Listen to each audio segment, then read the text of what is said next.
leadership from its conventional attitudes and habits and make it more flexible, agile, and adaptable.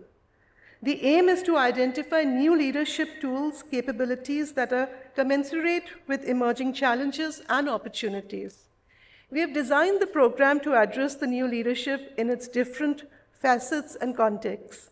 We have sessions that look at policy leadership for doubling India's GDP by 2030, military leadership for securing India's territorial and economic interests, family business leadership for modernizing legacies, and social media strategies for driving financialization.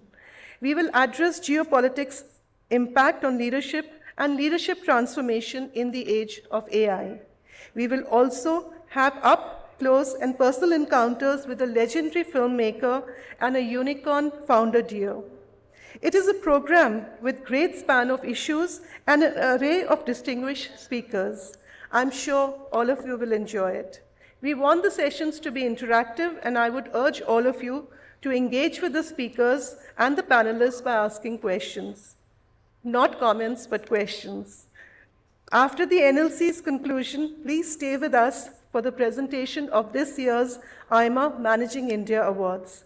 AIMA recognizes special achievements in management across business, philanthropy, art, media, and more.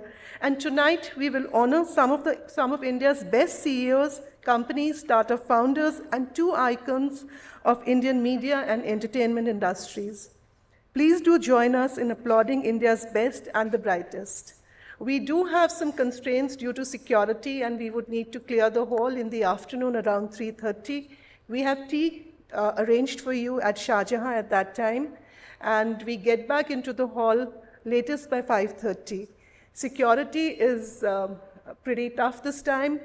You will find that we are not even allowed to keep water bottles on the table for the evening session. So do bear with us and do join us back for this exciting session. With these words, it is now my pleasant duty to invite Mr. Nikhil Sawhney to deliver his address. Thank you.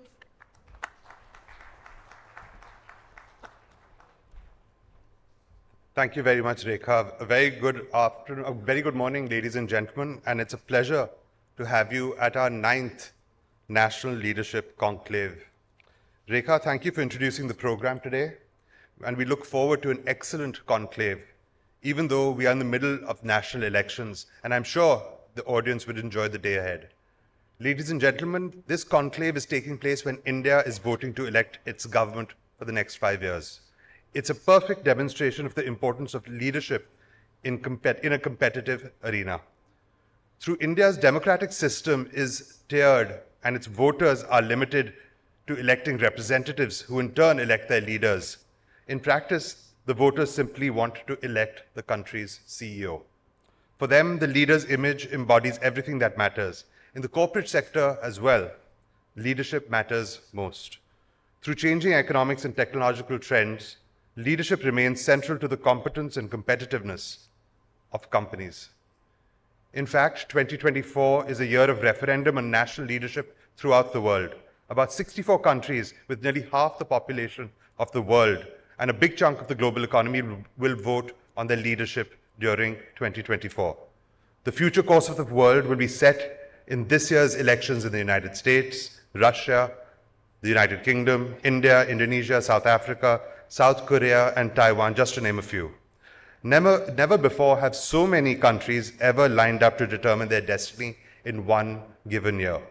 This is a critical year for business leaders as well, as they confront the outcomes of those elections, as well as which will have a strong bearing on geopolitics and major economic growth. In fact, geopolitics has been a major cause of slowdown of the global economic story in the recent years, and it has disrupted and distorted supply chains, generated inflation, and sustained uncertain economic scenario. One can only hope that 2024 will be a beginning of a retreat from an aggressive power struggle and a return to the economy first agenda. India has been an oasis of high growth in a growth-starved global economy. Its GDP growth has been about double that of the global average, and the IMF has forecast that in the coming decade, India will contribute approximately 20% of the entire world's economic growth. However, that presumes that India's economic leadership will continue to focus on building physical and digital infrastructure, promoting manufacturing, increasing the output of the workforce, encouraging startups, and patronizing Indian as well as global corporations. While government spending and investment have sustained a high level of growth during the past decade, private confidence in long-term investment has finally returned, and corporate leaders are once again investing in new capacities and in new sectors. This twin-engine investment drive is likely to ensure India's leadership of global economic growth for many years to come. India is set to clock a GDP of over 7 trillion in the year 2030 and become the third largest country in terms of GDP in the world.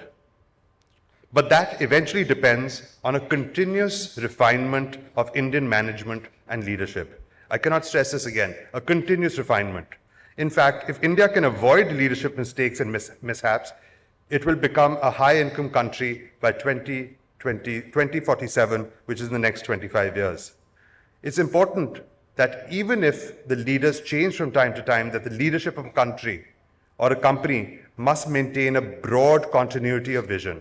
And India has enjoyed a broad consensus on economic policies and programs over the past 4 decades. And today, India is in a position to reap and harvest the benefits of its entrepreneurial workforce, its globalized and technologically driven youth, as well as the economy, which has been nurtured over decades.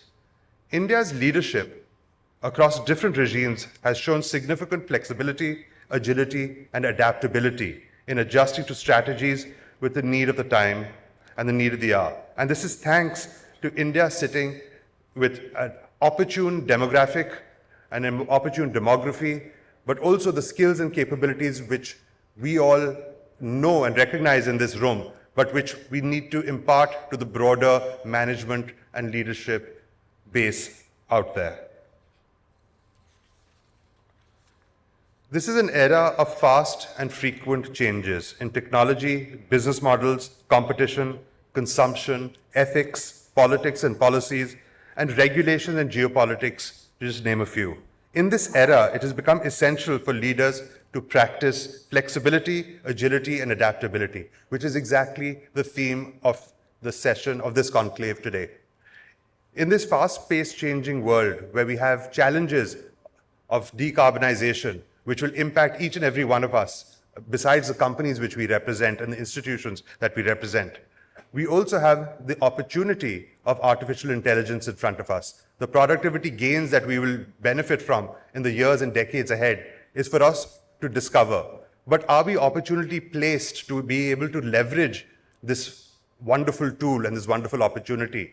How best will we be able to imbibe the benefits within our own personal lives as well as within the corporates that we represent or the institutions that we represent? These are all questions that we aim to delve into in today's conclave.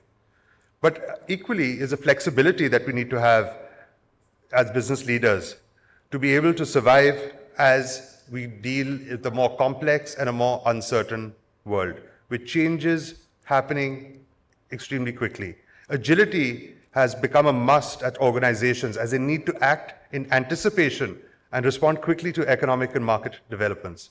Adaptability has never been more important for leaders as systemic changes are becoming more extensive and disruptive. In today's volatile and uncertain world, leaders need to build organizations that are both resilient and capable of reinventing themselves. There is no place for static leadership or fixed dogmas in a changing world. It's time for leaders to unshackle themselves and become more flexible, agile, and adaptable. With these words, ladies and gentlemen, I wish you all an enjoyable day ahead. Thank you very much. Thank you, sir. Ladies and gentlemen, with this, we come to the end of the opening session of AIMA's 9th National Leadership Conclave. Let's give a huge round of applause for our esteemed speakers. Please do remain seated as we would be changing over to the next session immediately. Please do note, tea and coffee is available throughout the program. You're requested to help yourself, but please do refrain from making too much movement and noise. Ladies and gentlemen, we now move on to our next session, which is a special fireside chat on unshackling leadership in the age of AI. As you all know, we have a poll. So the poll question for this session is, generative AI will spread uniformity and mediocrity in work. Please do tell us whether you agree, disagree, or can't say. There it is on the screens. To participate in the opinion poll, please scan the QR code or visit the AIMA website, which is being seen on the screens.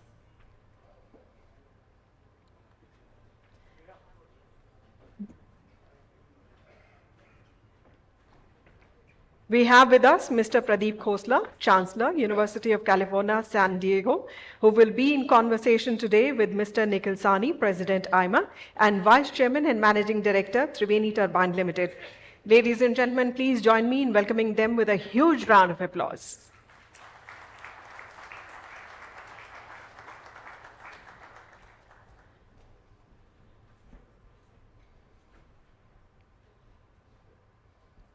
Before we begin the session, I take the opportunity of introducing and saying a few words about Mr. Nikhil Sawhney. Mr. Sawhney is the President of AIMA and Vice Chairman and Managing Director of Triveni Turbines Limited and Director with Triveni Engineering and Industries Limited. The companies occupy leadership positions in their respective businesses of sugar manufacturing, distillation of alcohol, renewable energy generation, industrial turbines and gears, and water and wastewater treatment solutions, spanning 16 manufacturing locations in India. May I now request Mr. Sawhney to kindly conduct the session. Thank you very much. And again, a very good morning, ladies and gentlemen.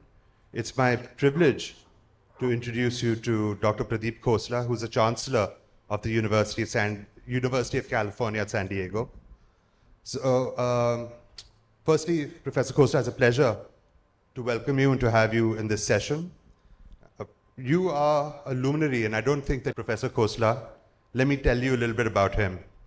Professor Khosla is the current Chancellor of UC San Diego, and besides his academic and administrative responsibilities and leadership at the UC San Diego, which is under him, it's become a leading research institution in America. Prior to that, he was a Dean of the College of Engineering at Carnegie Mellon University. He's also worked with some of America's most premier innovation organizations, including the Defense Advanced Research Projects Agency, DARPA, which is credited with pioneering internet technologies. You are an India-educated engineer at 2 IITs, as well as then having gained your master's and PhD at Carnegie Mellon University. But you continue to retain close ties with India, and you continue to have a very important role that the Prime Minister has bestowed upon you in terms of leading and participating in the quantum as well as semiconductor missions. As one of the very few private sector people involved in this, thank you for your leadership there. Professor Khosla, you're also a distinguished expert on digital technologies, and you track how AI in particular is impacting business and leadership. And you've started an AI training program for your own faculty at UC San Diego, and that is fast developing ChatGPT and other LLMs in terms of incorporating them into your daily work life and processes. In the recent couple of years, we've seen a true transformation in the public's understanding of AI and ChatGPT. Before I go into what may be your views on the outcomes of this AI revolution, could I first ask you about your own experience as UC San Diego? I saw a photograph of you up there without your mustache, and then you told me that was an AI-generated photograph. So it's very opportune that... Not by me. Go ahead. Actually, since age 18, I've never had no mustache, never. So somebody from I don't know who made a photo without the mustache and then put it on my Wikipedia page, and everybody uses that, and I hate it. But it is what it is. It is what it is. I like my mustache. So first, tell us about UC San Diego and its leadership role in artificial intelligence. You're a premier research organization, right, and you have one of the largest budgets in terms of grants that you give out annually for research and development. But more than that, you have an interdisciplinary ecosystem that works right now. Could you tell us a little bit about the ecosystem at UC San Diego, as well as how AI is now playing a role, both in terms of research in specific, but also in terms of how the capabilities are being used in a cross-disciplinary manner within the university. So thank you, Nikhil, for that question, and thank you for this invitation. It's a great honor to be here. Let me put a context around this conversation by taking 30 seconds to describe UC San Diego. So UC San Diego, the top line is $8.5 billion. So if we were a Fortune S&P 500 company, we would be in the S&P 500 in terms of revenue. The research portfolio is $1.8 billion, top 5 in the US. And all of this at a university which is only 64 years old. We were created in 1960. So in 64 years, we've had more research than most universities in the country. Not only that, in the last 10 years, when I got there, we were 1 billion. We are 1.8 billion now. We have added more in research funding than 95% of all US universities have as a total research. So the point I'm trying to make is it's a research powerhouse with 43,000 students, 33,000 are undergraduates, and 10,000 are graduate students, masters and PhD. A great deal of integration, great deal of strength in biological sciences, life sciences, computing and engineering, and economics. And it's all very harmoniously integrated now. Most institutions in the US are very siloed. Engineering does not talk to physics, does not talk to biology, does not talk to medicine. But at UC San Diego, it's all, I call it like one campus, campus with multiple pillars of excellence instead of multiple pillars of excellence sharing one name. Two different ways of thinking about the same institution, but most institutions are like multiple pillars of excellence sharing one name. I can name a few, but I won't. No, thank you for that. It provides a great background in terms of when we discuss AI. It's important to understand that Professor Khosla approaches this not only as an academic, but as a practitioner, as well as a computer scientist himself. So on AI, what is this going to mean for us? What is the outcome? What is the end goal here? So I think, so the way you should think about AI is like the whole evolution of humankind and society is all about understanding nature, capturing nature, and using nature to improve productivity. Because we as human beings are very limited people in terms of our physical capacity to do work. So if you look at steam power, electricity, mechanical amplification, everything we did was to create like amplification of our capacity to produce more effectively. Agricultural revolution was the same thing. So I think if you think about AI, it's about expanding our capacity, our mental capacity, expanding our ability to think in ways that we have not done before. Before we were the brawn part of it, now we are the brain part of it. So that's how I think about AI. Okay, go ahead. No, but as a productivity tool, it's imperative in a world that is starved of growth, especially in certain areas of the developed world, for them to achieve future productivity gains is the only route for growth at this point in time. India is blessed with having a demography which allows us to move up the per capita income chain. But how are we going to actually achieve this AI revolution? How are we going to embed this as a productivity tool into various products and services that we both produce and consume? Right. So I think I just want to make one distinction here. So if you look at all of these revolutions, biotech revolution, agricultural revolution, IT revolution, at some point, all countries are able to play because the cost of technology becomes so cheap that everybody's able to play. So if you think about cell phones, like India, like when I was growing up, I did not have a phone. And next thing I know, I don't need a phone now. Everybody has a cell phone now, right? So nobody talks about landline phone. AI revolution is slightly different. The cost of getting into this business is so high that I'm concerned that right now, so take this LLM models on which everything is trained. Most countries cannot afford to train large-scale LLMs. I mean, that's how high the cost is. And one needs to be aware of that. So it's not a game that everybody would be allowed to walk in easily. So the government will have to really invest significant amounts of resources to position any country or any society to really play in this game. No, that's a very important point you bring out, because as I was told, in terms of these large language models, they're essentially trying to build transformers which mimic neural networks of at the current capacity of over 1 trillion parameters. And I think the brain has a total synapse connections of somewhere in the tune of maybe 10 trillion. Right. So we're not too far off from actually getting the functionality that would be required in the brain. And the capacity, the infrastructure that may be required would be enormous to put this together. How does one actually go about collaborating then to ensure that the data that you do put into a large language model and that you can take out is not monopolized by the supplier?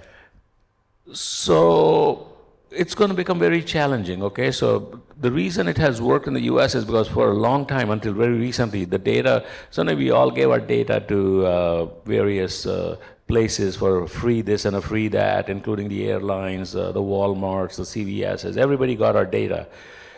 Now that people have realized that these large language models, like Google was collecting data for the last 20 years. Amazon's been collecting data for the last 20 years. Apple's been collecting data. So guess who's playing in this game? Apple, Google, Amazon, because they have the data and the compute power to create the large language models and train the large language models and train the AI on the large language models. Other companies, including many large companies who were big companies before, don't have that capacity right now. So the point is that now when you start collecting data, we are all much wiser now. So when we have to give our data, we have privacy concerns. We would say, how do I monetize my own data? Like, why are you monetizing my data? Why am I not monetizing? So all of these issues are going to come up. It's not very prevalent right now, but you can see the conversations have started in India, in Europe, about the price of who's owning the data and how do you monetize your own data. So it's going to become very complicated very soon. No, that brings up so many more questions in terms of when you talk about monetization of personal data, it leads into a regulatory environment, which I do want to come to, but a little bit later, in terms of how best we can govern this. But before we do that, with your vast experience of students and academic institution, what are some of the applications of where a lay person could understand the benefits of AI? Right. Could you give some examples, maybe in healthcare or No, so let's logistics? start with education, right? So if you think about education, it's the only industry which has created the IT revolution, but the cost of delivering a unit of education has not gone down. I mean, every industry, the cost of unit of whatever you're selling has gone down, except in education. Our tuition goes up faster than inflation. So right now, the most recent article in New York Times was that 1 year at a private institution costs $100,000. The median income in the US is only about $70,000 for a family of 4. So it tells you most people in the US cannot afford to send their students to college, right? That's how expensive it is. But I think AI is going to change that. So let me give you one example. So if you think about our education model, we have instructors, we have teaching assistants, we have lab instructors, we have a whole lot of support staff that are helping the student achieve the goals that they need to achieve. At UC San Diego, we are building an AI tutor. So the idea here is that this tutor is trained on all the textbooks that your instructors use, knowledge of your instructor, and it's available 24/7. And we are running experiments right now with freshman courses in probability, in biology, in chemistry, where you have access to this instructor and you can ask any question you want, and this instructor now becomes your teaching assistant. So the professor is still there, but now the teaching assistant has a secondary role, and most of the time it is this AI tutor that is your instructor. So that's like one example of how it's going to change. I can imagine that the professor might go away too one day. And we've been predicting that for 20 years. It has not happened yet. And I'll talk about it later, why it has not happened. But at the end of the day, education is going to become more outcome-oriented. Students will be able to customize their education experience, and institutions like mine will have to deliver that ability to customize, not just a single fit everybody type of concept, notion for education, but the ability to customize your experience for every student. Well, well, in this case, the teaching assistant may have all the answers as well. So obviously the form of evaluation has to change. Right. So that's the irony of this, right? So when ChatGPT came about, all the faculty members, just about every institution, were really very nervous about, they were concerned about students not delivering original work. They were concerned about people going to the web and copying from the web and not delivering what they call plagiarism, original work. And I personally had a counterintuitive way of thinking about this. My view was it's the combination of the student and ChatGPT that I'm going to hire. I'm not going to hire just ChatGPT or the student. So if this person is capable of using this technology and coming up with the right answer, because ChatGPT is not perfect, right? Just like we are not perfect. So the combination is more perfect than either one of them. So to me, that was an answer. It did not sit well with many people, but now I think all institutions are like coming to this understanding that ChatGPT is a tool. We have to train our students how to use a tool very effectively and use it in ways to become a superior worker than they would be without ChatGPT. So, Professor Khosla, you did talk about the fact that you still need professors. Yes. You still need a human engagement on this augmented basis of using a tool like artificial intelligence. What do you mean by that? So what I mean is, so if you just, let's look at the evolution of the human being. Our ability to think has not changed dramatically in the last, 1,000 years.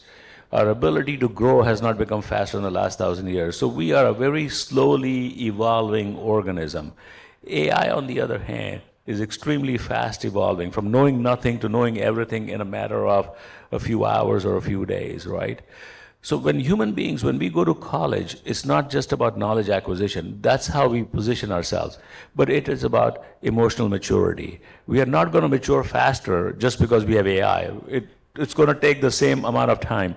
Our psychological maturity is not going to go faster. So there's all these maturities that are happening, physical maturity, that just take time between the age of 18 and 22 or 23. So college is a good way still, or will be, to position yourself there in a social situation where these technologies can help, but they don't, make you smarter faster. They make you more efficient, but they don't make you smarter, because our evolution is a very slow evolution. Oh, thank you for that. Ladies and gentlemen, I'm going to throw the floor open for questions. If I could ask you to just gather your thoughts together, I'll ask one or two questions more, and then I'll have the mics passed around. Professor Khosla, you saw your own photograph without the mustache. So there is a dark underbelly to how AI can be used. Yes. While everyone here is very hopeful on the productivity nature Right. of this application, what is the need for regulation? How do we think it through in terms of involving the citizen, Right. government, educational institutions? Where does this lie exactly in your mind? Right, so let's start with, first let's create a basic understanding of what to expect. To expect AI to be perfect is a mistake. Because if you are a system builder, you know that any system which is never going to fail is going to cost infinite amount of money. So it doesn't work that way. So we will not expect AI to be perfect, just like we don't expect humans to be perfect. So the AI driver will actually have accidents, just like you and I have accidents. So we'll have to think about how to buy insurance for that. So what I'm trying to say is that there's going to be a parallel universe that's going to be created with these AI agents, which are going to be in support of human beings, but nonetheless, we will have to create different laws and insurance regimes to think about how to ensure that combination and not just the AI agent or the human being. Right? So this is actually very important to understand, because we give AI this power of God, present everywhere, completely knowledgeable, make no mistakes. That is not going to happen. I can pretty much tell you that. Right? There's very few pieces of technology that have a very, even like airplanes, which have got an amazing safety record, don't have a 100% safety record. Every so often, once every 5,000 or 10,000 flights, something bad does happen, right? So that's an important notion, to remember that AI is going to be as good as a training model, data is trained on. It will never be perfect. The human being is not perfect. but the combination of the two will be more perfect than either one is. Oh, thank you. That I think gives us lots of hope that that it's going to be better. Combination is going to be better, but I think this notion that AI will wake up one day and take over the world, I'm not saying it won't happen, but it is not happening anytime in the near future. And if it happens, it's going to be through some integration of biology and biotech revolution and AI, and we are not there yet. So take, for example, healthcare. Let me just add, you asked about healthcare, right? So right now, what is the healthcare model? We're all sitting here, we don't know what ailments we have. We might have a irregular heartbeat, we might about to have a heart attack, we might have cancer, we don't know that. So if you think about personal devices and continuously monitoring sensors, so that's where a whole lot of technology is going. Sensors that are continuously monitoring your vital parameters. Now you keep that continuous monitoring, keep on capturing that, build algorithms on top of that to understand what it means, how would you detect arrhythmia, and you can actually see that Apple phone, Google phones, they actually have some of these capabilities. So healthcare right now is you fall sick, you go to the hospital.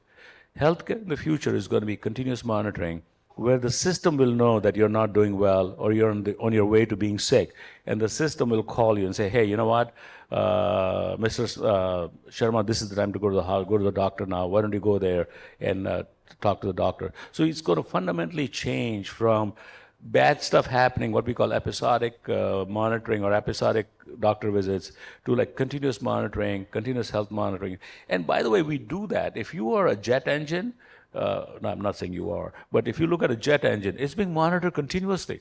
The health of the jet engine, while it is rotating in the air, is being monitored all the time so that we can predict when it's going to fail. So the same thing is going to happen with human beings. So you can see a whole revolution. So if you are an investor, a revolution in medical devices, medical sensors, AI-based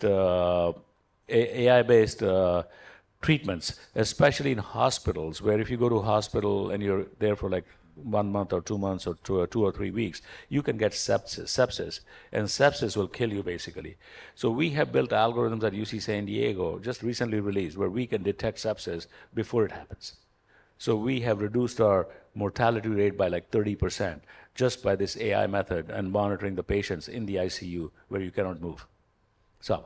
No, that's very encouraging. When are you commercializing these algorithms so that all of us can have a better quality of life? Yeah, so they are actually being used in the hospital right now, but they're used as a test case because they're not ready for commercialization. But they are, I think, actually I'm excited about what I'm seeing. I think there's a whole lot of positive things that are going to come out of data sciences, AI, computer science, IT revolution, the integration of all of that is going to lead to a more productive society, a more comfortable life for everybody, but also more inequity. So I think that's where the policy is going to be. Well, actually, while I did ask the audience for questions, I've been given a bunch of maybe 6 or 7 questions already from the audience. If you had AI, they'd be reading it for you. Actually, I did ask ChatGPT. I did ask ChatGPT what I could ask Professor Khosla as a question. And should I? Are you serious? Yeah. Okay, go for it. Let me ask you the question that it came up with. So you know how we all take pride in our kids, how our kids are smart and smarter than we are, and neighbors and smarter than the neighbor's kid. We might have AI that is customized to us, and then we'll compare our AI kids and how. Well, my search has disappeared. Okay. But having said that, the 2 broad sets of themes that the questions that came in, the 7 or 8 questions that came, was around ethics and the second was around the cost of implementing AI. So, first one, if we could deal with ethics in terms of implementation, as well as someone put it very eloquently here, is the unsupervised AI learning, the hygiene of the data. How confident are we in the outcomes of what we're going to be putting an increasing amount of reliance on? And what gives you comfort that there is an environment that would allow this to be more beneficial than harmful? Right. So, so before I answer that, I want you to conceptualize the following. Yeah, as a human being, you can see the human being. You know the person is truthful. You know the person may be a liar, maybe a crook, maybe a criminal, but you know these properties. you can imagine an AI also having similar properties. So to assume that AI is always good would be a mistake. So you could have a criminal AI, you could have a crook, you can have a liar. So the difference between the two is that human beings, our evolution of communication is a very slow time constant, whereas in AI, it's happening at the speed of light. And I think that is fundamentally the difference. That's why we don't like the hallucination. That's why we don't like AI that is not trained on the right type of data, because it's happening so fast that we, as human beings, we cannot monitor it. So we'll have to need AI to monitor the AI, right? And this is now becoming very significant because as human beings, we have laws, we have courts, we understand what the laws are. We don't have any laws for AI, for software. So I think we need to create that whole regime. So the best way to think about a good AI is just like upbringing your kids. We talk about she's got a good upbringing or he's got a good upbringing. The AI who has a good upbringing is one that is trained on good data, is trained on unbiased data, is not trained on racist data. Or you see what I'm saying? Mm-hmm. So I'm just trying to create very simplistic comparisons between the two. I'm not saying this is exactly the way, but in terms of thinking, it's important to think about the way I'm describing you, because that will help you humanize what you're seeing, except operating at the speed of light. I believe that the Chinese LLMs have been given permission to break down the firewall and access global data. And data is agnostic to language, in a sense, when it's computed back into that form. So when you have different regulatory regimes currently operating, the biggest being the Chinese regulatory regime and the US regulatory regime, Europe has a very strong data privacy law. How do we collaborate together? What is your view on ensuring that we're able to actually see the future that you're describing? So initially we'll be like blind people, kind of feeling our way through. At some point we'll be more knowledgeable and we'll be more enlightened and we'll understand how to do it right. But let me remind you, this is not the first time we are seeing this dilemma. So I don't know how many of you remember when there was a goat that was cloned.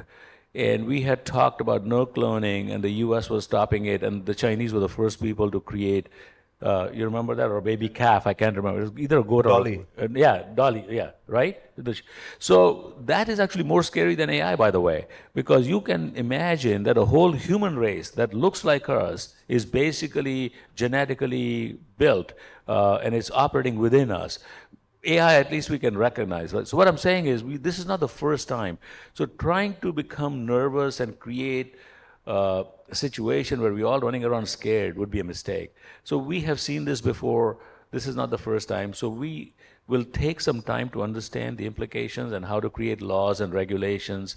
But I think we will get there, because at the end of the day, as of today, we are still the more dominant form of intelligence than AI. The AI may be faster, but there's something about human intelligence that I cannot put my finger on, but I believe we are the more dominant form right now. And hopefully for a very long period of time. But remember, the AI evolves at the speed of light. We don't. We evolve at a very small time constant, thousands of years. Now, coming to the second question on the economic cost, it's widely perceived that the productivity gains that we will gain from implementing AI systems and processes, or AI-enabled systems and processes through robotics and other innovations, will lead to unemployment, will lead to a degree of where you have people who have and have-nots. So that disparity will grow. But at the same time, AI is available to all, and it empowers entrepreneurs at every level. It's accessible to entrepreneurs far easier than other innovations, which may have been more capital intensive in the past. How do you view this? So AI, by the way, is extremely capital intensive. So, but even though we think AI is available to all, I am concerned that AI is not available to all. ChatGPT might be available to all, but the version that is being used, let's say in the US, may be 10x smarter than the version, or better trained than the version that is available to people in India or people in Indonesia or people in the Philippines. So don't quite think that this is going to be like networking technology where the state of the art is being, because this is going to be a competitive technology for countries and for societies. And this is going to be no different than many years ago, semiconductor manufacturing, the US used to lead in terms of equipment, semiconductor equipment, but then the Japanese were leading. And the US had a complete program of technology and social and policy to really bring back the lead, because that is the enabler that decides, that allows you to build the most sophisticated chips. It's not the chip itself, it's the semiconductor manufacturing equipment. So AI is going to be like the manufacturing equipment. It's going to enable you all, enable us all, but we cannot assume that what you see, what you have, is the best possible available. Does that kind of make sense? So it's like being in an economic battlefield where you don't have the best tools, somebody else does. And so that's why it's important, back again to what I was saying, for every country to think about AI, think about an AI strategy, whether it is robotics or Gen AI, to really think about this and invest in infrastructure, because the infrastructure is very expensive right now. So there's a need for us to as a country as well as corporations, to build collaboration so that we can mitigate some of the costs and build it collaboratively? That's exactly right. Just like the defense infrastructure, not every country had the state-of-the-art airplanes and the missiles and the nuclear systems, and collaboration and the ability to protect each other led to these alliances and where we are today. And I think you will see the same thing happening with AI becoming one of those tools in the arsenal of economics or even warfare. Mm-hmm. Right? So, okay, just look at the 300 drones that were released last week in the attack. You could not imagine drones attacking a country, but here we are, AI. Yeah, well, they say the day of aircraft carriers is over, and it's more hubris to build it in terms of projection of power than reality of how wars will be fought. There's some questions here, again, back on the issue of unemployment or linked to it, is that will AI dumb us down? You already said that there exists a role of having professors in universities. Mm-hmm. But for an average person, will people lose the ability to envision, or will this? You've described AI as a tool. Right. We might, but I don't know if that means dumb us down. And I hate to do this because I see these audiences much younger than I am. When I was in college, the calculator had just come out. So I was first year in IIT Kharagpur. So we were not allowed to use a calculator because it was going to dumb us down, because we had to remember how to multiply and how to use a slide rule. Looking back, it was a dumb way to think about this, because maybe I don't remember my tables anymore, but I don't need to, because I have access to the technology. It's ubiquitous right now. So it's not like somebody does and I don't, but we all have access. So I think we need to be careful about how we create this equivalence of a technology is going to dumb us down. Quite the opposite. A technology is going to empower us more. So we should think about how to use that to become more powerful, more efficient, more impactful, more goal-oriented, rather than say, oh, it's going to dumb me down, so I'm not going to use it. I mean, that would be what is called a Luddite. I mean, that's an English word.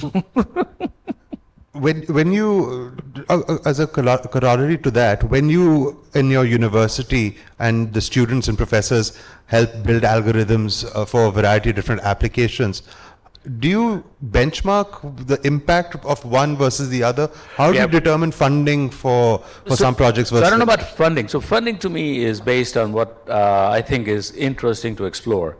But using technology, we have to benchmark, right? So this TA, for example, this tutor we are building, so we have benchmarked it, and it is like 99% more efficient than any human being in terms of cost per unit of education delivered, or how long it works and how much it costs, right? So we do benchmark it in multiple different ways. And we have to benchmark before we deploy it. We cannot just put stuff with human beings to use and not have benchmark to understand the impact of this. Professor, there's a question here from an associate professor in the crowd. And he asks, can AI be considered a co-author or contributor in research publications? If yes, how can USC norms ensure that AI is used responsibly and ethically in research? And there's another question that goes along that, but maybe more in yours. Okay, so right now, I don't think the answer is yes, but it is reasonable to cite the source as you use like this tool to generate that data. But there's no reason to make that tool a co-author, because if that was the case, the scanning electron microscope would be a co-author. I can see a whole bunch of pieces of very sophisticated equipment would be co-authors. Now, having said that, there will come a point, and I don't know when, maybe 20, 30, 40 years, when this AI is capable of evolving and giving you insights. And if you use the insight without a reality check, there might come a point where the AI itself might have value. So it might be, so now we are going into science fiction here, right? Where this tool that you train yourself, you would have created value in the tool, and then you would have to use that. Then it could be a co-author, I can imagine, but I don't see it right now. So right now, but you should be citing your sources, because remember, the output you're getting is most likely 10,000 people's thinking in 3 million pages of text that have been, the training has happened on. So there are other people's ideas embedded there. So I think it's just fair and honest to cite the source of where you might have gotten some information or idea. And then on the dark side of AI, there's a question as to what is a control mechanism. We've talked a little bit about governance structures and collaboration at a global level. But is there a plug that you can pull? And that case that you said, which is so far away on AGI taking over the world, which I don't think is exactly what you said. Yeah, but control is pretty clear, right? Everybody, they all need power. So the difference is our power comes from the food, and the food that we eat and the conversion system in our body, in our cells, in the body, create the energy. That's how we power ourselves. I don't know of any computer that can live based on the food it eats. So they need electricity from the wall somewhere, right? So I think, yeah, you can still pull the plug right now. I think the question was leading more towards values. How do we incorporate values into training models? How do we actually look at a human centricity towards AI recommendations? So it would be no different than, I hate to make this comparison so clearly that it becomes, I know so it's like developing values in the human system. I mean, you have a child, the child is growing, the child watches you do things every day, the child talks to you, you talk to the child, they go to school. So there's a whole system society has developed to inculcate values in our youth. And the AI, what I'm telling you, is no different, except it's not a human, and that value system is through the training data we're going to give it. So we still have to understand, with all the data we are giving, how do we focus training on, let's say, more religious values than, some other non-religious values. So we still are, this is only year one, right, or year two of Gen AI. Just give it 3, 4, 5 more years. It'll be much better than it is right now, and we'll understand a lot more about how to really train systems that are.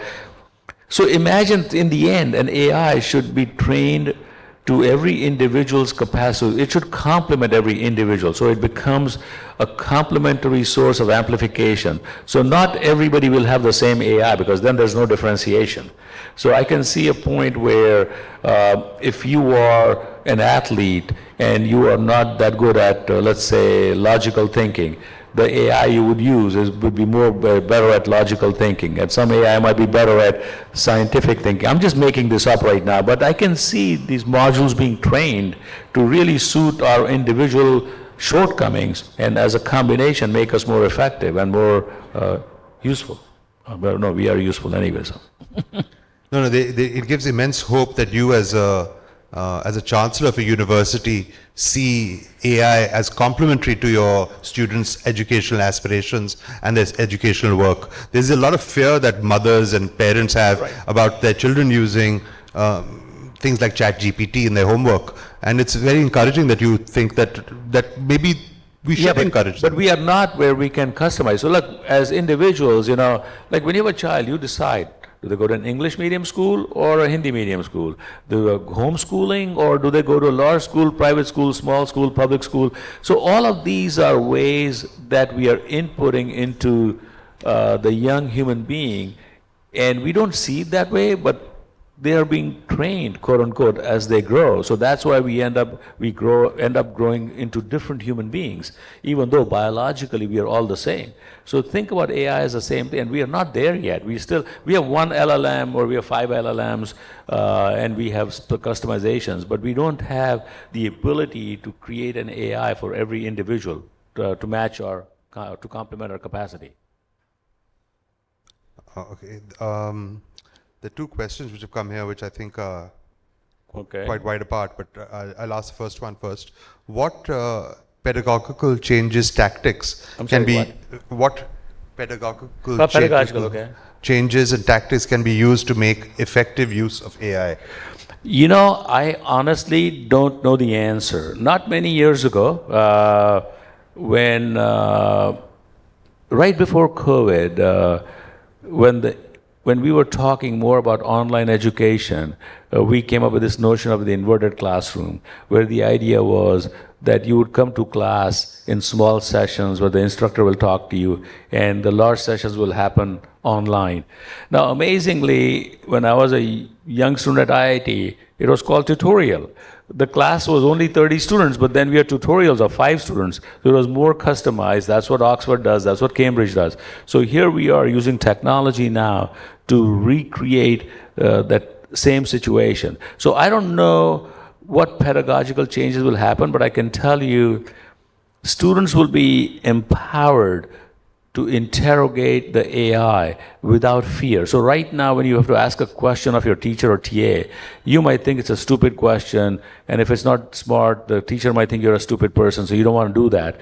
But in your privacy of your home, you have this AI tutor, and you can ask whatever questions you want. And I can see you build a learning strategy by asking multiple questions, you learn what you need to learn in different ways, compared to as if you were interrogating a human being, right? So I can see changes happening, but I don't know top down what they are. I think we'll all customize this to our own capabilities. Thank you very much, Professor Khosla. I've been told that we've exceeded our time. Okay, sorry about that. No. It's been a very engaging discussion. I think we've all benefited from your insights and views on the topic of AI and how we could enable it and be more effective leaders by utilizing this tool. I want to, ladies and gentlemen, will you join me in... Before they do that, I just want to say thank you for this honor, and I want to leave you with a sense of optimism, but also a sense of caution, not fear. Not euphoria, but optimism, and not fear, but caution. So just with me, guys, stay with me on that, and I think we'll all work through this over the next decade or so. It's going to be great. Thank you. You took the words out of my mouth. Thank you very much, Professor Khosla. Please do join me with the... Thank you.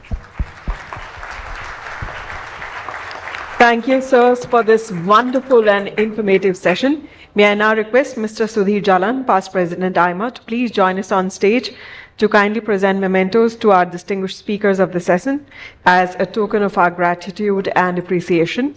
We take the opportunity of thanking Professor Pradeep Khosla.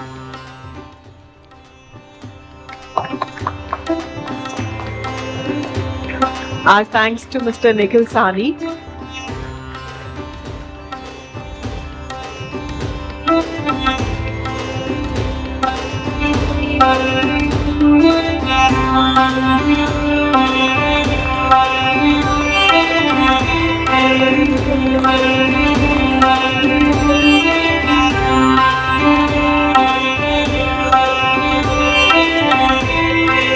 Thank you, Mr. Jalan, for joining us on stage to present the mementos. Thank you to our distinguished speakers. We will now begin our next session of the day on hard power, modernizing forces through self-reliance. And before we begin the session, the poll question for this session is, the way to ensure self-reliance in wars is to source weapons exclusively from local producers. Please do share your opinion, whether you agree, disagree, or can't say.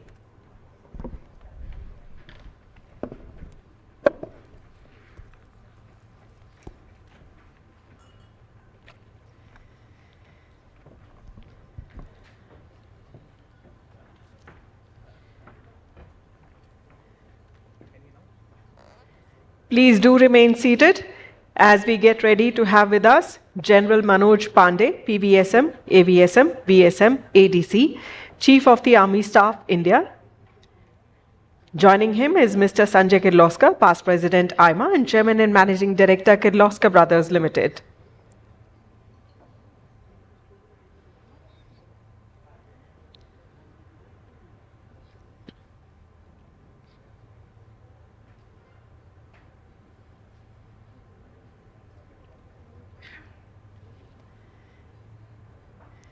Ladies and gentlemen, we warmly welcome in our midst General Manoj Pande, PVSM, AVSM, VSM, ADC, Chief of the Army Staff India, and Mr. Sanjay Kirloskar, past President, AIMA, and Chairman and Managing Director, Kirloskar Brothers Limited.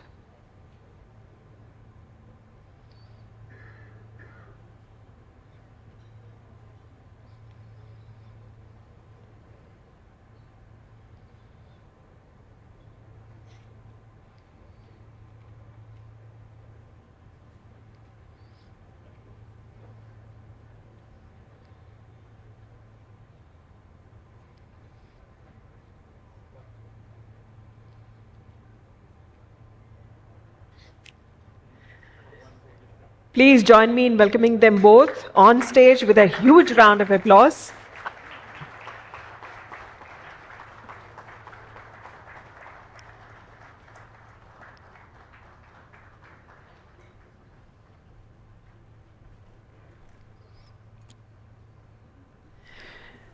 Before we begin, it is my privilege to introduce Mr. Sanjay Kirloskar. Mr. Kirloskar is Chairman and Managing Director of Kirloskar Brothers Limited and Director of Kirloskar Ebara Pumps Limited, SPP Pumps Limited, Kirloskar Brothers International EV, Kulkarni Power Tools Limited, and DCM Shriram Industries Limited. He is on the Advisory Committee of Symbiosis Institute of International Business on the DKTE Institute's governing body and was until recently a member of the Dean's Advisory Council for the School of Engineering, MIT. He heads CII's Committee on Skill Development and Livelihoods and was also Chairman CII Western Region. May I now request Mr. Kirloskar to please conduct the session.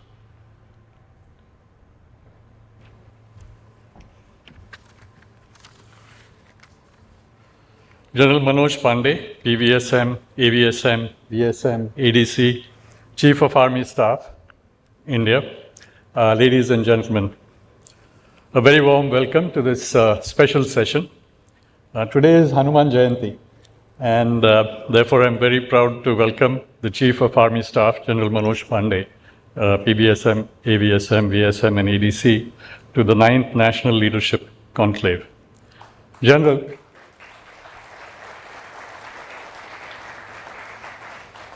it's a great privilege to have you with us today. Many thanks for agreeing to speak with us about how the Indian Army is changing to strengthen India's hard power in a world of shifting geopolitics and growing regional disorder. You've served with distinction in diverse command and staff positions, including the Engineering Brigade, the Strike Corps, the Infantry Brigade, Mountain Division, and a Counterinsurgency Corps in the area of the Eastern Command. You've also commanded an engineering regiment during Operation Parakram, which was launched after the terrorist attack on India's parliament.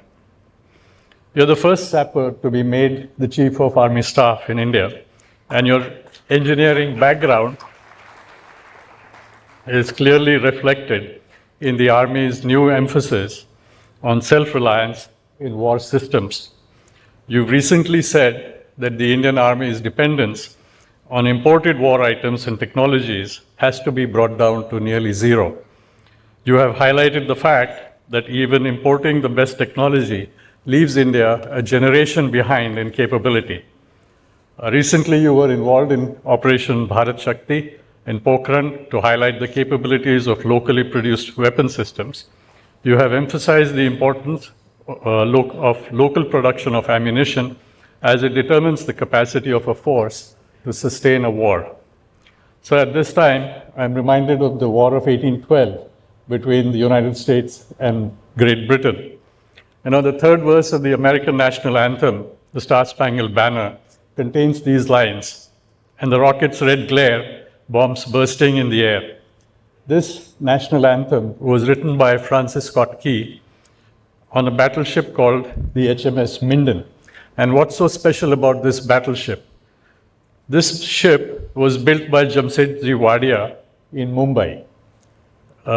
And the rockets design was based on rockets deployed by the Kingdom of Mysore against the East India Company during the Second, Third, and Fourth Anglo-Mysore Wars. Captured rockets following annexation of Mysore into British India were sent to Britain and were further developed by William Congreve. The British then used these rockets against their enemies. I'm sure you will understand what our capabilities were 200 years ago. And I'm sure that the Indian manufacturing sector, regardless of whatever challenges you put before us, will deliver on your requirements. You're also driving the Indian Army towards technological sophistication. You've been quite vocal about the emerging reality of war, where on-field combat would not give victory, and a fighting force would have to gain superiority in technology to prevail or deter the adversary. Under your leadership, the Indian Army has recently raised a special unit, the Signals Technology Evaluation and Adaptation Group, which will ensure early adaptation of early stage technologies and development of indigenous technologies for military intelligence, communications, and weapon systems. You brought a new appreciation of India's need for hard power in the new world order, or disorder as one might call it. India's neighborhood has never been friendly, but never has India been in a situation as now. Though India and China are trying to talk their way out of conflict over borderlands, China's growing influence on neighboring countries has raised concerns about the possibility of a multi-border war. India has to secure its economy and trade routes from any aggression and disruption. To deter any power from nibbling at India's territory or economic interests, India needs a credible capacity to bite back. A lot of that credibility depends on our ability to become self-reliant in critical military production and research. You have articulated a bold vision for the Indian Army, and you have given it new purpose and direction. I think General Pande is very busy today because he has some meetings soon after this session. He will have to leave immediately after this address. So there will be no question and answers session during this session that we have with him. So may I now invite General Pande to deliver his address. Thank you.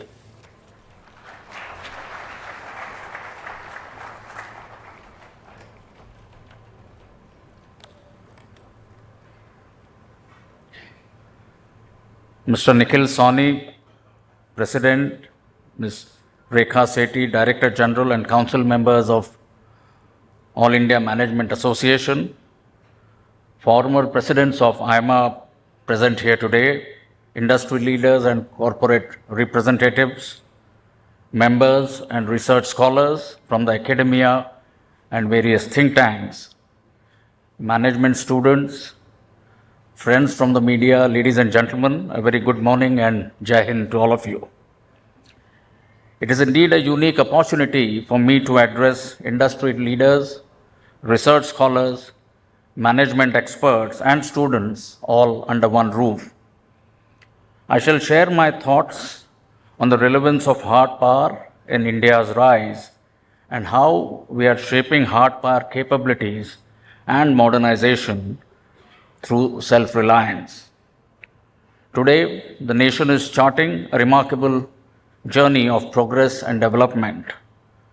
The overall rise of a nation can be said to occur when there is significant and continuous increase in its comprehensive national power. While economic power is the fountainhead of the growth of the nation, yet it is the military strength that lends it the ability to effect outcomes necessary to protect and further its multifarious interest in expanding strategic horizons. The relevance of hard power finds reflection in the precepts spelled out by Chanakya, and I quote, "Agar Shastra ko bhuloge, तो अपनी संस्कृति खो दोगे, और यदि शस्त्र का त्याग करोगे तो राष्ट्र ही खो दोगे. Unquote. These words, in a sense, convey that in giving up on the wisdom of scriptures, the connect to one's civilizational foundations shall be lost, and in giving up arms, the security of the state shall be jeopardized. The import of these words, written centuries ago, remains profoundly relevant even today. The current geostrategic landscape is characterized by change taking place at unprecedented scale and speed. Recent geopolitical power plays have displayed that national interests, as far as they are concerned, countries will not hesitate to go to war. And these developments have reaffirmed the relevance of hard power. The importance of hard power is perhaps best captured in the words of the founding father of the United States, Mr. Alexander Hamilton, who said, and I quote, "Security is not possible without power, for a state despicable by its weakness forfeits even its freedom to be neutral," unquote. The relative lack of heft of Japan and Germany post-World War II further amplifies the point that economic power alone is not insufficient for a nation to rise. Military strength and capabilities are necessary to prevent war, to present a credible deterrence, as also enabling a robust response to threats and winning wars when required across the entire spectrum of conflict. In our quest to achieve and sustain hard power quotient, we need to be alive to the implication of external dependency to meet our defense requirements. The impact of supply chain disruptions and weaponization of denial regimes came to the fore during the pandemic, as also from the lessons of the ongoing Russia-Ukraine conflict. These developments have underscored that the security of the nation can neither be outsourced nor be dependent on the largesse of others. The need to be self-reliant in meeting our defense needs, both in acquiring new weapon systems or equipment and sustenance of existing ones by meeting ammunition, spares, and maintenance demands, and achieving self-sufficiency in critical technologies is hence a strategic imperative. In the context of capability development, if we are import dependent for critical technologies on countries that possess them, we must be very clear that these countries shall never share the best technologies, and we will always remain one technology cycle behind.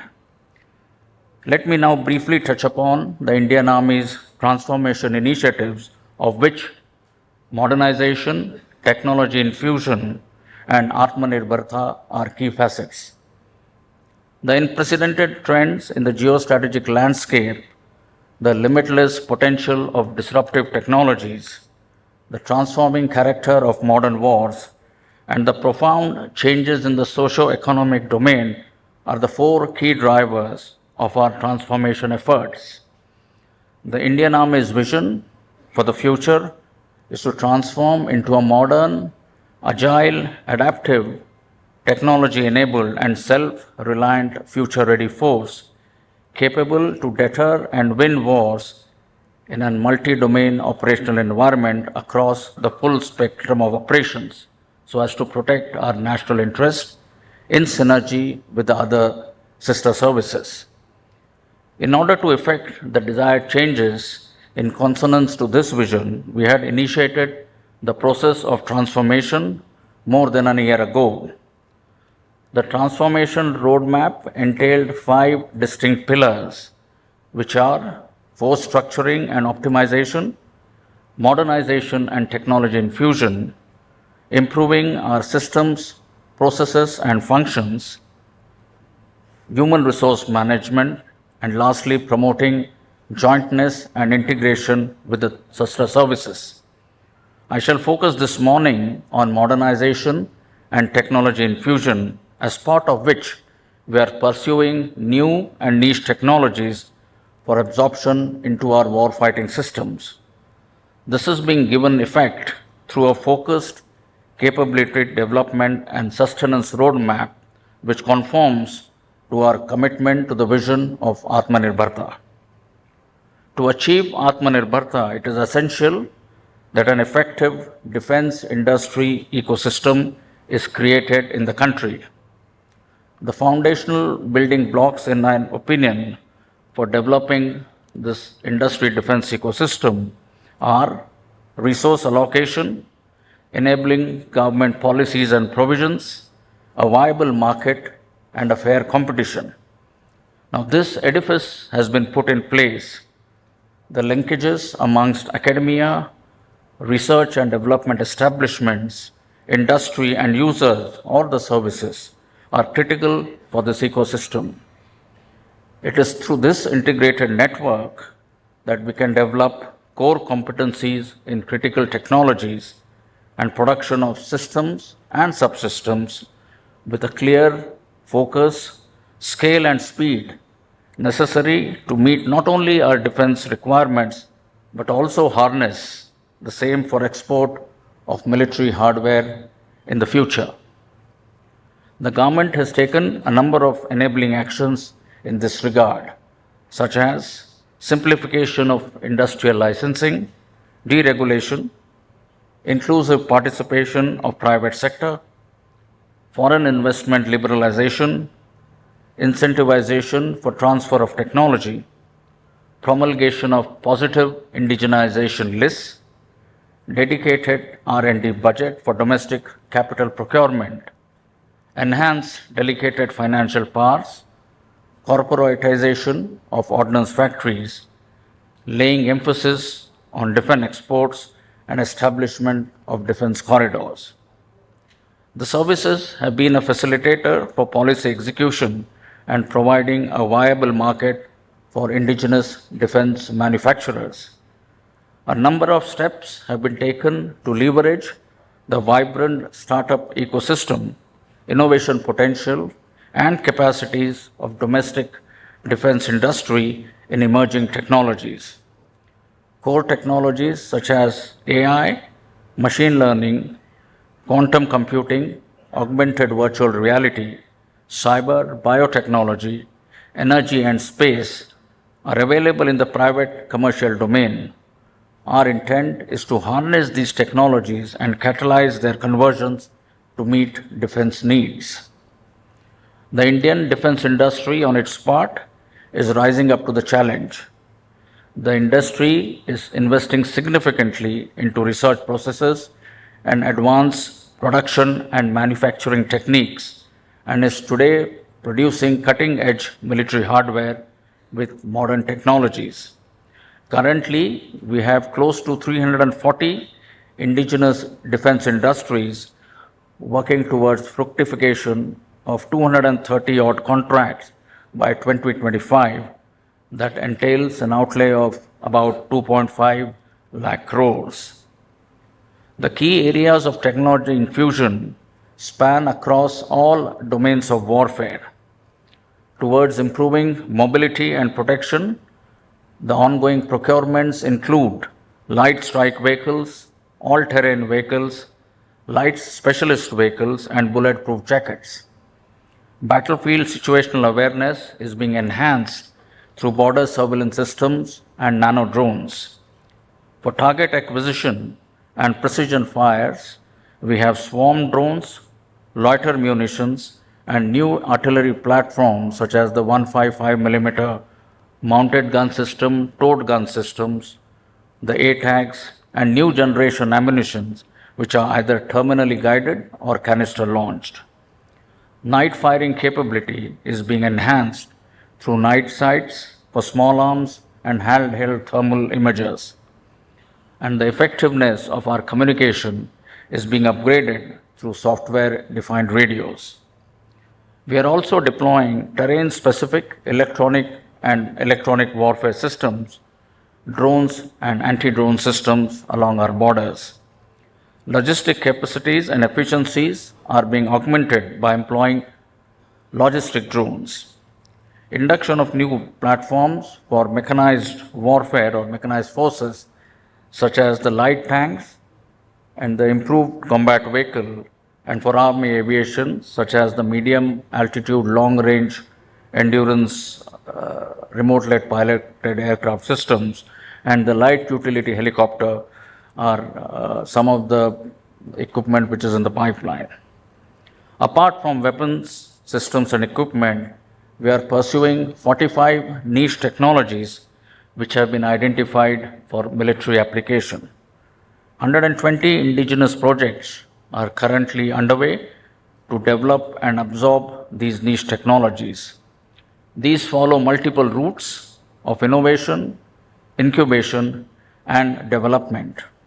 Centers of excellence have been established by us in our technical institutions, including the 5G test bed, the AI lab, and the quantum lab. And to give impetus to infusion of niche technologies, we need to evolve a system to fast-track adoption of commercially available technologies into our warfighting systems. Currently, we do have certain provisions, certain mechanisms, but I believe there is a good scope to further refine and improve upon it, especially the aspect of the timelines.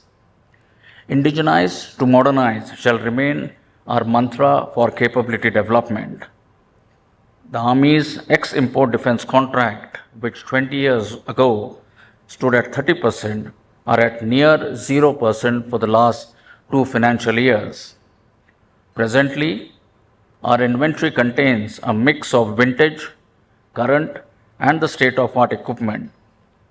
Modernization or replacement of all vintage platforms in one go is neither feasible nor desirable.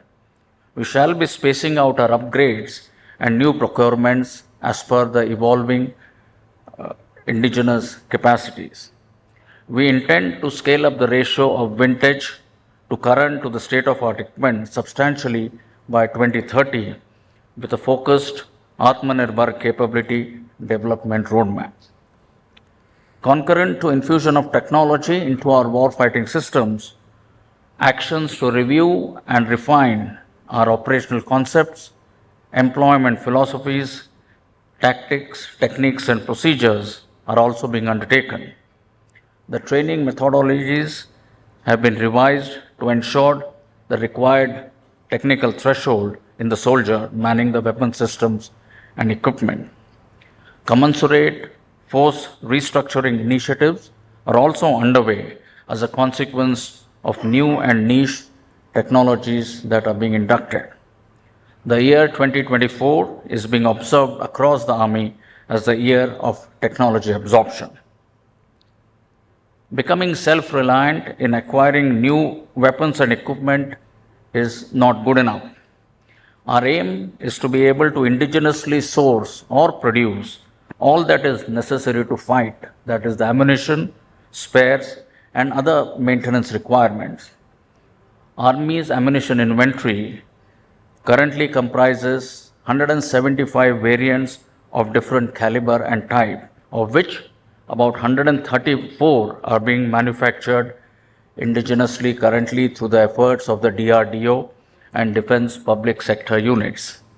We have put in place a time-bound indigenization plan for the currently imported ammunition and diversifying our sources of supply by onboarding private industry. Overall, we want to move from a buyer-seller relationship to one of partnering with the industry.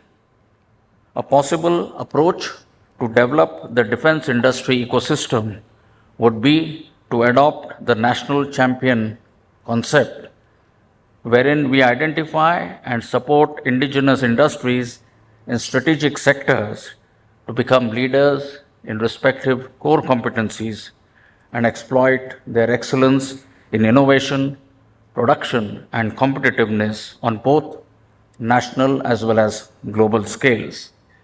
Weapons manufacturing, aerospace, shipbuilding, and electronics are some of the sectors that can be looked at. The cumulative efforts of the Indian Armed Forces in pursuing indigenous procurements has been a catalyst for growth of indigenous defense industry, thereby laying the foundations of a globally competitive defense industry. The payoffs are visible in the volume of Indian defense exports in the financial year 23-24, which stood at approximately 21,000 crores, marking an almost increase of 30 times over the past 5 years. The fact that 60% of these exports have been manufactured by the private defense sector is a testament to the defense manufacturing ecosystem that is taking shape. The nation today exports defense hardware and software to more than 85 countries, driven by close to 100 indigenous firms. These capacities that have accrued will contribute significantly in the nation's progress, I believe, towards becoming a $1 trillion economy. Swadeshikaran says Sashaktikaran is a work in progress where all stakeholders, be it the services, industry partners, startups, R&D institutions, academia, and the policymakers have a crucial role to play. We are moving forward collectively in a confident manner. Exercise Bharat Shakti, of which Mr. Kirloskar had made a mention in his opening remarks, which was organized last month in Pokhran as a tri-services live firepower maneuver and display exercise, has effectively demonstrated the robustness, capability, and reliability of Made in India weapon platforms and systems currently in service with the Indian Armed Forces. The Indian Army remains fully aligned and integrated with the national vision and objectives. If we as a nation have envisioned and taken up the resolve to emerge as a developed nation when we celebrate our centenary milestone, then the foremost mandate that emerges is that we need to ensure that the nation's security is not impacted in any way so that its progress continues unabated. Towards that, a self-reliant and future-ready Indian Army shall continue to contribute meaningfully to the aspirations, goals, and objectives of a rising India. Thank you and Jai Hind, ladies and gentlemen.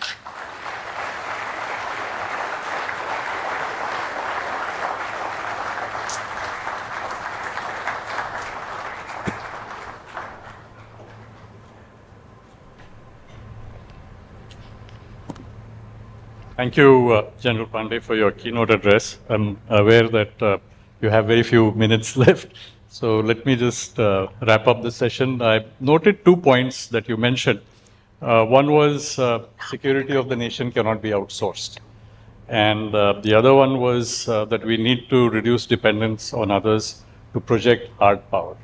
So I really look forward to increased coordination and cooperation between Indian companies and our army so that we can achieve the goals that you so eloquently mentioned in your address.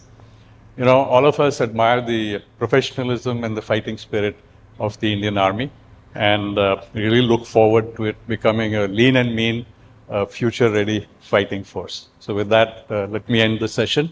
I think there's a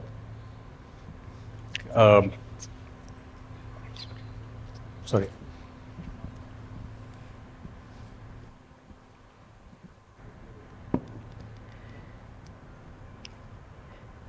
We do have a few questions from the audience.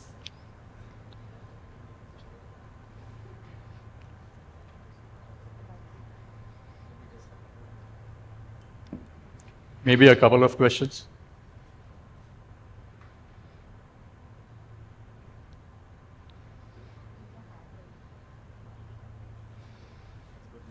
Oh.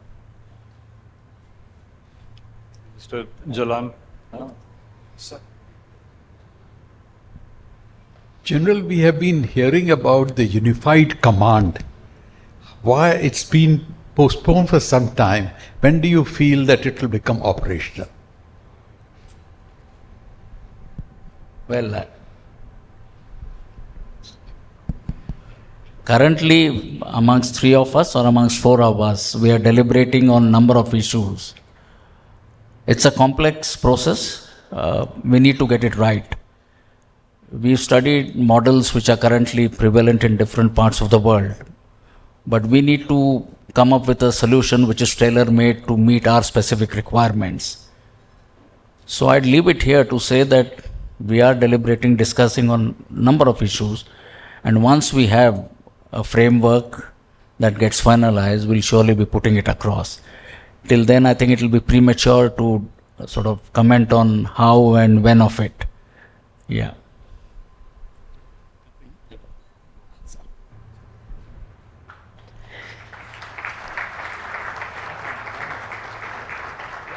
Thank you, sirs. May I now invite Mr. Harshvardhan Neotia, past President AIMA, to please join us on stage to kindly present mementos to our esteemed guest and the moderator of the session.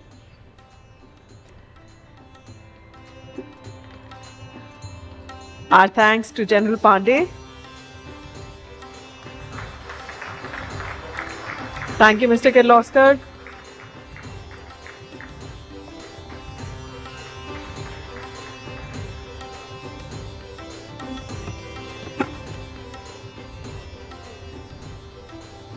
Our thanks to General Pande and Mr. Kirloskar for this wonderful session. And we thank Mr. Neotia for joining us on stage to present the mementos. Ladies and gentlemen, please remain seated as we are immediately moving on with our next session. We are starting with the next session, which is a panel discussion on reinventing legacy, leading change with continuity.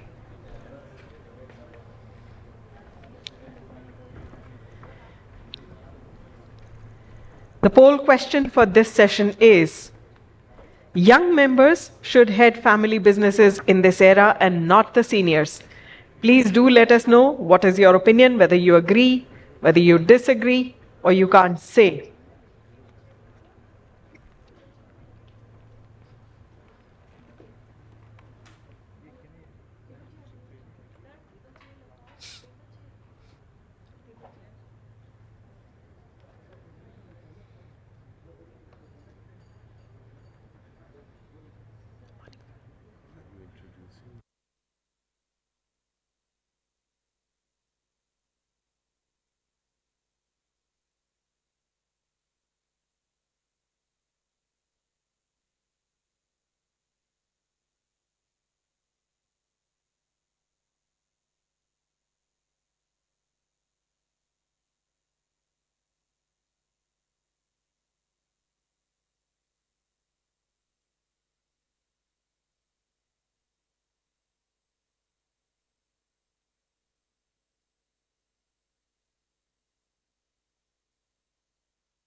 So, ladies and gentlemen, we have shared with you all the USP of every National Leadership Conclave is that we have a poll. So, the 9th National Leadership Conclave, of course, is no exception. So, we're delighted to present to you this question, which is all set to tingle your thoughts. Please do let us know whether young members should head family businesses in this era and not the seniors. Please do let us know if you agree, disagree, or can't say. To take part in the poll, you can scan the QR code. I request the team to please show us on screen the QR code. And here's the poll result for the previous question. So here's the QR code that you can scan to be a part of the poll. Or please do visit the AIMA website, which is mentioned on the screens.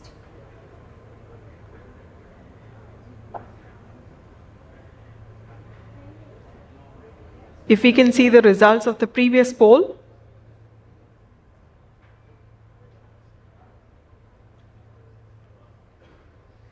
The previous poll question.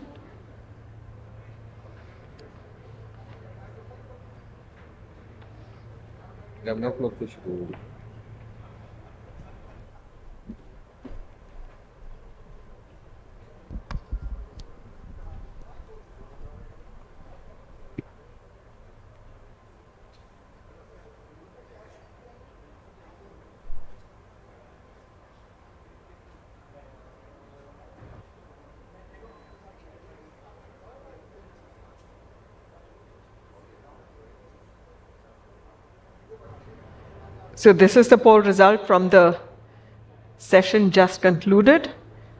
The question was, the way to ensure self-reliance in wars is to source weapons exclusively from local producers. So 60% think they agree with this, 30% disagree, and just 10% can't really say. So do share your opinion.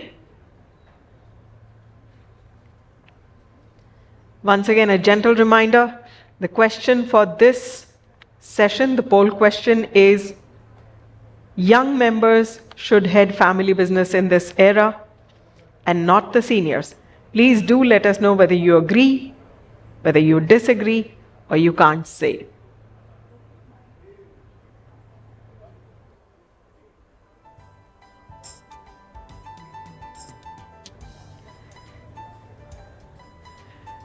Ladies and gentlemen, as we shared with you all at the very start of the day that tea and coffee is available. However, please do come back to your seats as we are getting ready to start this session.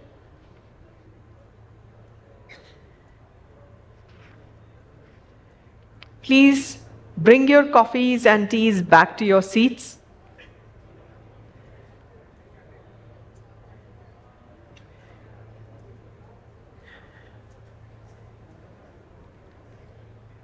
Let's not disrupt. Let's not have too much movement inside the hall. Please kindly bring your teas and coffees back to your tables. Please have a seat as we are all set to start this session.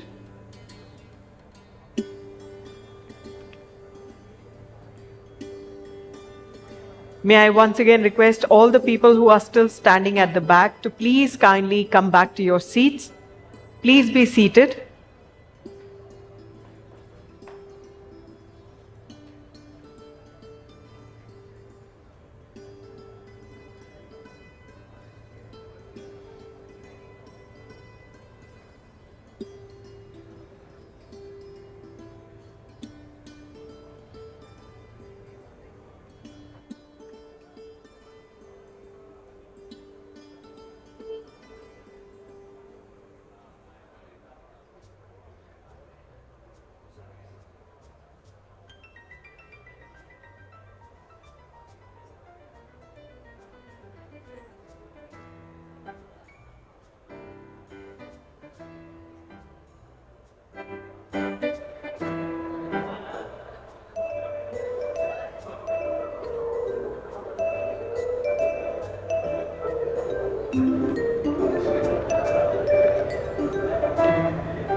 Ladies and gentlemen, we are all set to start this panel discussion, Reinventing Legacy, Leading Change with Continuity. In the old world, typically, the founder of a family business created, the second generation built, and the third generation frittered it away. Now, as the economy and the opportunities changing fast, family businesses face greater internal and external challenges in each generation. However, family business legacy remains an important source of capital, recognition, and influence. And those who can manage change with continuity tend to enjoy lasting competitive advantage. However, the legacy can sometimes be a burden and constraint on the next generation. A living legacy needs to evolve in purpose, scope, and story to align with the new economy and the new thought process, technologies, competition, values, and socio-political realities. Legacy is not something to be preserved. The challenge, however, is to maintain its potency through continuous extension and invention. So the questions that we are asking you to all ponder is, why does family legacy matter in this age of disruptive entrepreneurship? How can successive generations turn the legacy into an asset and not allow it to become a liability? What kind of intergenerational power sharing is needed to achieve legacy's longevity and also to upgrade? So please, once again, may I request members of the audience who are still standing at the back to please kindly grab your teas and coffees. Please do join us back at your tables.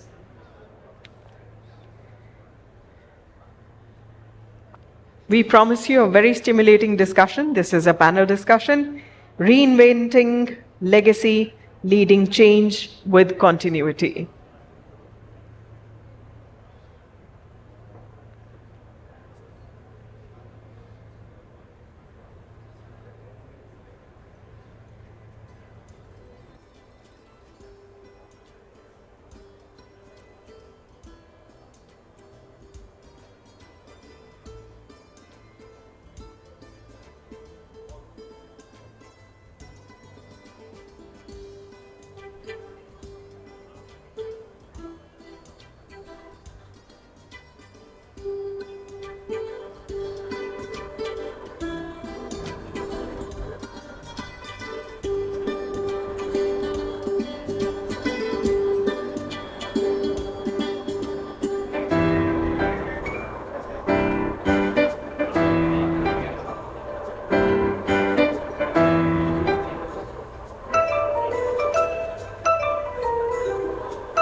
Ladies and gentlemen, may I have your kind attention, please? Members of the audience who are still standing at the back, will request you all to please kindly have your seats. We are ready to start with this session.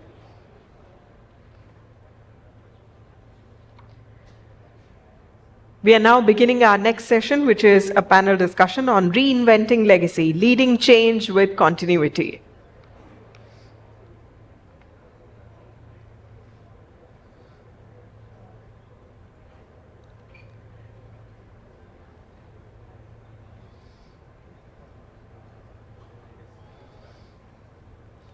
We are delighted to have with us today Mr. Harshvardhan Neotia, past President AIMA and Chairman Ambuja Neotia Holdings Private Limited.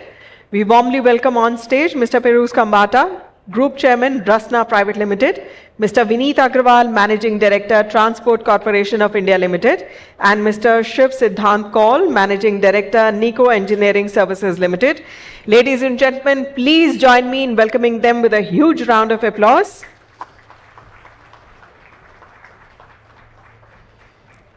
I'll once again put across a gentle request to all the members of the audience who are still standing at the back to please kindly come back to your seats. As you can see, the esteemed panelists and the moderator have already joined us on stage. Before we begin, a few words about Mr. Neotia. Mr. Harshvardhan Neotia is the chairman of Ambuja Neotia Group, which has interests in real estate, hospitality, healthcare, and education. Mr. Neotia was conferred with the Padma Shri from the Honorable President of India in 1999. He is also a recipient of the YPO Legacy of Honor Award and D.Lit from the Vidyasagar University, West Bengal. In addition, he was awarded Banga Vibhushan, highest civilian honor from the government of West Bengal, and is the honorary consul of Israel in West Bengal. A very warm welcome to you, sir. May I request you to conduct the session?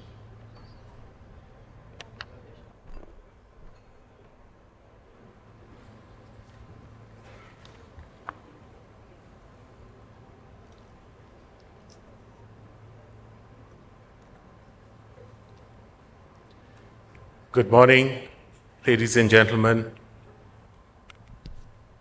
Warm welcome once again, and I'm delighted to be moderating this session, which is on family business and legacy. I'd like to welcome on my own Piruz Kambata, Vineet Agrawal, and Shiv Siddhant Kaul, who are the panelists. They will have to do the heavy lifting for the session, but just as the role of a moderator, I need to say a few words. Well, as we all know, when businesses transition through generations, there are many dynamics at play. First of all, there is the dynamic of time. Something that was relevant 50 years ago, 100 years ago, may not be relevant today. Then there is the dynamics of family. There are different members of the family that come in. A patriarch who starts has a certain dominating influence. It becomes more and more democratic. Aspirations of different members of the family at times are at variance. Some of them perhaps want to pursue other interests, and therefore, if there is one big behemoth, how do you allocate resources?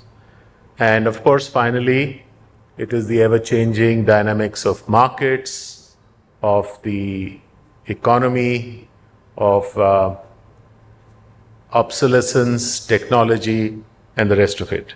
So how do we navigate this, and to help us in understanding how we transition from one generation to the other, retain the essence of the core family legacy, and yet innovate? So, as they say, the only thing that is constant is change.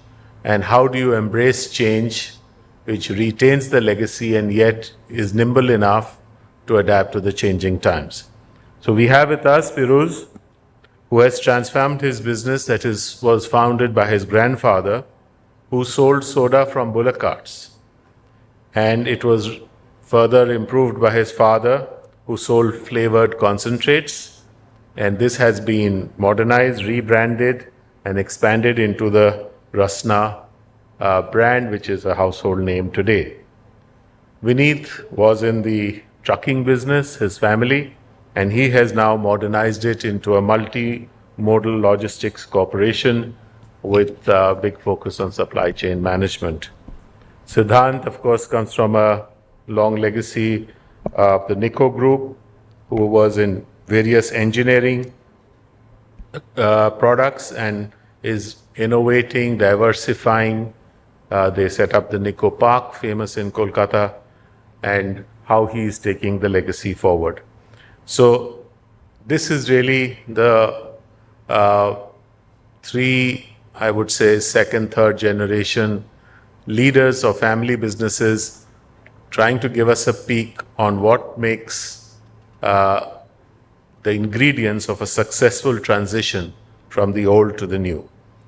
So with this, I would request each of the panelists to speak one after the other. I'll call out the names. And after that, we can have some questions, some from the floor, and some, of course, I will also pose to all of you.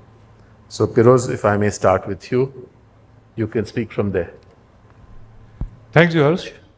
You just said, give me the ingredients of success, and I thought you wanted the formula, which I can't give you.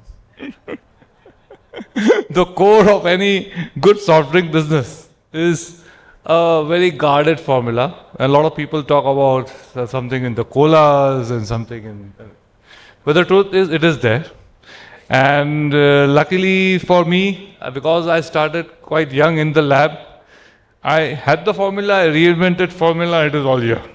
And I think when you ask me one of the ingredients of success of any family business, in our business, one of the success is this very guardedly, secretly guarded formula, which we have not only inherited, but we have improved as we go. Because the second part, which is very important, is that today there is nothing like past legacy or what my grandfather did. If I continue that, I'll stay one more hour if you ask me, forget one more day. And you mentioned the challenges, biggest challenges are of the startups today. These are young boys coming out of colleges and they work out better products. So we have to, if you ask me, have the agility of a startup. We need to have a mindset which probably of an entrepreneur, which my grandfather had. And we need to have the systems and the infrastructure as the MNCs have. And if we have all this, we succeed. And for us in Rasna, every day is a new day. Every day is of a day of challenge. Every day we think as a startup. Number two, which after the formula and the flavors, which we are very, very keen to do, is ensure that our product offerings meet the customers' requirements of tomorrow. And I am very proud to say that Rasna has been one of the foremost companies in the concentrate sphere to launch the most innovative products the world has seen. To give you an example, in post-COVID, we launched world's first 100% natural powder concentrate with fruit, no preservatives, 1/3 sugar with stevia inside, without any flavors, only fruit concentrates, and of course the essential oils, without any colors, only natural colors, which also were synthesized by us in our labs, which is also a challenge. And today we are the Tesla of the category. There is nobody else in the world in this. And in many markets, we are the leaders in this category. Similarly, when there was the whole hue and cry about sugar in malted beverages, we were the first people to take the lead of launching Honey Vita, which is a honey powder in a malt beverage. So the consumer can get, let us say, the goodness of sweetness of honey, the sort of strength of malt, and of course the vitamins, once again unique in the category. Then everybody knows Ghar Ka Nimbu Pani, Aam Panna, our various offerings in terms of value for money. So I believe that one of the core strengths is that we think like that as startup and are very innovative, very quick off the block, bringing the products, new products. Third is the brand. Of course, we have been custodians of the brand, ensuring that the brand dynamics are such that it appeals to the mothers of today and the children of today. A lot of people tell me, Mr. Kabata, you are a pony in the little Rasna girl. Where is it? I said, of course, the pony has to go because we have to aspire for the new generation girl and she doesn't want the pony, so we have to remove the pony. But for the same same as the mother. So, of course, our ads are changing and our latest ad campaign, which is running now, is with Tamanna Bhatia. And Tamanna Bhatia is talking of the magic of Rasna, which is not only the vitamins and the ingredients in Rasna like the fruit and the glucose, but also love. Because Tamanna says, Rasna mein jo ek cheez hai, kisi mein nahi hai, wo hai vitamin love. That campaign is on. Thank you, AIMA, for giving me the opportunity to talk about that also. And then we come to a very important part which I would like to tell you, that the fact that we always ensure that Rasna is a global brand. In fact, as soon as I joined the company, I was the first one to pick up my bag and go abroad for stay there for a long time, because I always believed in the India story abroad. And in my various interactions with the government and all, I have always been a proponent of Make in India before Make in India in this current form was born, 20 years back. And I did believe that India's story is not India growth in India, but what Indian companies like Rasna can do in the world. And today with that, we are today lucky to be the largest soft drink concentrate manufacturer in the world. Around 12 factories across India, selling in all the places in the world. And this we were able to achieve, I'll tell you how, by ensuring that our product is very competitive. I today make the most value for money concentrate in the world. And not only that, we ensure that in marketing terms, thank you. In marketing terms, we always have advertising and marketing for this country. So this is what we do. Maybe in the question answer session, you can later ask me more about the global things. But last is, which is what I'm a big proponent of in the last few years, and which I think we practice. Today, gone are the days that entrepreneurs could say we are just entrepreneurs and we will ensure that we become good companies. Today, every entrepreneur has to be a nation builder. We have to walk with the government, with civil society. We have to be with them and ensure that India grows. I don't think today we can have the luxury of saying, "Humne tax bhar diya, somebody else has to develop the country." No. Tumne tax bhara hai, but what more you can do? To be. And that is the reason why companies like us, we are working with foundations, trusts, associations. We can't be sitting and saying, do this. We have to be part of the story. And I do believe that as a company, we are doing that. For example, we are Atmanirbhar Bharat. We are ourselves ensuring that we make all the products in-house. So while our competitors take products from abroad, import, we make it in India. Much before COVID, much before Atmanirbhar Bharat. Number 2, as I said, make for the world. Number 3, inclusive growth, ensuring that the farmer gets a benefit. We work with categories like honey. We ensure that the farmers produce, we buy. We give him probably double the price than probably our competitors do. And most important, we know that Rasna is the drink of the country. So 1 rupee, 2 rupee, 5 rupee product price points, we have not touched for 20 years. A lot of people tell me how you can do it. I say because I have no merchant banker, no public, no finance bank to tell me. I am fully 100% owned by myself. I can do what I want. So no price increases. And I have not reduced my glass to half. Same 200 ml, 2 rupees. So I think this is what I do believe, that we are the drink of India. For us to give a good soft drink at a good price is also part of our DNA. And of course, through our trust and foundation, we are part of many education exercises, many NGOs, many other things which possibly you can see from what we are doing. And also working closely with the government in various schemes of the government. Thank you very much. Thank you, Piruz. Vineet, over to you. Thank you, Harsh. So, I am third generation in the family. My grandfather started the business in 1958, so a little more than 65 years now. He started the business as, we are into the logistics side of the logistics business, and he started off as one man, one office, and one truck. And in that journey, since now, we've now moved 2.5% of India's GDP by value of cargo every year. This is a combination of multimodal logistics and doing a lot of other related logistics products and services that were actually not known even 2 or 3 decades ago.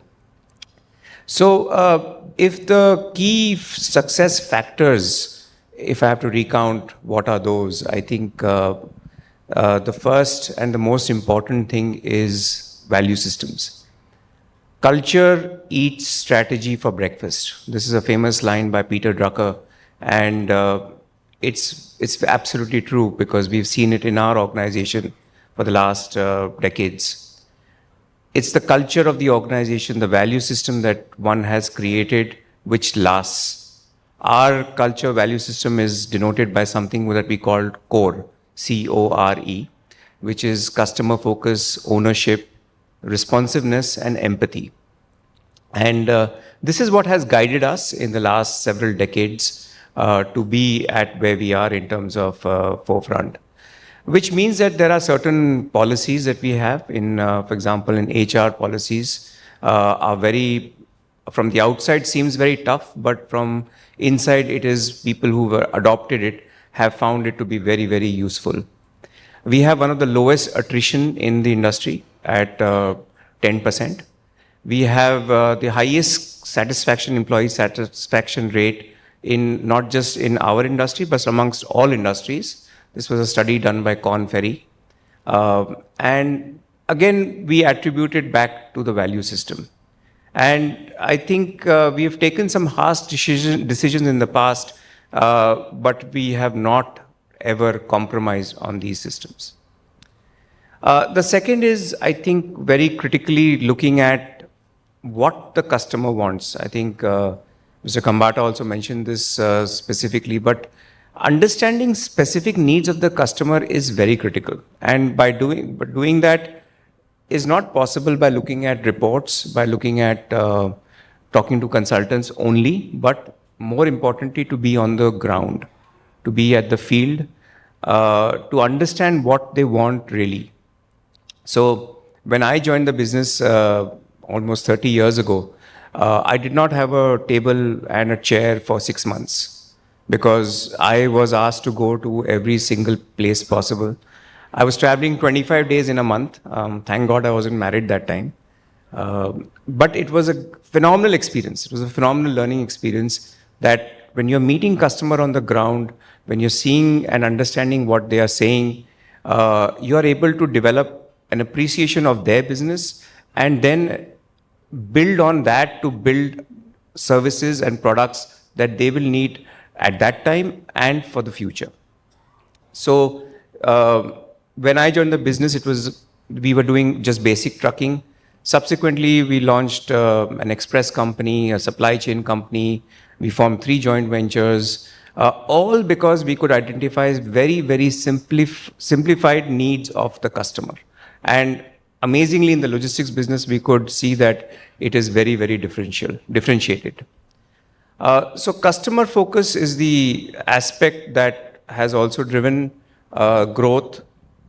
And the third and most important thing also is how we look at the people development and the trust that you have for people. In our organization, for example, we do not, there are no strategic decisions all the strategic decisions are taken by an executive council and all the day-to-day decisions are taken by the respective business heads. We have, in the last 30 years, the family has not signed a single check in the company or even authorized any payment because it's a trust that we created. Of course, these trusts are followed with checks and balances, but it's moving away from that culture in a family business to a professionally run family business. I think there are clear-cut differentiation between family businesses and professionally run family businesses. And that's what we are aiming to and trying to get there slowly. Thanks. Thanks, Vineet. Thank you. Siddhant. I think the word I'd like to focus on initially is the idea and concept of legacy, because it's really very loaded in many dimensions. So the first and foremost thing is the legacy from the perspective of being brought up in a business family. And frankly, the way I was brought up was not as being part of a business family, but it was being brought up as, in a way, in a professional family, where the idea was that the only thing that you are really entitled to is the love of your parents, the love of the family, and a commitment to learning, commitment to being yourself. So I think that is a legacy which I really treasure and prize. And frankly, I had no interest for the first, I would say, 30 years of my life of being in the family business. I never really imagined that I would be a part of it till, maybe 1 or 2 years before I moved back to join the business. So in that sense, I would also say that joining a family business can have many paths, many ways. And it's not immediately clear at every stage what the true impact of that legacy is. Once I joined the business, the idea of legacy, and it's strange because the traditional route in Indian family businesses is that you join or work while you're in college, and you kind of get trained in a multi-role at every level in the organization. And I think that's a great way of doing it. For whatever reason, that was not the path that I was on. And I had this strange sense of coming in, at a senior level, which is in some sense coming in as an outsider in many ways. So the idea of legacy then switches from the legacy of seeing what has been built while you were out.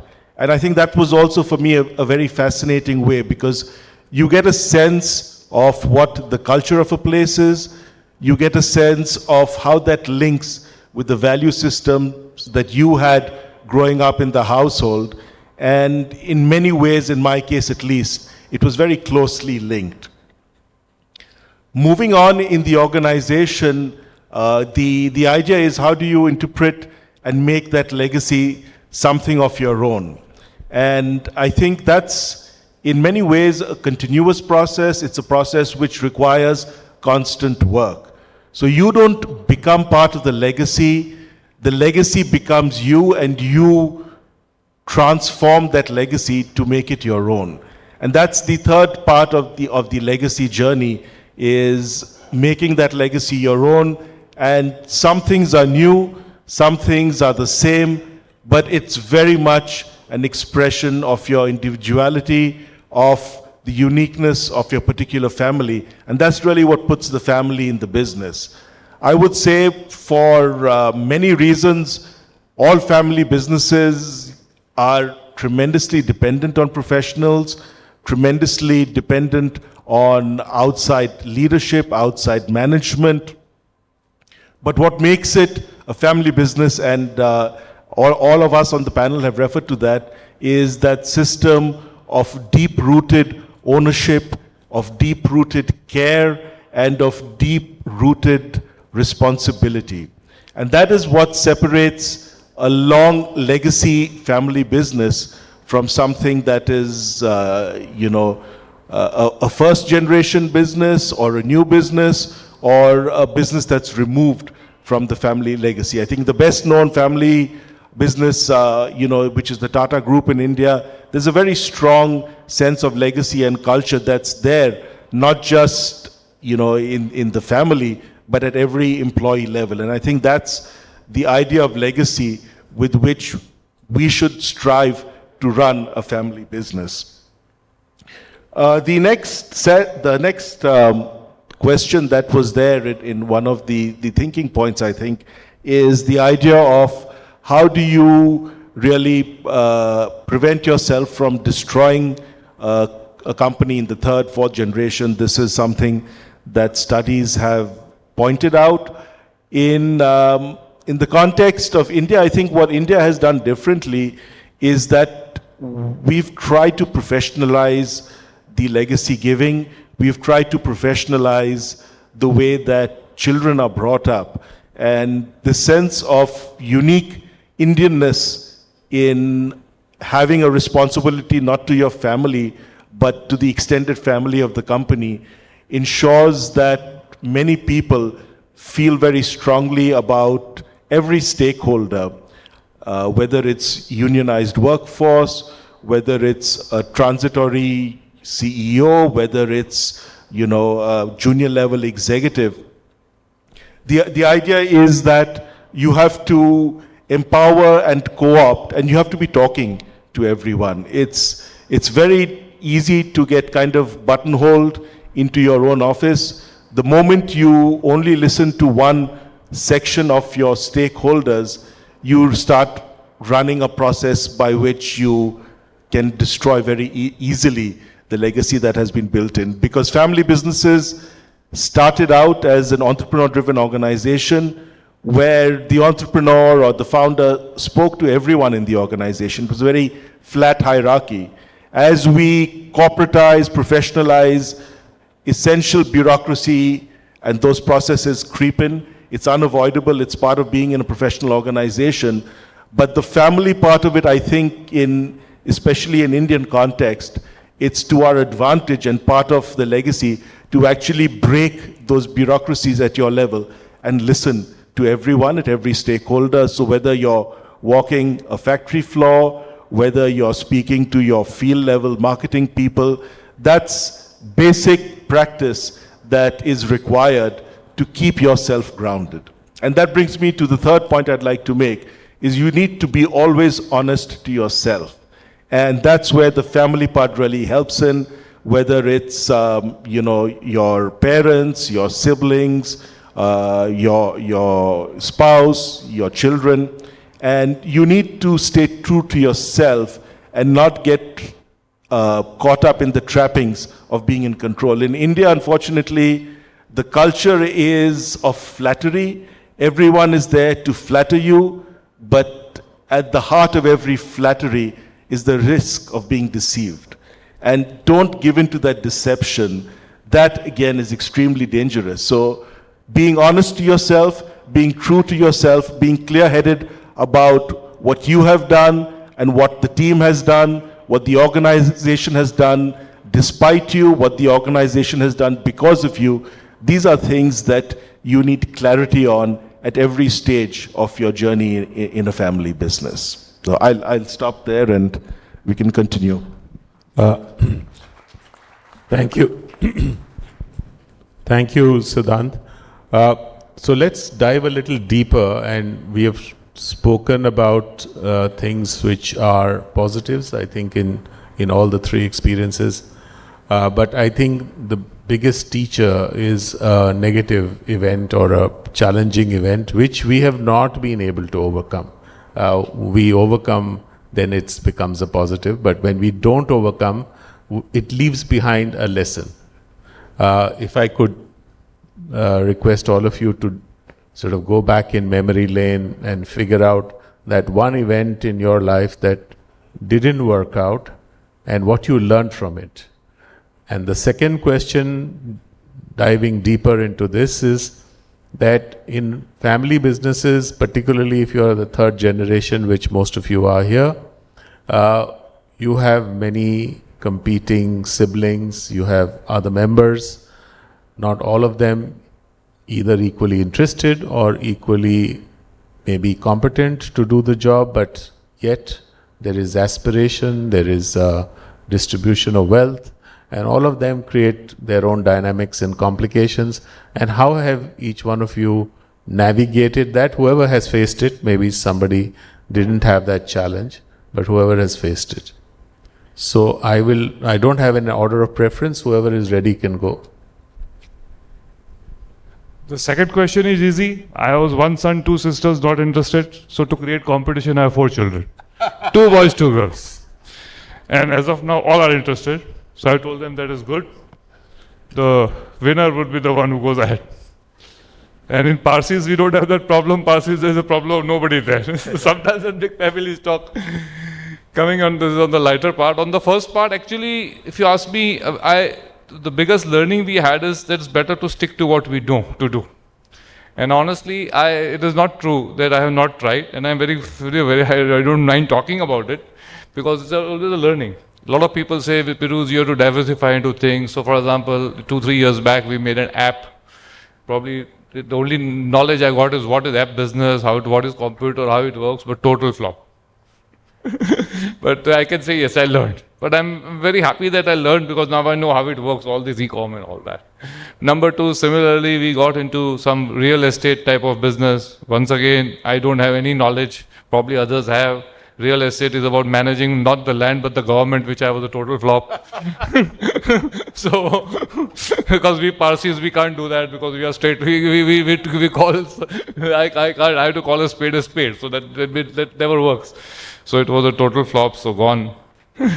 Third, finance business. I thought I was very good at my own finance, multiplying. So I thought I'll take finance and make finance, but then I found out that there is two different things. When you have your own finance and you are putting it, is very different than you take somebody else's money and put it. So once again, super flawed. So after all these things, what I really decided is it's better, at least my best life, and I intend to concentrate on what I know. And that also concentrate on one thing which I learned we do very well is to ensure that we give mass products out. And I'm very lucky Rachana is in that space, because it is not true today in this country that only the cars sell, only the supercars sell. If you ask me, the cycles and the scooters sell much more. It is not true that the country, Bombay and Delhi, are the poorest. What really is in the small towns. And this year, for example, I made it a point not to meet the super talkists in the main towns. I'm getting people from small hinterlands to come to the cities, going to smaller centers, smaller cities and meeting them, knowing what they want and reshaping our products for the real India, which is this masses. And we think we do that very well. So I think this is what we have learned. Do what you know and concentrate on mass. And I thought that the mass is only in India, but no. Last 4 years, our whole export story is the Africa story. Africa is a bigger mass. And there we have launched not 1, 4, 5 products of that types. In fact, with high flavors, high colors. In fact, I won't drink it myself. They like it that. We sort of reoriented those products. And my God, they're flying. So I think this is where I think we are concentrating on, being a mass brand and taking it to the world.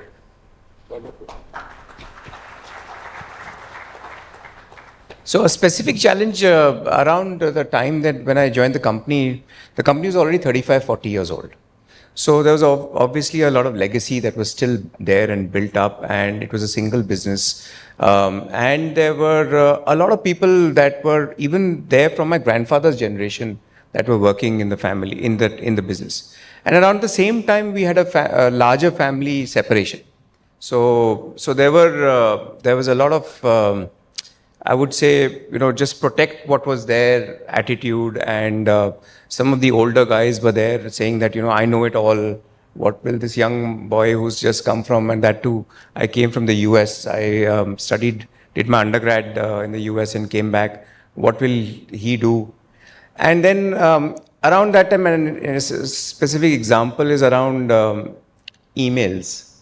So emails got introduced around 95, 96. I think VSNL had its had its lines, and you could dial in, and so nobody was willing to accept it.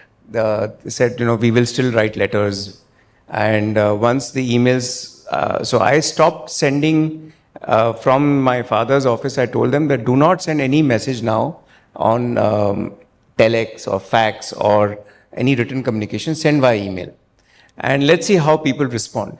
So what people were doing they were printing all the emails out and writing those letters on top of those emails and then sending it back. So bringing around that cultural change of acceptability to new technologies was very painful. The fact that there was we sometimes overestimate legacy. So we have to moderate that and not lose respect. I think that's the other thing, because all the people who were there had contributed to the company's growth, and to treat them fairly, to treat them warmly was my prerogative. So that is something that we ensured that I did not lose that respect for any single person who was serving at that time.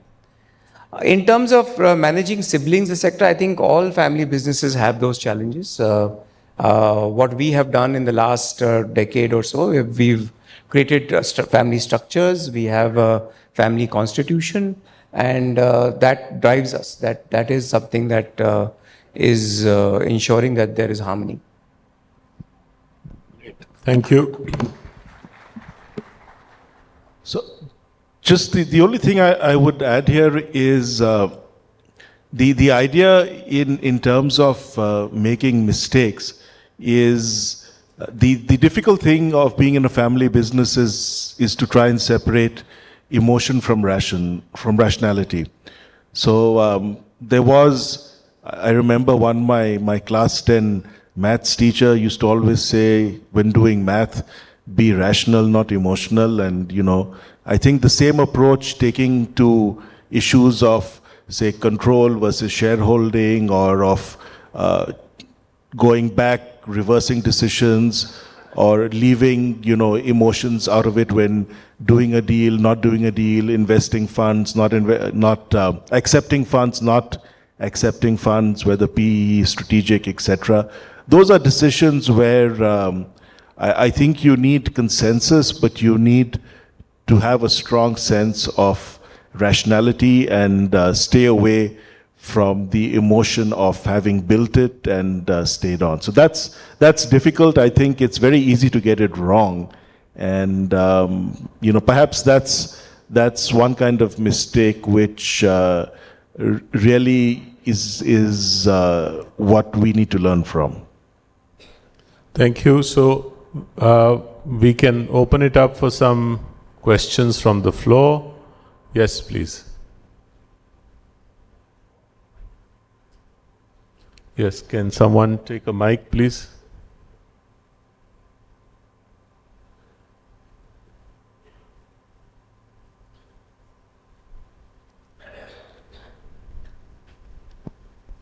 Is a mic coming?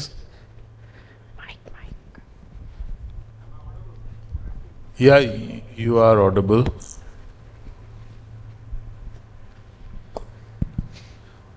Question is to anyone. I'm S.K. Goel from Noida Management Association, member of AIMA also. What is more easier to hold on to your legacy, or like we are seeing today, many startups are coming, minting money and selling off their businesses. What is more profitable, to hold on to your legacy business or to sell off? Thank you. So I'll take that question, because on this I did a whole session, and that I titled the session, Startups are End-ups, because they start and they end. And unfortunately for the country, the startups are not adding value also. If they do two things, they station themselves abroad to get the benefits, so they work from some tax-free jurisdiction. And number two, if they sell off to a bigger MNC, then who learns all the Indian ways and controls the country. And I can tell you from examples of how this has happened, and actually India has lost. So the real India story of startup has to be, startups is forever and eternity. And startups, I personally believe, and like in some capacities, as I said, we have a finance vertical also. We do meet startups. They want money. They always talk of what I call cash outs. I said, no, bhaiya, nahi. You give me a plan how we are going to grow. And somehow, I ideally believe if you need money also, get into a public listing, get money from that view. And this is something which I believe we have to inculcate in startups. Second, a lot of startups, let me tell you, are taking the wrong ways also to make quick money because of what you said. Because there's a huge, what I call drive, get profitability, because they are funded. And sometimes that is not right, because compliance is ensuring that we are on the right side of the law is also equally important as much as making money. So you're absolutely correct, and that's why in some forum I have suggested there has to be a charter, like there is a charter for corporate governance which we all have. And when I was in CII, I actually worked out a charter and we made people sign it. Similarly, there has to be a charter for startups also. And of course, it can't be law, but at least the people who are supporting startups with finance and all should ensure that the people they support, the startups, adhere to that charter. In my mind, that is the way out. Because all said and done, the startups are funded by people like us only first when they start. So let us ensure that this charter is there, and let us teach them that, of course, they are very good at technology, they are very good at entrepreneurship, but let us also teach them there is value in longevity. And I think here the family businesses with legacy, we have much to share with them also. I think just to add to that, if we have survived 65 plus years, we are the original startups. We started as a startup, right? I mean, one man, one office, one truck. And every few years we had to reinvent ourselves. If we did not reinvent ourselves, we would not survive. So I think family businesses are startups by themselves at all points in time. The second is a philosophy. Is a philosophy around build to sell or build to last. If the philosophy is build to last, then clearly you're doing something else. And it's build to sell. So I don't have anything against startups. I think it's their philosophy, and each one is to their own wish. I'll take a slightly contrary view and say that you need to decide on a case-to-case basis. I don't think you need to pigeonhole yourself that I'm going to build and stay forever, or I'm going to build a company and exit. It's a question of circumstance, and this is where you need to separate emotion from rationality and decide what's best for you given your particular circumstances. Many people are serial entrepreneurs by nature. They want to build something, sell it, start something else. Many people are more interested in building for legacy and for a multi-generation framework. You need to do what's right for you in your particular circumstance, and don't have a notion that I want to build for a legacy, that's the only way. Sometimes selling is the smart move. Thank you. Another important point, just one question I'll take before. So one more point that I think, again, diving deeper is that when we look at legacy, we also look at certain things that we want to retain and certain things we need to change with time. And sometimes the companies become unrecognizable from what they started, and sometimes they retain some very, very essential elements of it.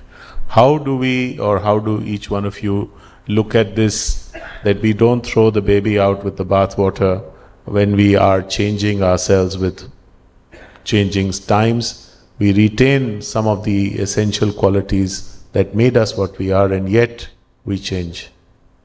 Anyone would like to?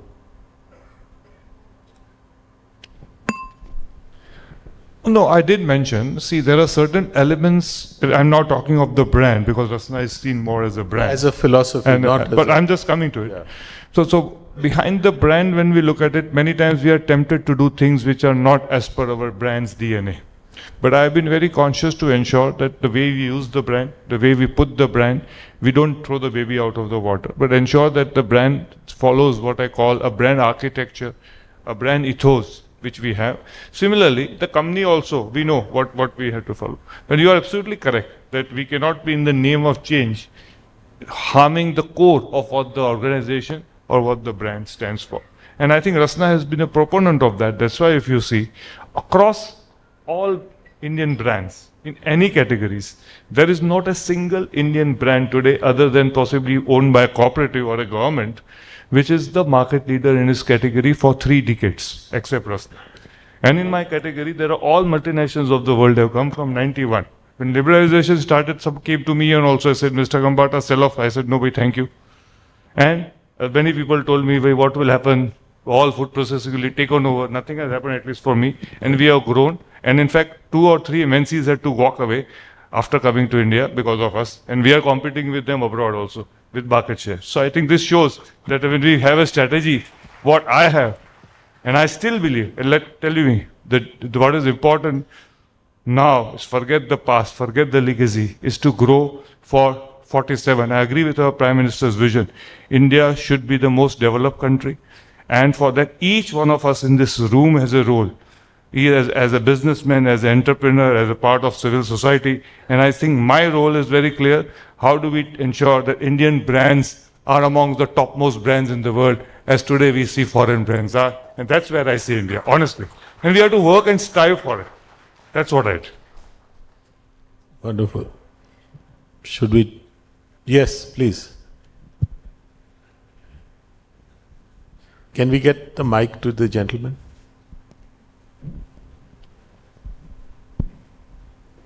Your name and then to whom you want to ask the question. Yeah, I'm Dr. Karpaswamy Ramanathan, representing Hindustan University, Chennai. Basically, I'm from Coimbatore. My question is, based on the deliberation, what you had, the problems.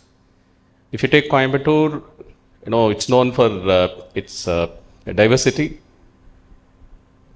Most of the first generation entrepreneurs are successful. When they went for expansion during the second generation, third generation, they went for failures.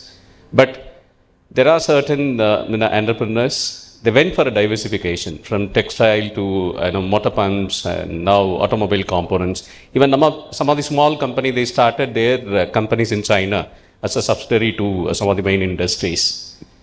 My question is, for a second generation or third generation, when you reach the second generation, third generation level, is it fair enough to go for massive expansion or to go for a diversification? Because the another issue that was discussed, when the family members are involved, again, authenticity and sharing the roles and everything. So what will be your suggestions? Would you like to go at it? So I'm a little unclear what the exact comment is, but I think it's about what is the suggestion of growing, in one industry versus diversification, and strategically what should you be doing? So it's again, there's no one size answer. It's depending, I would say, on two things. One is at which stage of your journey as an organization you are, and what is the preference or the personality type of the incumbent generation that is overseeing that business. So if you are a company that is in a good industry, where margins are good, market size is good, then why would you want to diversify? My sense is that you could probably intensify your efforts and really capitalize on the large growing market that is India. If you are in a bad industry where there's suddenly a lot of competition, where pricing power is poor, and you have the ability or an idea to diversify and get into that, and you have the competency to do that, then that's great too.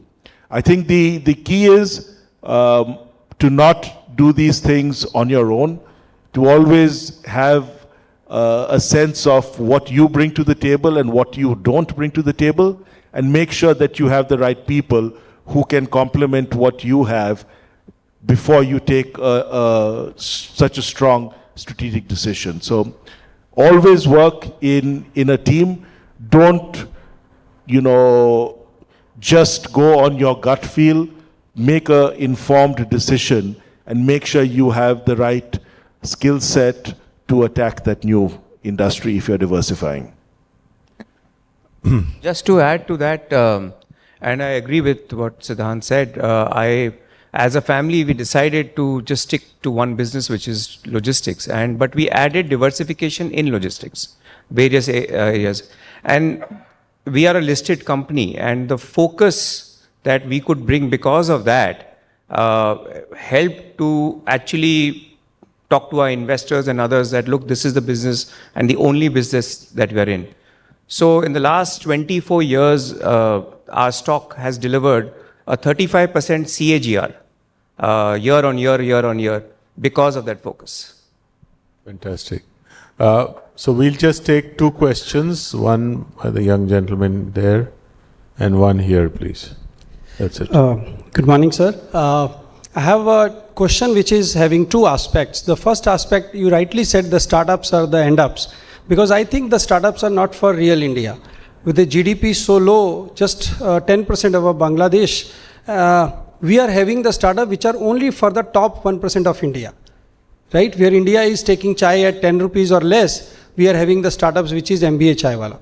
The second aspect of this is that we have in India, we have a great sense of business, right? where people are doing small family-run businesses. They may not be 100 crore businesses, but they are doing under 1 CR business at a very high efficiency, very good top line, bottom line ratio. Now, how do we bridge this gap when, Mr. Khambata said we want to take brands from India to go to the world? Why don't we have a Golgappa brand, in India? Why don't we have a Bada Pav brand? Even if they are there, I don't know when we will have a Indian Golgappa selling in London, some high street. So your views on that, sir? I think we already have. I think Haldirams and the Bikajis have become. I saw them in London only. So to that extent, I think Indian brands are doing quite well, to ask your question. And to ask the first part of it, that's why I believe that our time has come for social entrepreneurship startups. So for example, there are some young boys who have worked out novel technologies, wherein with these technologies, the farmer can get a benefit. The rural infrastructure and logistics can grow. It is not true that all startups are, like you are saying, only for the 1% of the people. There can be a lot of good ideas, I believe, which can do good for the whole country. Like I can think of medical equipment. Still we import a lot of our medical equipment. If the companies can work out, youngsters can work out, we have got best of colleges, low cost, low efficient medical equipment. India needs them. Similarly, when I say medical equipment, medical devices, we need them. We need the pharmaceuticals. I believe India has a host of nature things, Ayurveda, homeopathy. I'm sure young boys and girls can work on that and create brands there.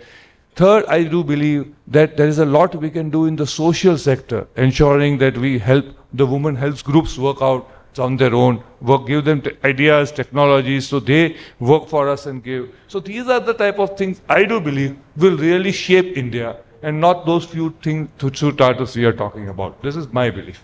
And coming to the Indian brands abroad, when I did mention that, I mentioned that because today I think time has come that we don't only look at taking foreign brands into India, now in India. How I still believe is that why can't we take Indian brands abroad? And I'm very happy that the government has looked at it very proactively, because in my sector, food processing, PLI, Productive Link Incentive, has been given for brand development abroad. And that was part of a discussion which I had. And food processing is the only sector where government is giving PLI for marketing brands abroad. And I do believe the need of the hour is more PLI for brand building abroad across all sectors. This is my belief. Yes. Hi, my name is Syed Athar Ali, and I am associated with the Gwalior Management Association. My question is for Mr. Vineet Agrawal. I am into logistic.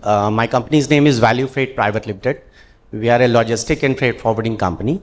So now, since this Red Sea problem is going on and the war is looming, and the freights are going haywire, so my question is, what suggestion as an experienced guy you can give to adjust accordingly with this situation as a freight forwarder and a logistic company? Thank you.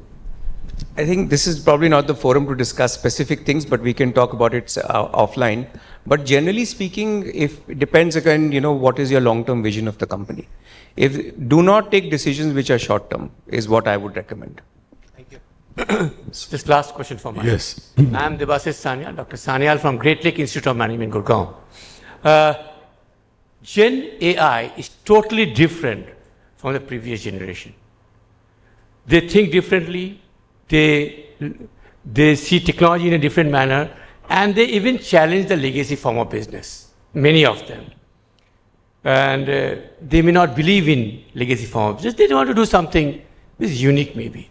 How you all see, you may have been able to manage your children very well, but how you see this challenge for your son or grandson and future generation? Because Gen AI is totally different animal. So I think if I recall some conversations my grandfather had with my father, he says, "Ye beta kya kar raha hai?" So every generation struggles with this. Perhaps the pace of acceleration is a little bit faster, but the idea is, I think, it's never too, you're never too old to learn. You're never too old to ask questions. And that is, something that's not directly connected with a family business, but it's a habit that, all business owners, business leaders, CXOs really need to have, is the sense of wonder, the sense of it's never too late to learn something. I mean, for example, I have my mother-in-law constantly asking me, how does this work? How does that work? She's more active on Instagram than I am because, she's finds joy in that platform. But from a business perspective, you need to be in touch with what is happening. You can do that through your children. It's a great way to actually empower them, adopt them, and bring them in. If you want to have this lesson of passing on the legacy, be curious about what's engaging with them and ask them questions. They could be 10, 12, 16. Ask them questions, this is what I do. How is what you are doing going to help me? So it's, I think, a great way for, a great asset of being in a family business is that you can actually learn from people younger than you and implement things with great rapidity and speed as compared to a non-family business. Well, thank you very much, ladies and gentlemen. Thank you, Piruz. Thank you, Vineet. Thank you, Shiv Siddhant. We have to come to an end of this session. There are, of course, some answers and there are lots of questions, but we will leave it for today. Thank you very much.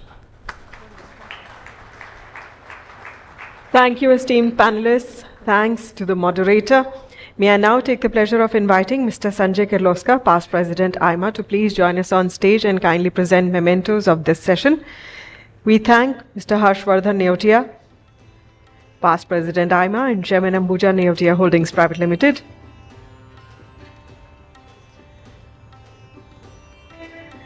Our thanks to Mr. Piruz Kambata, Group Chairman Rasna Private Limited.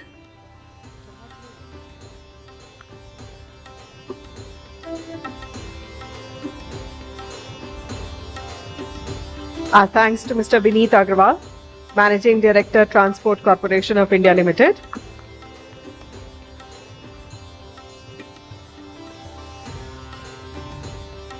We thank Mr. Shiv Siddhant Paul, Managing Director, Nico Engineering Services Limited. And thank you, Mr. Kirloskar, for joining us on stage to present the mementos.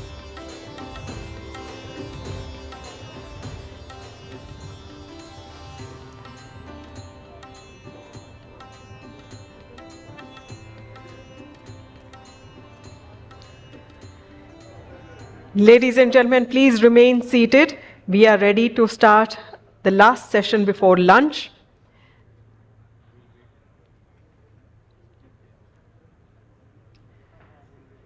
This last session before lunch is entitled Smart Money Moves, Pathways to Financial Freedom.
Ladies and gentlemen, this is our next session entitled Smart Money Moves, Pathways to Financial Freedom. India is transforming from a nation of savers to a nation of investors. The share of retail investors in the stocks listed on the National Stock Exchange has reached an all-time high. This change can be attributed to several factors, such as emergence of internet penetration, new trading platforms, lower tax regimes, and growing role of financial influencers who educate their followers on financial markets and guide them through their investment decisions through social media platforms. Young Indians have a higher appetite for risk and look for ways for adding to their income and wealth. The recent IPO euphoria, a booming entrepreneurship culture, and the rise of retail market investors are a testimony to all of it. Building on this trend requires the influencers to assure verified information, transparency of interest, and accountability of advice. So some questions that we are raising through this discussion would be how to set clear financial goals and what does financial freedom mean to you? How can Indians become more financially literate and invest wisely? With share markets reaching all-time high, how should young investors plan future investing? So stay tuned for a very interesting discussions ahead. Meanwhile, let's take a look at the poll question for this session. The poll question for this session is, it is smarter for novice investors to follow the crowd than to follow tips. Please do share if you agree, disagree, or you can't really say. Please join us for this very intriguing question, which is, we hope, will tickle your thoughts. It is smarter for novice investors to follow the crowd than to follow tips. Agree, disagree, or can't say. Ankur has still not joined. Neha and Rachana are here. So उनको introduce करके विक्रम के साथ चढ़ा देते हैं. Ankur.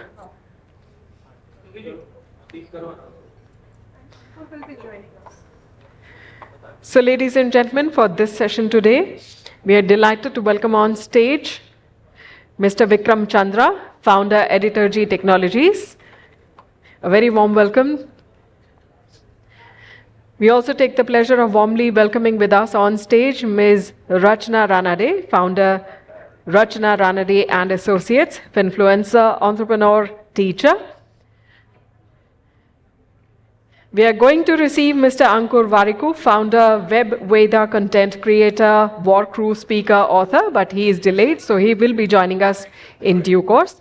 Meanwhile, we extend a warm welcome to Ms. Neha Nagar, Chief Executive Officer, TaxationHelp.in, finance content creator, and of course a warm welcome to Mr. Ankur Warikoo, who has just joined us. So, ladies and gentlemen, please join me in welcoming them all with a huge round of applause. It is my privilege to introduce Mr. Vikram Chandra to you. Mr. Vikram Chandra is the founder of Editor-G Technologies, a startup that seeks to transform video news through innovation in user experience using artificial intelligence. In his earlier avatar, he was one of India's best-known television news anchors, presenting shows like The Big Fight, 9 O'Clock News, and Gadget Guru, together with programs for social transformation, such as Cleanathon, Greenathon, and Save Our Tigers. Mr. Chandra has been named Global Leader for Tomorrow by the World Economic Forum in Davos and has won the Indian Television Academy Award for Best Anchor for a Talk Show, the Hero Honda Award for Best Anchor Person, and the Teacher's Achievement Award for Communication, along with featuring in the top 20 on the impact list of the Digital Power 100. I now request Mr. Chandra to conduct the session. Hello, everyone, and it's absolutely fantastic to be here, and it's a great privilege to be here. And also to hear from these three people, because when it comes to communicating about what is happening in the financial markets, and we all know there's a lot of interest in the Indian economy, a lot of interest in the markets, a lot of new people getting into the markets. And where are they finding out about what's happening? How are they understanding the markets? How are they being educated? How are they trying to figure out where to invest and where not to invest? Well, from people like this, from Neha, from Rachana, from Ankur, that's what they're finding. You know, many years ago, many years ago, I set up, you know, a business channel in TV Profit at that time. And at that time, that is what we used to do, a television channel, and you're going to sit in TV studios, and you're going to talk about, at that time, the 2005-2006 bull market. But that's not happening now, right? Now it's you guys. You guys are figuring out ways of how do you communicate the information in one form or the other. And it's all about influencers, and it's all about social media. Is that substantially correct, or is there still I'm going to ask you about the markets and what's happening, but let me first understand the new world out there. Yeah, you want to go first? Then I'll go this way. Hi, thank you so much for making me sit with my inspirations. So it's a privilege already. Yeah. So as far as you are talking about finance influencers, what we are doing right now, so be it school or college, there has been no classes for personal finance education, how we can navigate after we earn our first salary. So that is what we are doing in the current market. We are trying to educate masses that how they can manage their already earned money in such a way that they don't have to work really hard after let's suppose 5 years or 10 years for money at least. So we are educating them about how they can set a budget, their financial goals, and how can save to the max, because right now we have all the privilege because of the UPI, because of the apps which are very free, discounts, and there are many things through which companies are making us spend a lot of money. So we tend to spend on things which are actually not need but just want, but society is making us believe that these are your needs. And that's where what we are doing right now. We are just telling them to focus more on needs rather than their wants. Focus on your needs and not your wants, and save and invest wisely for your future. That's the message you're putting out? Yes.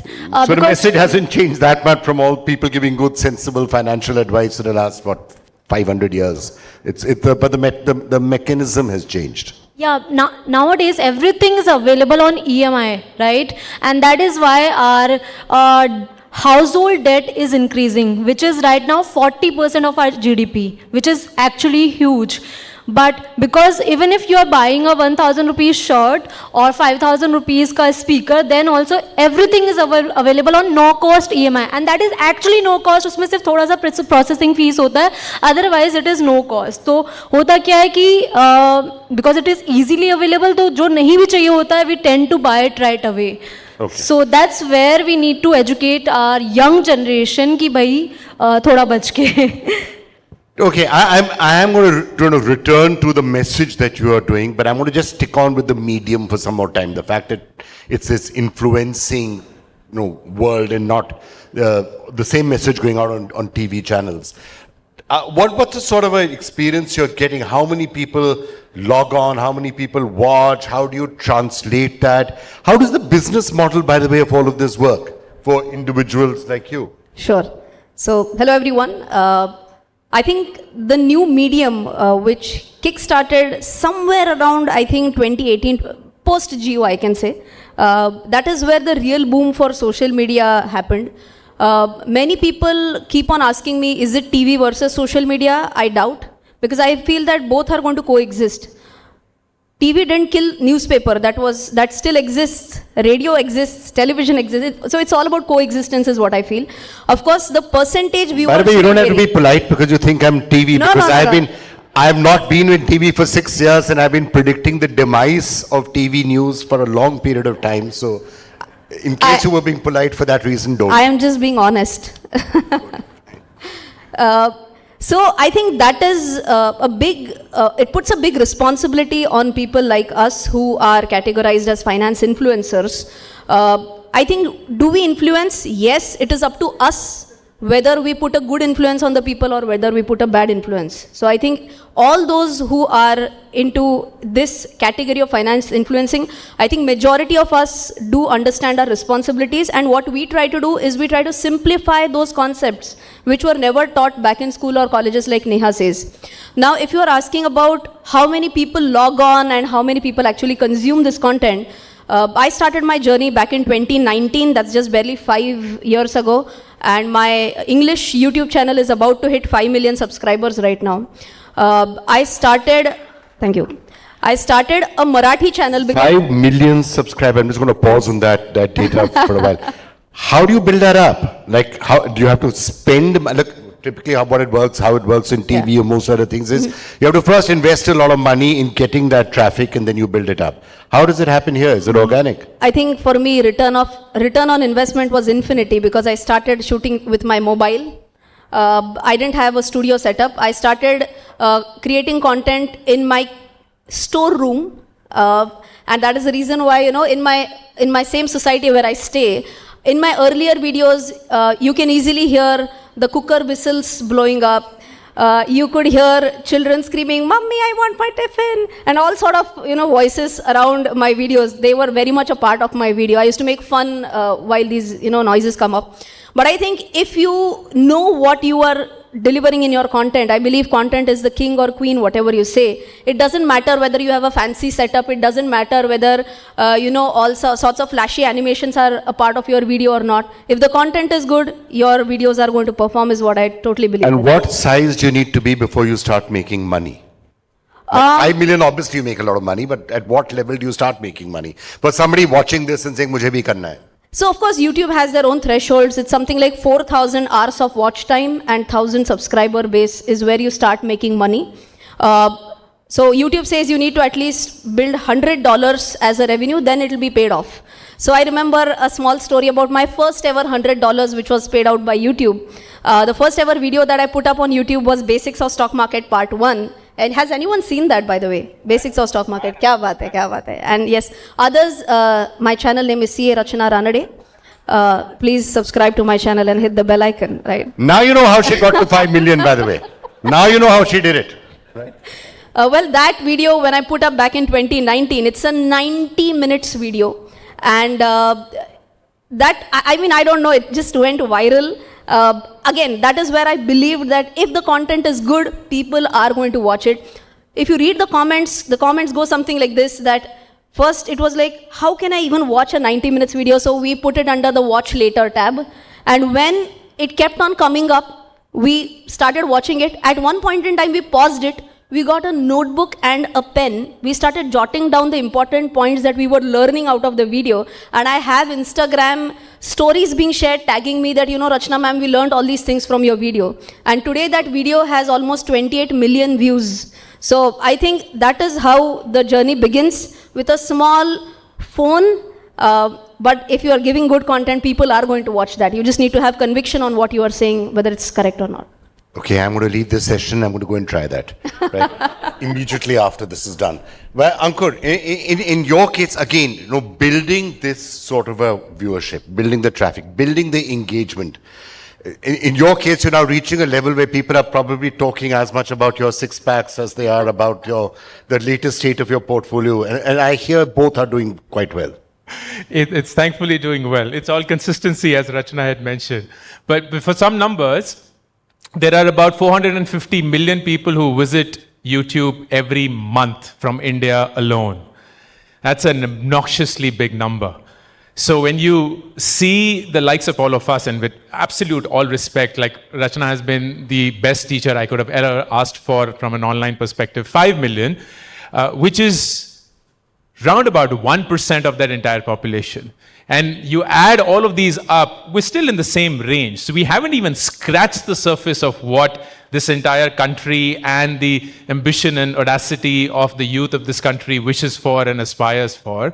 I certainly wouldn't go as far, Vikram, as saying that influencers or FinFluencers or whichever fancy name you want to tag all of us are in some way far more important than what television or traditional media is. I completely agree with Rachana. They all coexist. We can always stand in front of the mirror, pat ourselves on the back, ki humne ukhad liya, and we are like this and that. But the reality is there is real money and there is retail money. Retail money's first foot in the door is usually social media, because they haven't been taught the basics of finance in school and college, which ought to have been the case. So where do they go? Where they're already consuming and spending their time, whether it's YouTube or it's Instagram, very rarely something like a Twitter or an X or a LinkedIn, and they will find that information. But the real money, where actual money is being invested in the stock market, and there's options and there's trading and there's certainly big bets being made, I would be very surprised if somebody goes on YouTube and be like, yes, that's where I will park my next 200 crores for the next 1 year. That may be happening, but I would say that's a big rarity. They happen in their own corners. They have their own information and knowledge cycles. And what I would personally say is that I'm mass market. I'm speaking to a 20-year-old who has just started earning money, has no idea where to spend, is enamored by credit. As Neha has mentioned, they would love to go for the sneakers and for the iPhones and for the cars and everything. But if there is a certain amount of discipline they want to bring in their life, because somebody has told them कि retirement की planning करनी होगी और बड़ा घर खरीदना है और बच्चों की education and all of that, and they have no idea how to start, we are there at their disposal as early entry teachers. Once they become knowledgeable, I always say this, I'm a teacher teaching a curriculum. If you find if my content becomes repetitive, congratulations, you have graduated from my class. Please move on to the next teacher and the next whosoever you can, while I bring in a new student. I'm not your friend. I'm not going to be creating content that excites you and brings you along your entire life. I'm meant to just repeat the same things over and over and over again. They will get boring at some point of time, because that's precisely the objective. And once that happens, good. You move on to the next thing while I do the same thing over and over again. And that works. Right. But, if I could just come back again to the points that were being made. Look, you guys are all success stories. I have a lot of people who sometimes come to me and say, "Bhai, mujhe ye karna hai. I'm going to set up a YouTube channel and I'm going to make a lot of money. And what do you think?" And quite often my first advice is, you need to think it through a little bit. It's not quite as easy as it sounds, that you do a video and you put out good content out there and suddenly you'll get to 5 million or 10 million or whatever it is. Sometimes those great videos are just out there and people aren't watching it. How does it go viral? How does it get discovered? Not always that easy. What is your advice to somebody wanting to start off doing what you guys do? Whenever someone young or someone energetic comes to me and asks me कि मैं YouTube कर लूँ क्या, कैसे करूँ, so I tell them कि पहले करके देख ले. अभी हो क्या रहा है ना, youngsters tend to seek advice for free. सबको free का ज्ञान चाहिए पहले. If someone wants to start a business, तो उनको पहले सबको setup चाहिए कि ऐसे होगा या वैसे होगा, तो वो 10 questions पूछेंगे 10 लोगों से जाकर, and maybe कुछ टाइम बाद वो शायद ना करे, because someone will tell them कि इसका बुराई ये है, इसका अच्छाई ये है, तो वो डीमोटिवेट हो जाएगा. So first thing I tell them कि करके देख लो पहले, first try, and then second make a plan for at least 60 days जिसमें you can post at least 30 videos. So make a plan for that particular time of period, and when you are making those 30 videos, then you learn कि अच्छा क्या mistakes हो रहा है, क्या मैं और better कर सकता हूँ, but don't quit before those 60 days. And then you will get to know कि अच्छा ऐसे ऐसे चीज़ें होती है. As Rachana ma'am has already said कि कोई fancy equipment नहीं चाहिए, setup नहीं चाहिए, you can start from home.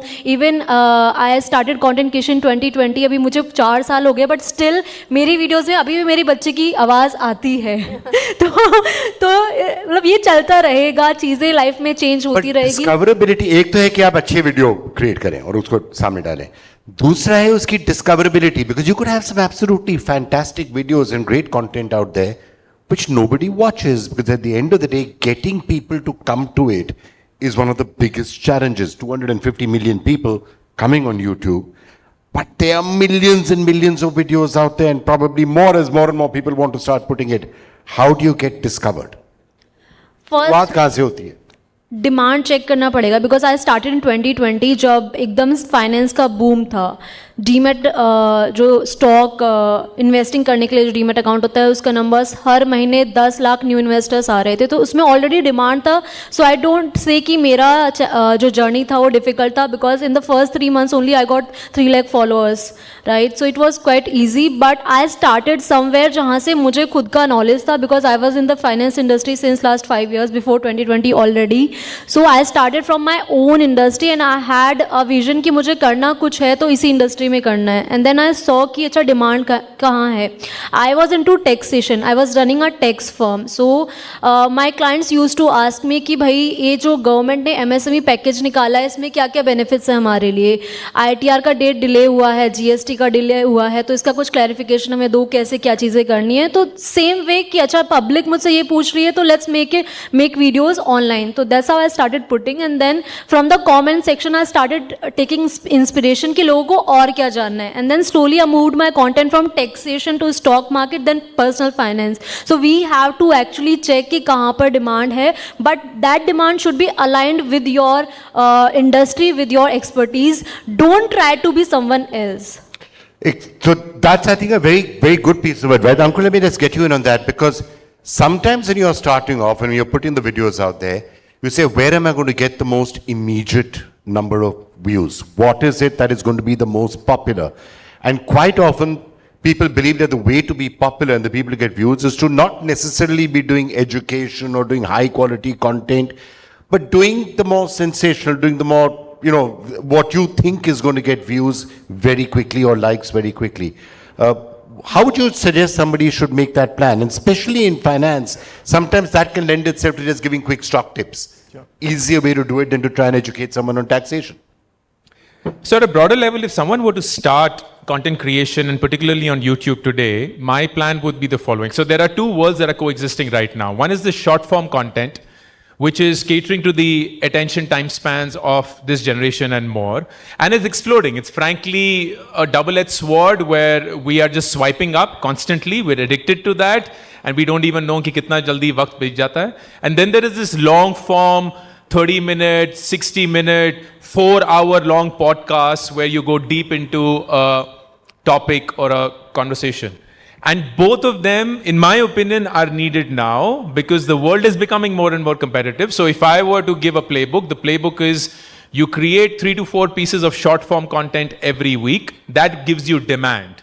That doesn't necessarily make you a point of expertise, certainly not trust, but it certainly gets your content and your face out to the world. In a way that the algorithm is helping you. आपको उसके लिए कोई fight नहीं मारनी पड़ेगी. It'll automatically happen if you are churning it with the consistency that you have.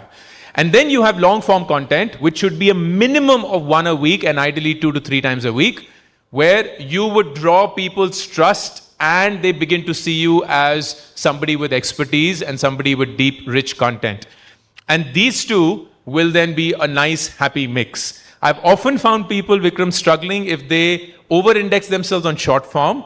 So they get a lot of reach, but that wouldn't necessarily translate into subscribers because people very rarely subscribe when they are going through short form. And they do only long form, which suffers from the same thing as you mentioned, discoverability, because people don't discover that. And there's a massive deathbed of rich quality content that's just lying in YouTube, never to be discovered again. And the truth is the following. I always say this, nobody cares about you. Nobody cares that you woke up and did your best to create that content. YouTube doesn't. Instagram doesn't. No other platform does. They only care about one thing. Are people spending more and more time on their platform? And is your content allowing them to do that or not? That's it. So if you cater to that, which in YouTube's language is watch time, how much time have people devoted to consuming your content on this channel? If that metric is not increasing month by month, you're not going to move the needle by any measure. Any measure. And YouTube is a Google company. It only thinks in numbers. It has zero emotions. We all rise up and we're like, oh, we'll be our creative best and we'll do this and we'll do that and this and that. Everything boils down to ultimately a number, and that number is how much time are people spending on this platform watching you. And if that number is a positive one, I would love you. If that number isn't, I couldn't care less about you. And please move on. I have lots of other people to cater to. Well, as you said, these are companies, right? Meta and Google are advertising engines. 90% of all digital ad spend goes just to these two, right? So between Instagram and YouTube and the rest of their platforms. So the other thing which I quite often have influencers and others asking me, or people wanting to make a move in this, is should we put money behind promoting our posts? Because that will give us reach. Let's quickly put some money behind it, and I'll get, 1 million views for my first video, and won't that be great? And then everyone will know me, and then after that I'll carry on from there. Good idea, bad idea? Really bad idea. Terrible idea. Why is it a bad idea? And two reasons why. Number one, particularly when you're early, your organic flywheel has not yet started. So people have not organically discovered you, organically subscribed to you, organically watch your content. If you put in money, within seconds, you will start getting views and also subscribers.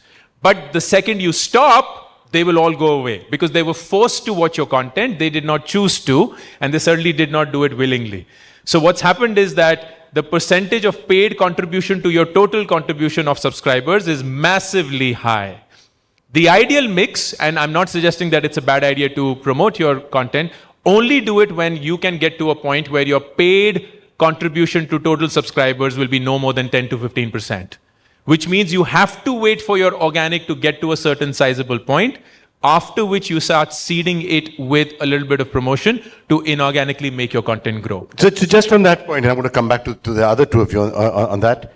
Some people would say, put the money behind I've done this great video, how will anybody ever find out that I'm out there doing these great videos? So put some money, paid money behind the first few videos, and then after that everyone will see it and say, oh, isn't this fantastic stuff? And then after that they'll do it organically.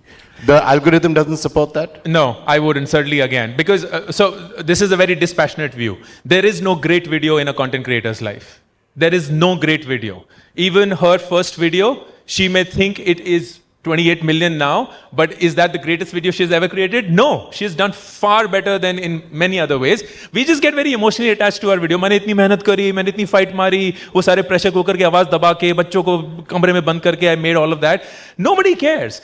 You have to commit just as you have for donkey's years. Show up at the studio, irrespective of what day it is, what election year it is, what news it is. Just show up with the same level of confidence and trust and rigor, and keep doing it, and over time it will become big.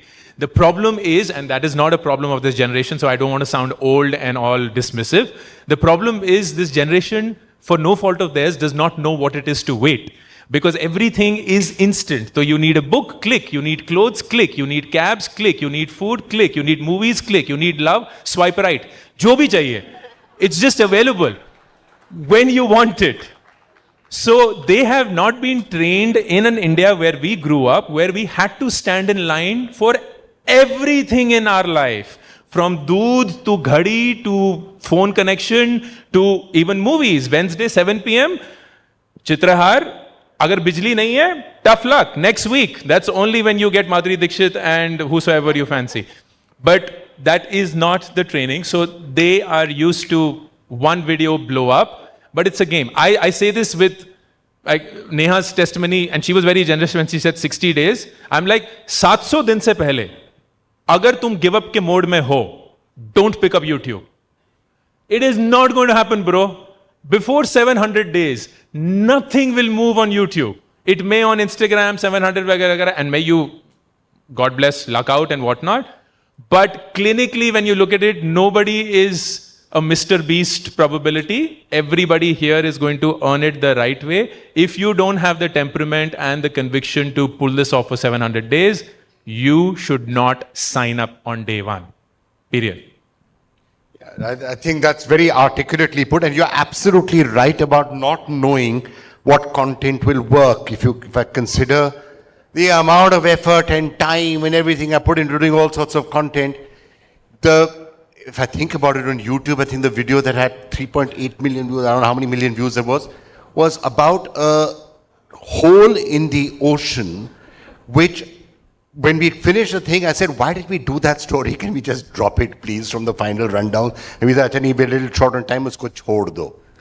That was it. So you can't tell. And I'm talking about last year, so it's not that I said when I was starting off. So after all that experience, you can't tell what's going to work and what's not going to work. So before I now come to asking you what's actually happening in the financial markets, do you agree with him? Don't pay for the reach in the early days? Absolutely. I mean, even I have not done that. Of course, you have to try and do certain things strategically. Whatever is in your reach, you can try and do that. So just as an example, what I did was when I recorded that 90 minutes long video, I was not sure whether any person was going to watch that or not. But, I was a teacher back then, and I used to teach MBA finance students, and I was a visiting faculty for almost 7 colleges in that time, in 2019. So how can you work strategically? As an example, I told all the students of all those 7 colleges that this time your internal vivas, I'm going to decide a very different portion for you. Did you watch my video or not? Yes. That is such a boss move. I love this. Okay. The teacher we all need. So I just told them that it's a 90 minutes video on YouTube. You have to watch that. That is going to be for your vivas. It's very important. Revise it at least 2-3 times so that you don't goof up. Okay. So within the first... This is AIMA, right? This is a management... I'm just sort of thinking about it. Where's Rekha? Rekha, we need to have a conversation, watch everyone is going to have to watch before they, there you are. We're going to have a discussion on what videos they need to watch before they get any certificate ever from AIMA. We'll talk later. So, all right, then what else did you do? So that was the time when I had somewhere around 5,000, 6,000 subscribers, and that video got like 25, 30,000 views in first 1 or 2 months.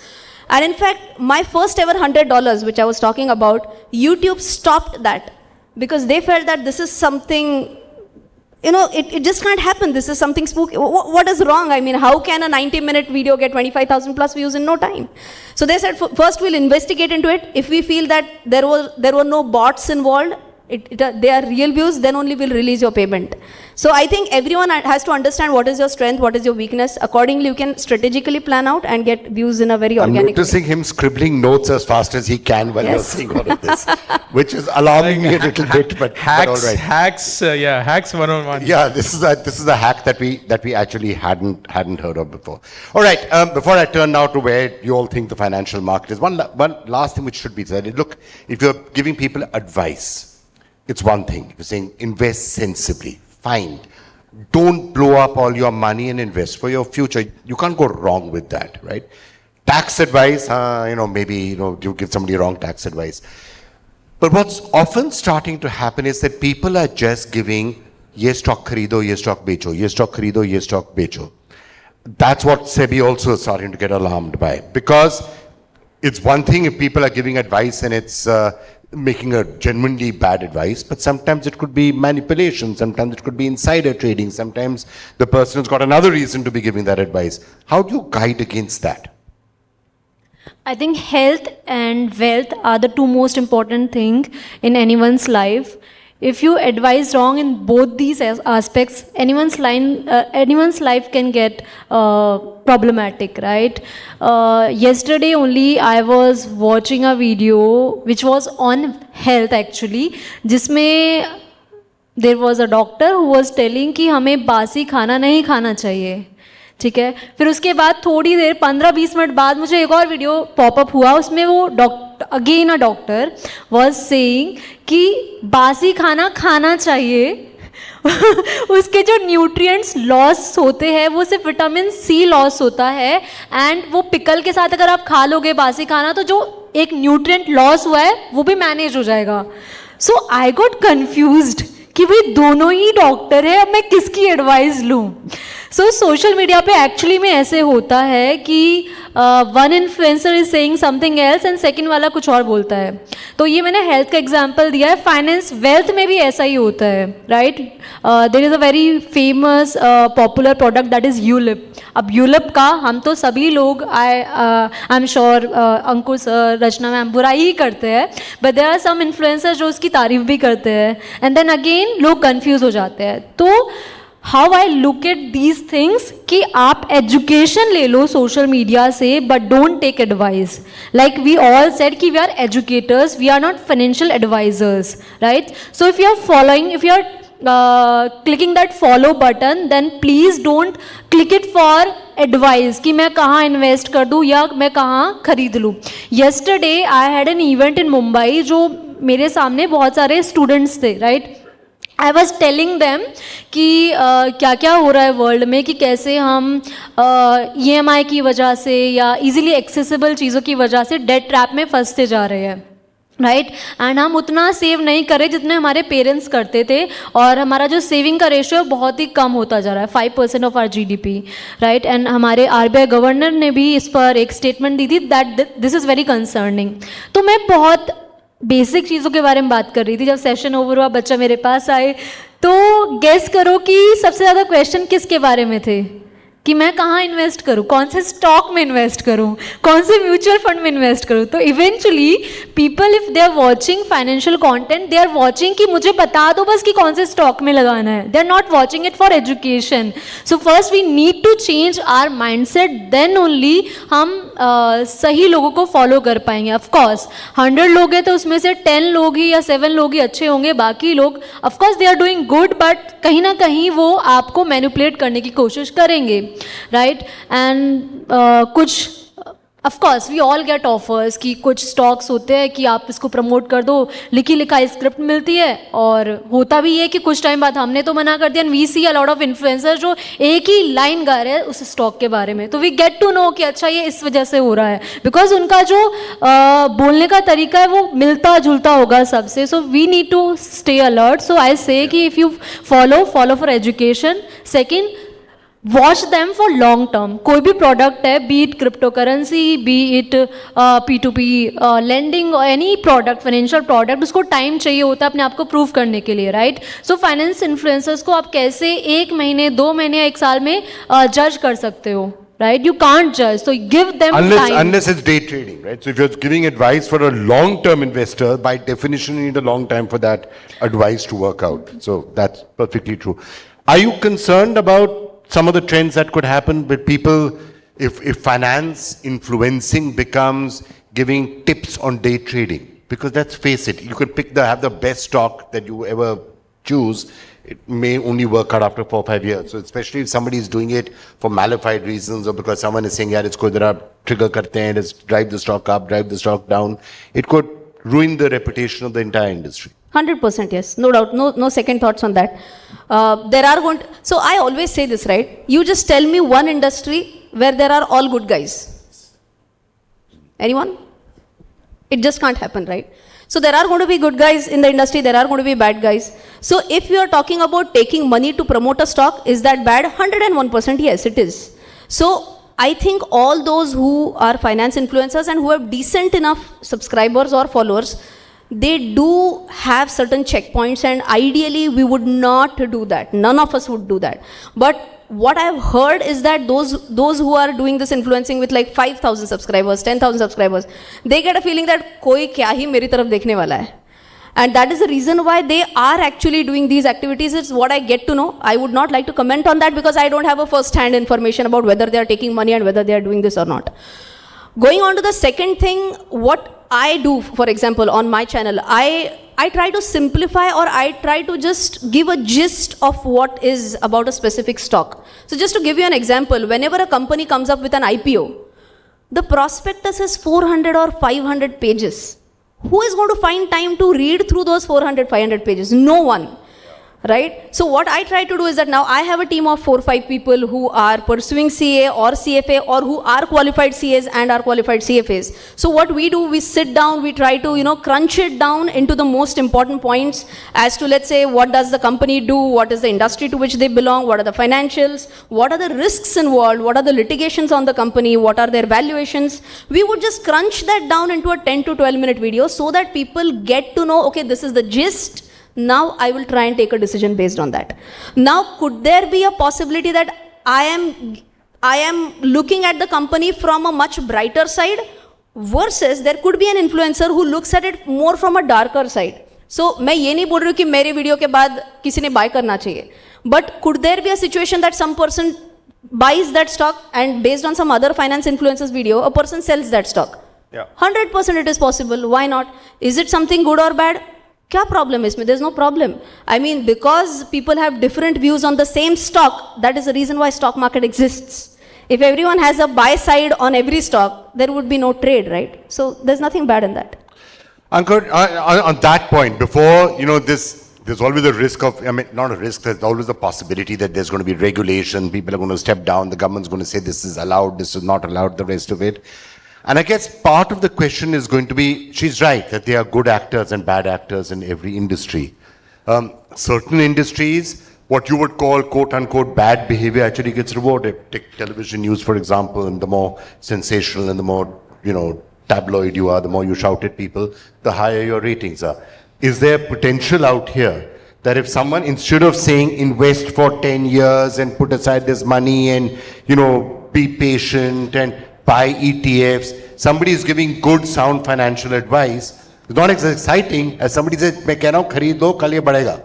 Then what happens? It's certainly boring. It's immensely boring. It turns people off because they don't want to hear that. They don't want to hear what they always knew all along, but they were hoping that there was a finer answer, which is why I say that if you are committed to the long run, then the bad actor will always make the good actor look better.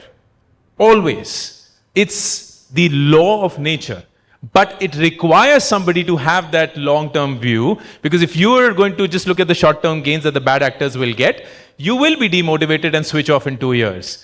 But she's been doing it for donkey's years. Neha will, I'm sure, continue to. I certainly have signed up for that, and there'll be several others like us. Over a 10-year plan, anybody who has been bad acting will get thrown off. And now Shah Rukh Khan will look at all the random actors and be like, कर ले भाई, जो देखो करना है, गंदी पिक्चरें करते रहे, because I know my shit, and I know that over a 30-40 year period, I will be the emergent winner out here, and I'm not playing this for 2 years, 3 years, 4 years. All right, before I throw it open to the audience for some questions, 2 quick rapid fire questions to all of you from my side. Question number 1, what's the best piece of financial advice you'd give right now?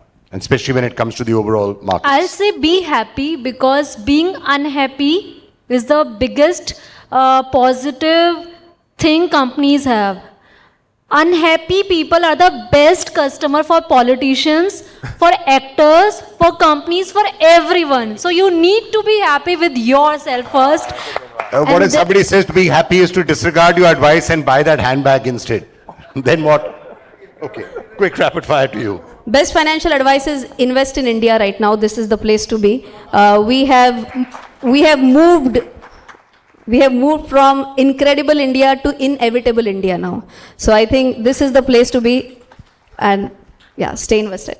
For the long term, I assume. Yes, that is always an underline. Always underline.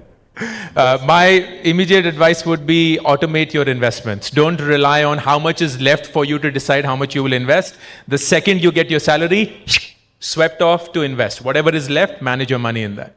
Right. And second rapid fire, I'm going to go in the reverse direction. What's the question that I should ask you right now that will get the most amount of likes? The question has come from Rekha. Which stock to buy in the next 24 hours? I knew it. Which question should I ask you which will get the most likes? He copied my answer just now.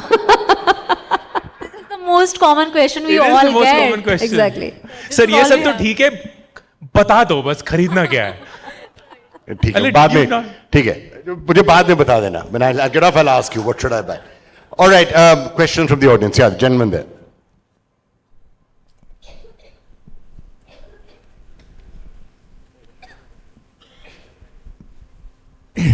Mr. Chandra, my question is to you.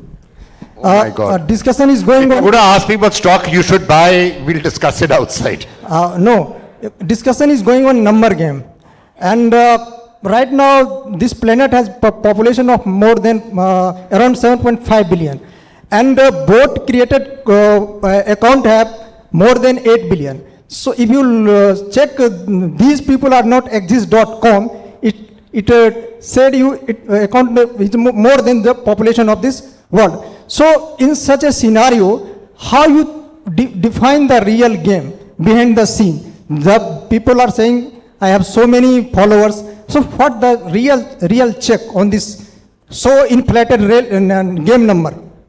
So, if you're asking me that question, are the numbers, can you always trust what people are saying? Can you always trust what the numbers are? Perhaps the answer is no, but at least in the digital world, what I will say in all of that defense is that it is something that you can see and you can measure. If you look at other industries, Look at the television industry, for example. When you have every television news channel coming and saying, we are number one, on the basis of what? On the basis of TRPs. And the TRPs come from 50,000 or 100,000 boxes in a country of 1.4 billion people. That's what is the sample size on which people say, we're the number one news channel or the number two news channel, and it's a censored television.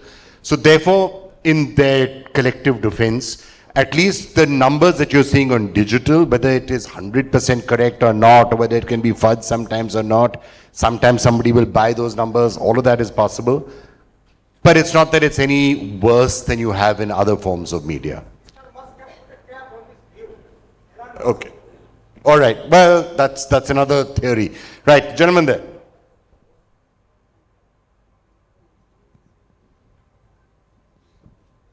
So my question is to any of the YouTubers present here. Ankur sir has rightly said that 700 days is the plan, and I am right now at 35,000 subscribers, so I would love to reach some lakhs number. So I would like to know the 100, 200 and 400 days out of those 700 days. What was your thought process, first 100 days of your YouTube journey, next 200 days, and then next 400 days? That's one part. Second, what do you advise, to the young YouTubers, your 700 days plan? Thank you. There is no plan. You just have to have fun. I genuinely mean it. हम ना बहुत stress लेते हैं life में that there is a plan and if we operate on that plan. किसका कभी जिंदगी में plan चला है? किसी का नहीं. The point is you have to commit yourself to the journey, and the only way you can commit yourself to the journey is if you're doing something that is authentically you. You don't have to become somebody else to do it. So teaching for me is just natural. I've loved doing it, and it's just a different medium of doing it, say, for social media. So for the first 6 months, I was just creating content on anything and everything possible. And I've been creating content for nearly 10 years now. I blew up during COVID, but I've done this game long enough to not be addicted to it and not definitely do it for vanity. Just have fun, throw it into the universe. The people will give you feedback. They'll tell you what they love, they didn't love, what they like about you, not, and so on. Improvise, just like somebody who's seeking feedback, and keep building on that. And do it in a manner that you never feel, oh my God, आज फिर से एक video बनाना पड़ेगा, फिर से ये जद्दोजहद होगी, फिर से यही रेस होगी. You do it because you genuinely wish to do it. And it doesn't matter कि कितने views आ रहे हैं क्या नहीं, because at least for me, this was not my livelihood. And this was not my career. And this was not what would have paid the bills for me. I was doing it because I genuinely wanted to. Now it's taken a different shape and form. And that's my same advice. I often say this, if you put the pressure on your passion to make money from day one, it's no longer your passion. It has become your profession. And your profession and your passion will always be two very different emotions. Try and preserve your passion as long as you can. All right, I think we are done on time. Yeah, so we're going to, okay, I'm going to allow you to just quickly get in a word. Quick last question. Thank you, Vikram. So I'm Praveen Dwivedi. We work in the area of financial literacy and in Pan India with Reserve Bank of India and SEBI. So my question to all the FinFluencers here, this is a community which is, I think, making a big impact. We work in rural areas. SEBI India still lives in Bharat, which is 50% of the population. And what Ankur was rightly saying is that, still our new generation has not learned to wait. Haven't seen Chitrahar, Right. So what FinFluencer you people are doing, to make them go that route, because you also are somehow driven by targets which are there because you have your likes. He just said don't have a target. So, no, of course, there are millions and billions coming. So I just want what is being done for that population, which is still very novice. Any specific thoughts for the rural market? I think even though the internet might not have reached to the last mile, but still a lot of people in the rural areas do consume our content. Just to give you a quick simple example, I have gotten emails mentioning that they actually walk down to the nearest railway station, they download our videos on YouTube, go back home and then watch the content. So it is very much possible. And they buy Ponzi scheme after that. Yeah. Not necessarily for everyone. That is because generally what happens, these rural people don't understand and sometimes they get influenced by that, which is a very right content. But end of the day, there are so many people, so that's why I'm saying some more work to be done. I'm going to have to call an end to this because I think we are standing between everyone and their lunch. So I'm going to pause it there for the moment. We are, of course, going to put it up. And Rekha, you've got to figure out how to make this go viral now on YouTube. But the best people to do it with. So thank you all so much for being here. Thank you for a very stimulating and engaging discussion. May I invite on stage Ms. Rekha Sethi, Director General AIMA, to kindly present the mementos for this session. We take the opportunity of thanking Mr. Vikram Chandra, Founder, Editor, G Technologies Limited. We thank Ms. Neha Nagar, Chief Executive Officer, TaxationHelp.in, Finance Content Creator.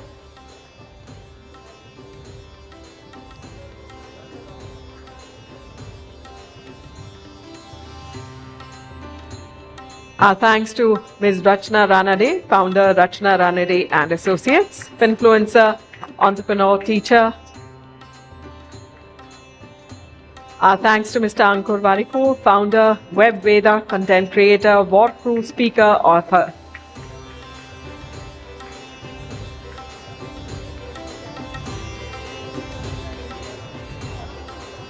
Thank you, ma'am, for joining us on stage to present the mementos. So, ladies and gentlemen, we are now taking a break for lunch, which is being served in Shah Jahan Hall. But before we go for the lunch break, a gentle reminder, we are starting our next session at 1:45 sharp. Please do remember 1:45 sharp. Do join us in time for a fireside chat on Meat of the Matter, the making of India's first D2C unicorn. See you on the other side of the break. Enjoy the lunch.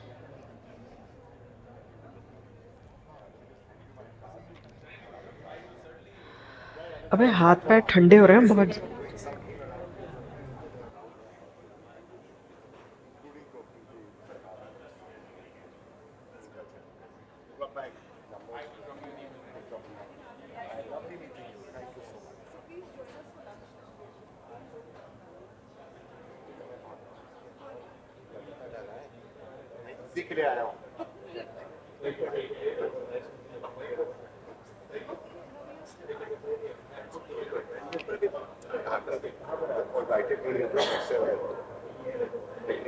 It's a good time to see you also.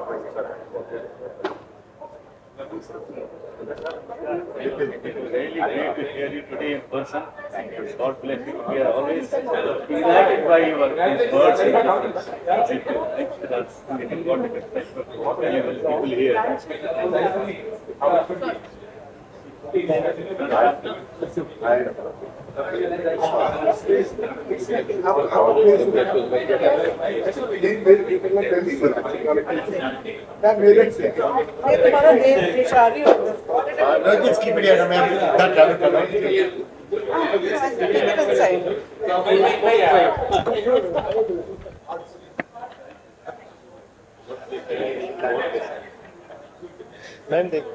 Okay.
helicopter used in one of the world's largest pumping schemes, Sardar Sarovar Narmada Nigam Limited, irrigating 540,000 hectares of land and providing drinking water to over 30 million people.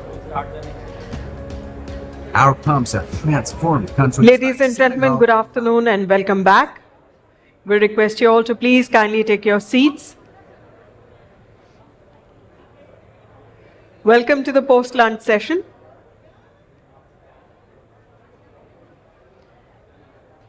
I request members of the audience to please kindly settle down. Please take your seats. We are ready to start with the post-lunch session.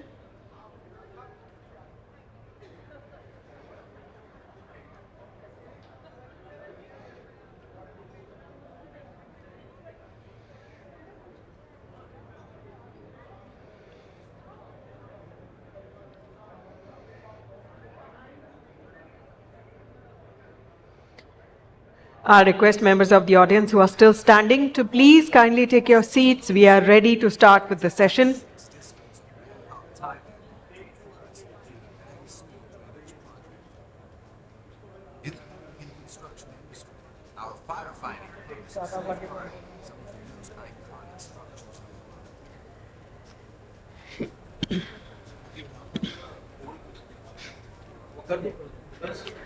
Ladies and gentlemen, once again, to get back to the sessions, I'll once again request you all to please kindly have your seats.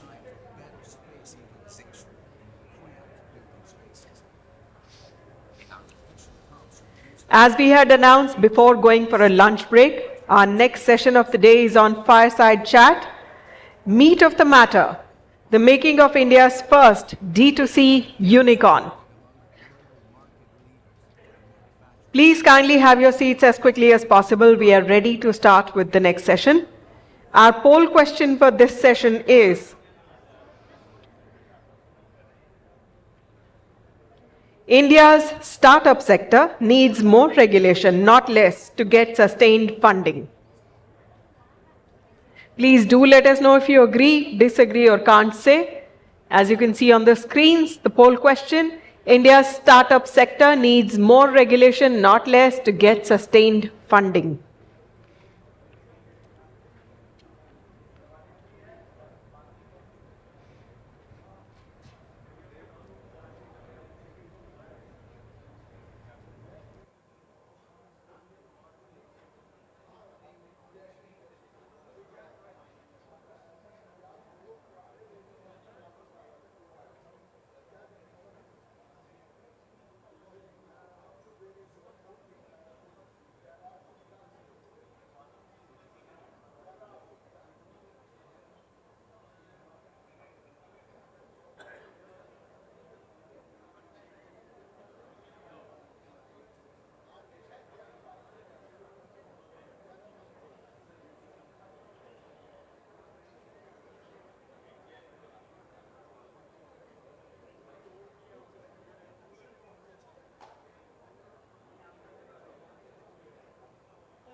Ladies and gentlemen, you can see the poll question on the screen. Please do join for the poll question discussion. Meanwhile, we are ready to start with the next session.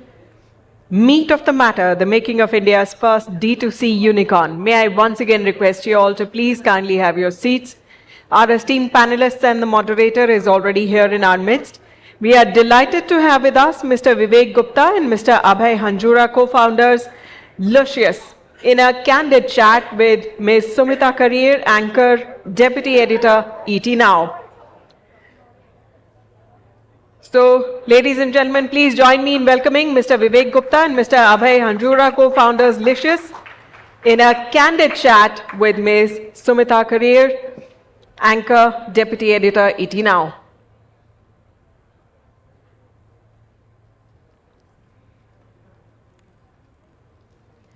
A very warm welcome to you all. It is my privilege to introduce Ms. Karir to you. At the threshold of a decade-long professional journey, Ms. Sumita Karir has so far anchored, reported on a wide gamut of shows on some of India's biggest networks, including NDTV and the Times Group. Besides founding member of digital-only properties for the Times Group, she is an anchor and reporter and is covering technology, startups, policy, and related sector at present for ET Now. May I request Ms. Karir to kindly conduct the session. It's over to you. Thank you so much for that introduction. And ladies and gentlemen, it's indeed a privilege to be here. I'm excited to moderate this session with the founders of Licious. But before I do that, let me put in the context right here. These two gentlemen, they exited their careers, flourishing careers in finance and the VC ecosystem. They were disowned by their families for choosing to sell meat. And they even had to shut operations for 24 hours flat when they first began. They were even shunned by most investors due to their personal biases. But here you have the two gentlemen. They are, of course, the meat men of India, and they want to be the Tesla of the meat industry. Of course, there is still some time before Elon Musk sets shop in India and announces that big investment. But here you have Abhay Hanjura and Vivek Gupta, now the proud owners of $1 billion startup Licious. Also, that is India's first D2C unicorn right here. How have they been able to blaze new trails? How have they been able to make a successful D2C brand? We'll take all of those lessons from these two gentlemen here. And of course, after my discussion is done, we'll of course be taking questions from the audience. So keep those questions ready. I'll come first to you, Abhay. You know, you've done nothing sort of revolutionary. I mean, speaking of getting disowned by your family, do you want to throw some light on that episode? And has your father come back around? And what did it really take for you to build a unicorn in an ecosystem, in a sector that has a lot of taboos attached to it? You actually brought out meat out of that quintessential black polythene. How did it all happen? So that's a loaded question. There are a lot of questions in that question. So first of all, thank you. Thank you for having us here. I'll try and maybe attempt half of this question, and maybe I'll leave the rest to my significantly better half, who's now been separated by Sumita. So हम generally साथ में बैठते हैं, आप बीच में आ गए हो. पहले तो इतने सारे सूट बूट और कोट वाले लोगों को नमस्कार. हम टी शर्ट में हैं, हमें पता नहीं था यहाँ पे सूट वूट पहन के आना है. But yeah, my father, so we are Kashmiri Pandits, and I remember when I spoke to my father in Kashmiri, you know, he said that ये छुन ऐसी शोभा, मतलब ये काम हमें शोभा नहीं देता है. तो जब उन्होंने ऐसा मुझे कहा ना, तो मतलब मेरी आत्मा की जो सिगड़ी है उसमें जो चिंगारी लग गई और आग सी लग गई. मैंने कहा ये मेरे पढ़े लिखे पिताजी हैं, IAS अफसर हैं, दुनिया देखी है, सब समझ आता है. और बाय द वे वो ना कुछ मटन कबाब खाते खाते ही मेरे को कह रहे थे ये हमें शोभा नहीं देता है. तो एक हाथ में ड्रिंक था, एक हाथ में मटन कबाब था, और ऐसे बोल रहे थे हमें शोभा नहीं देता है. So I think the point being, I think it was in that pivotal moment that at least I realized that the path of building Licious will not be so much about building a business, but it will be about changing the mentality of a nation towards a category which long deserved its due in the sun. And therefore that became exciting. So to this date, what's exciting for both of us is the fact that, you know, today thousands and thousands of farmers, you know, hundreds of fishermen are seeing hope in a sector which was otherwise forgotten in a Kali Theli. Kali Theli में हिंदुस्तान में, by the way, sanitary pad, condom और शराब मिलती है और उसके साथ meet मिलता है. तो ये पूरे देश के लिए एक सवाल है कि आखिर क्यों ये देश का जो मीट ईटिंग कंज्यूमर है उसको नॉन वेजिटेरियन क्यों बुलाया जाता है. अगर आप सुमिता हैं तो आपको नॉन रेखा नहीं बुलाया जाता. तो ये सवाल इस देश को अपने आप से पूछने की ज़रूरत है कि ऐसा क्यों. And therefore, I think what took what it took for us to really sort of be here and talk to you is just zid, yaar. Zid or bahut sara junoon, I think. And we both had nothing to lose. And maybe, you know, from here I can give it to Vivek, because जहाँ bhi hum gaye na, हमको सिर्फ हंसी मजाक और खिल्लियाँ ही मिली कि यार तुम कहाँ से आ गए, मतलब एक गंजा और एक बाल वाला, ना तुम आईटी हो ना तुम IM हो, तुम्हें कुछ पता नहीं है. तो I think it was that you know, that rejection which gave us purpose. Vivek, maybe you can sort of take it from there. Vivek, was it really rejection? I mean, how did it all start? Was it just as simple as two, you know, acquaintances or friends meeting each other over coffee, or did it have more to do with rejection? And of course, you know, Abhay was mentioning about his personal story. What was your trigger? I think it is mix of everything. So I spent 10 years in a VC and used to give money to others. And मेरे को हमेशा लगता था कि यार somebody should give money to me also. मुझ में भी है वो करने का जज्बा. And this happened second time. So 2012 I decided to leave and I couldn't. You know, I was so scared. And in 2015 when he came to my door with this idea, I knew that Helion to paise nahi dega. And over that conversation, actually, over 6 conversations in 2 months, I realized something unique about India. Okay, and maybe all of us just don't appreciate that fact. We think India is a vegetarian country. This vegetarian country consumes 3 lakh crore worth of meat in a year. 75% of Indians consume meat. So actually vegetarians are, you know, maybe minority, right? And on the production side also, by the way, we are world's largest egg producer, second, third largest chicken producer. In India exports $12 billion of fishes. There's insane amount of people who work in the sector. So much happens. And at the end of the day, that meat gets sold in gutter.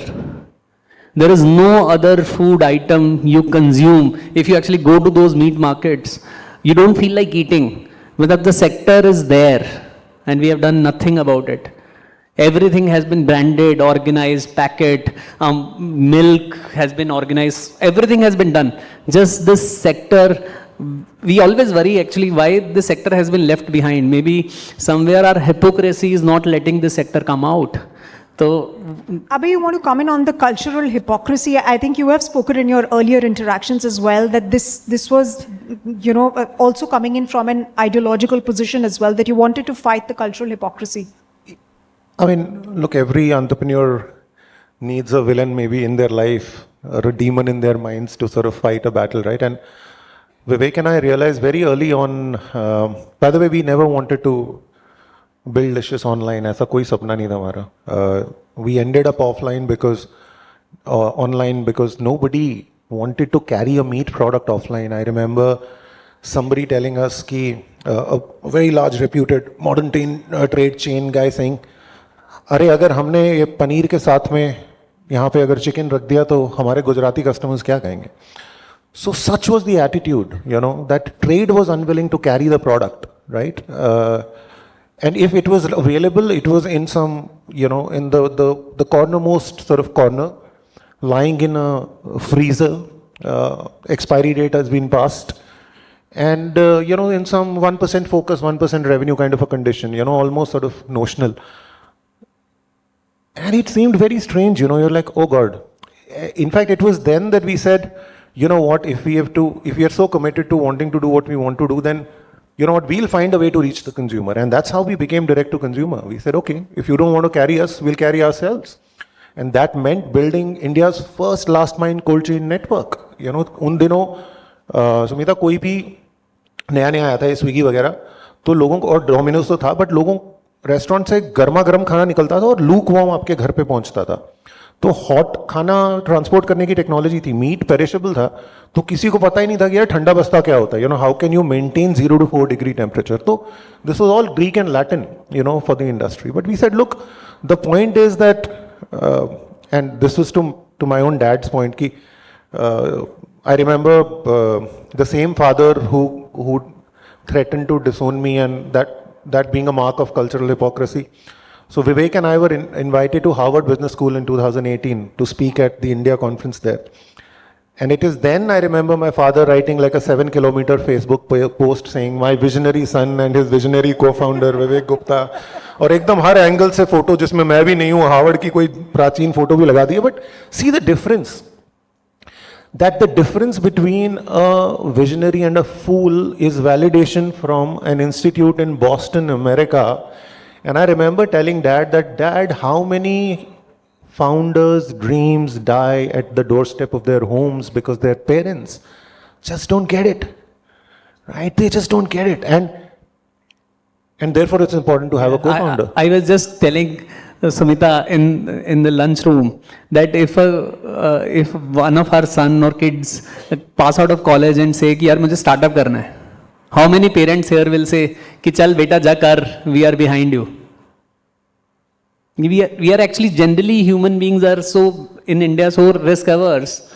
So that is what it is. But to actually go against the grain and not to seek validation in itself an act of bravery, because at that age when most of us are only looking for validation of our families, our social circles, etc., this is where I think entrepreneurs really do think differently and do things differently. I now want to also bring you in on this point about how you've been able to also manage a robust supply chain. You've been able to own the supply chain, and you've been able to change the habits of people, because people have very peculiar habits when it comes to meat. They want to themselves go. Black polythene, of course, is one side of it. Yeah. But a robust supply chain was at the core of your success? Yeah. Actually, if you ask me, 8 साल में से 7 साल 9 महीने supply chain बनाई है. बाकी business तो just happened because of, I think, great product and great supply chain. So from day one, and this is also quoted, that in 24 hours business got shut. So I'll start from there. On day one, we actually created a great chicken. Okay, it's called global plated chicken in that era. सब कुछ उस पर बनाया, अच्छा chicken है, melt in mouth. We actually did one evening dinner and called around 45 people to taste our chicken. And for 45 people, we got around 70 kg of chicken. Okay, so we roasted ourselves, our own team, some 10 people we were roasting and giving them. And in the end, we did not have dinner left for both of us. So 45 people ate that gold-plated chicken. So that's how Licious started. And when we launched, on day one, we said all the 10 people will get 50 references. So that's how first 500 orders were created. All the orders were late by 1 hour to 2 hours. Every single order we delayed because we did not build that part of supply chain. We just created a great product. And we quickly went back to drawing board and said कि यार अगर एक India में consumer को valuable product, अच्छा product देना है, it should taste well. Ordering experience has to be great. It has to reach in time. And finally, when it gets cooked, he has to say यार मजा आ गया. तो ये सारे part of supply chain, I think, are core for any business. And at Licious, though we have done some insane amount of investment. For example, today 80% of chicken which we sell is grown in our own farms. अगर आप मुझसे पूछोगे किसी chicken का packet उठा के कि इस चिकन ने क्या खाया है, कितनी बार जिम गया है, कितना पानी पिया है, he can give you that data. So that's is one kind of investment, and that is when you confidently put your product to consumer. Same way, this cold chain which Abhay was saying. By the way, I'll give you one interesting stats. 90% of Indian cold chain today is used to manage potatoes. That's all. Our cold chain infrastructure of the country is just used to manage potatoes. And fresh cold chain to bana hi nahi hai, it's only frozen. So that was another challenge. So we, from creating that last mile delivery bag to plants which operate in 0 to 4 degrees, every single thing has been built by us in-house, and one by one. Since this is the core of most D2C companies, manufacturing or, ensuring a supply chain consistency and quality, Abhay, I want you to weigh in on this, on what did it really take for you to build a robust supply chain? Because we have about 800 plus D2C brands. Most of them have outsourced these facilities to others, and which is where the gap comes in as far as ensuring quality is concerned and the not so good products. Yeah, I think D2C is a highly abused word in India. So I don't know too many real D2C companies. I think D2C companies are companies that own their consumer and know everything about their consumer by selling on Amazon, Flipkart, Nykaa, Myntra. I don't think you're D2C companies. So, and like you rightly said, मतलब यहाँ से एक shampoo pack होता है, same bottle में जाता है और फिर वहाँ पे स्टिकर चेंज हो जाता है और पैकेजिंग चेंज हो जाती है. Yeah, so we realized that this is food and food is personal, and this is a category that mattered to the consumers. It had a vivid imagination. So, I, with no offense, I know very few, people who can, dream about bhindi in their night or stuff, right? But meat is like, consumers really love it. Yeah. So the idea was to always put life into, what was otherwise a dead animal, right? So, coming to supply chain, then therefore, we traveled the world here. We went to countries where the first organization of the sector happened. So Vivek and I went to Korea, Japan, China, and we saw the infrastructure and the companies, because Japan mein everything is sold fresh. So we saw, and we were able to reimagine what will it take for this to happen in India. It also meant that both of us, by the way, had to dilute significantly at the outset, because we realized that setting up something like this will require tremendous amounts of capital, right? I mean, to put up a plant, to have a cold fleet, chain fleet and so on and so forth.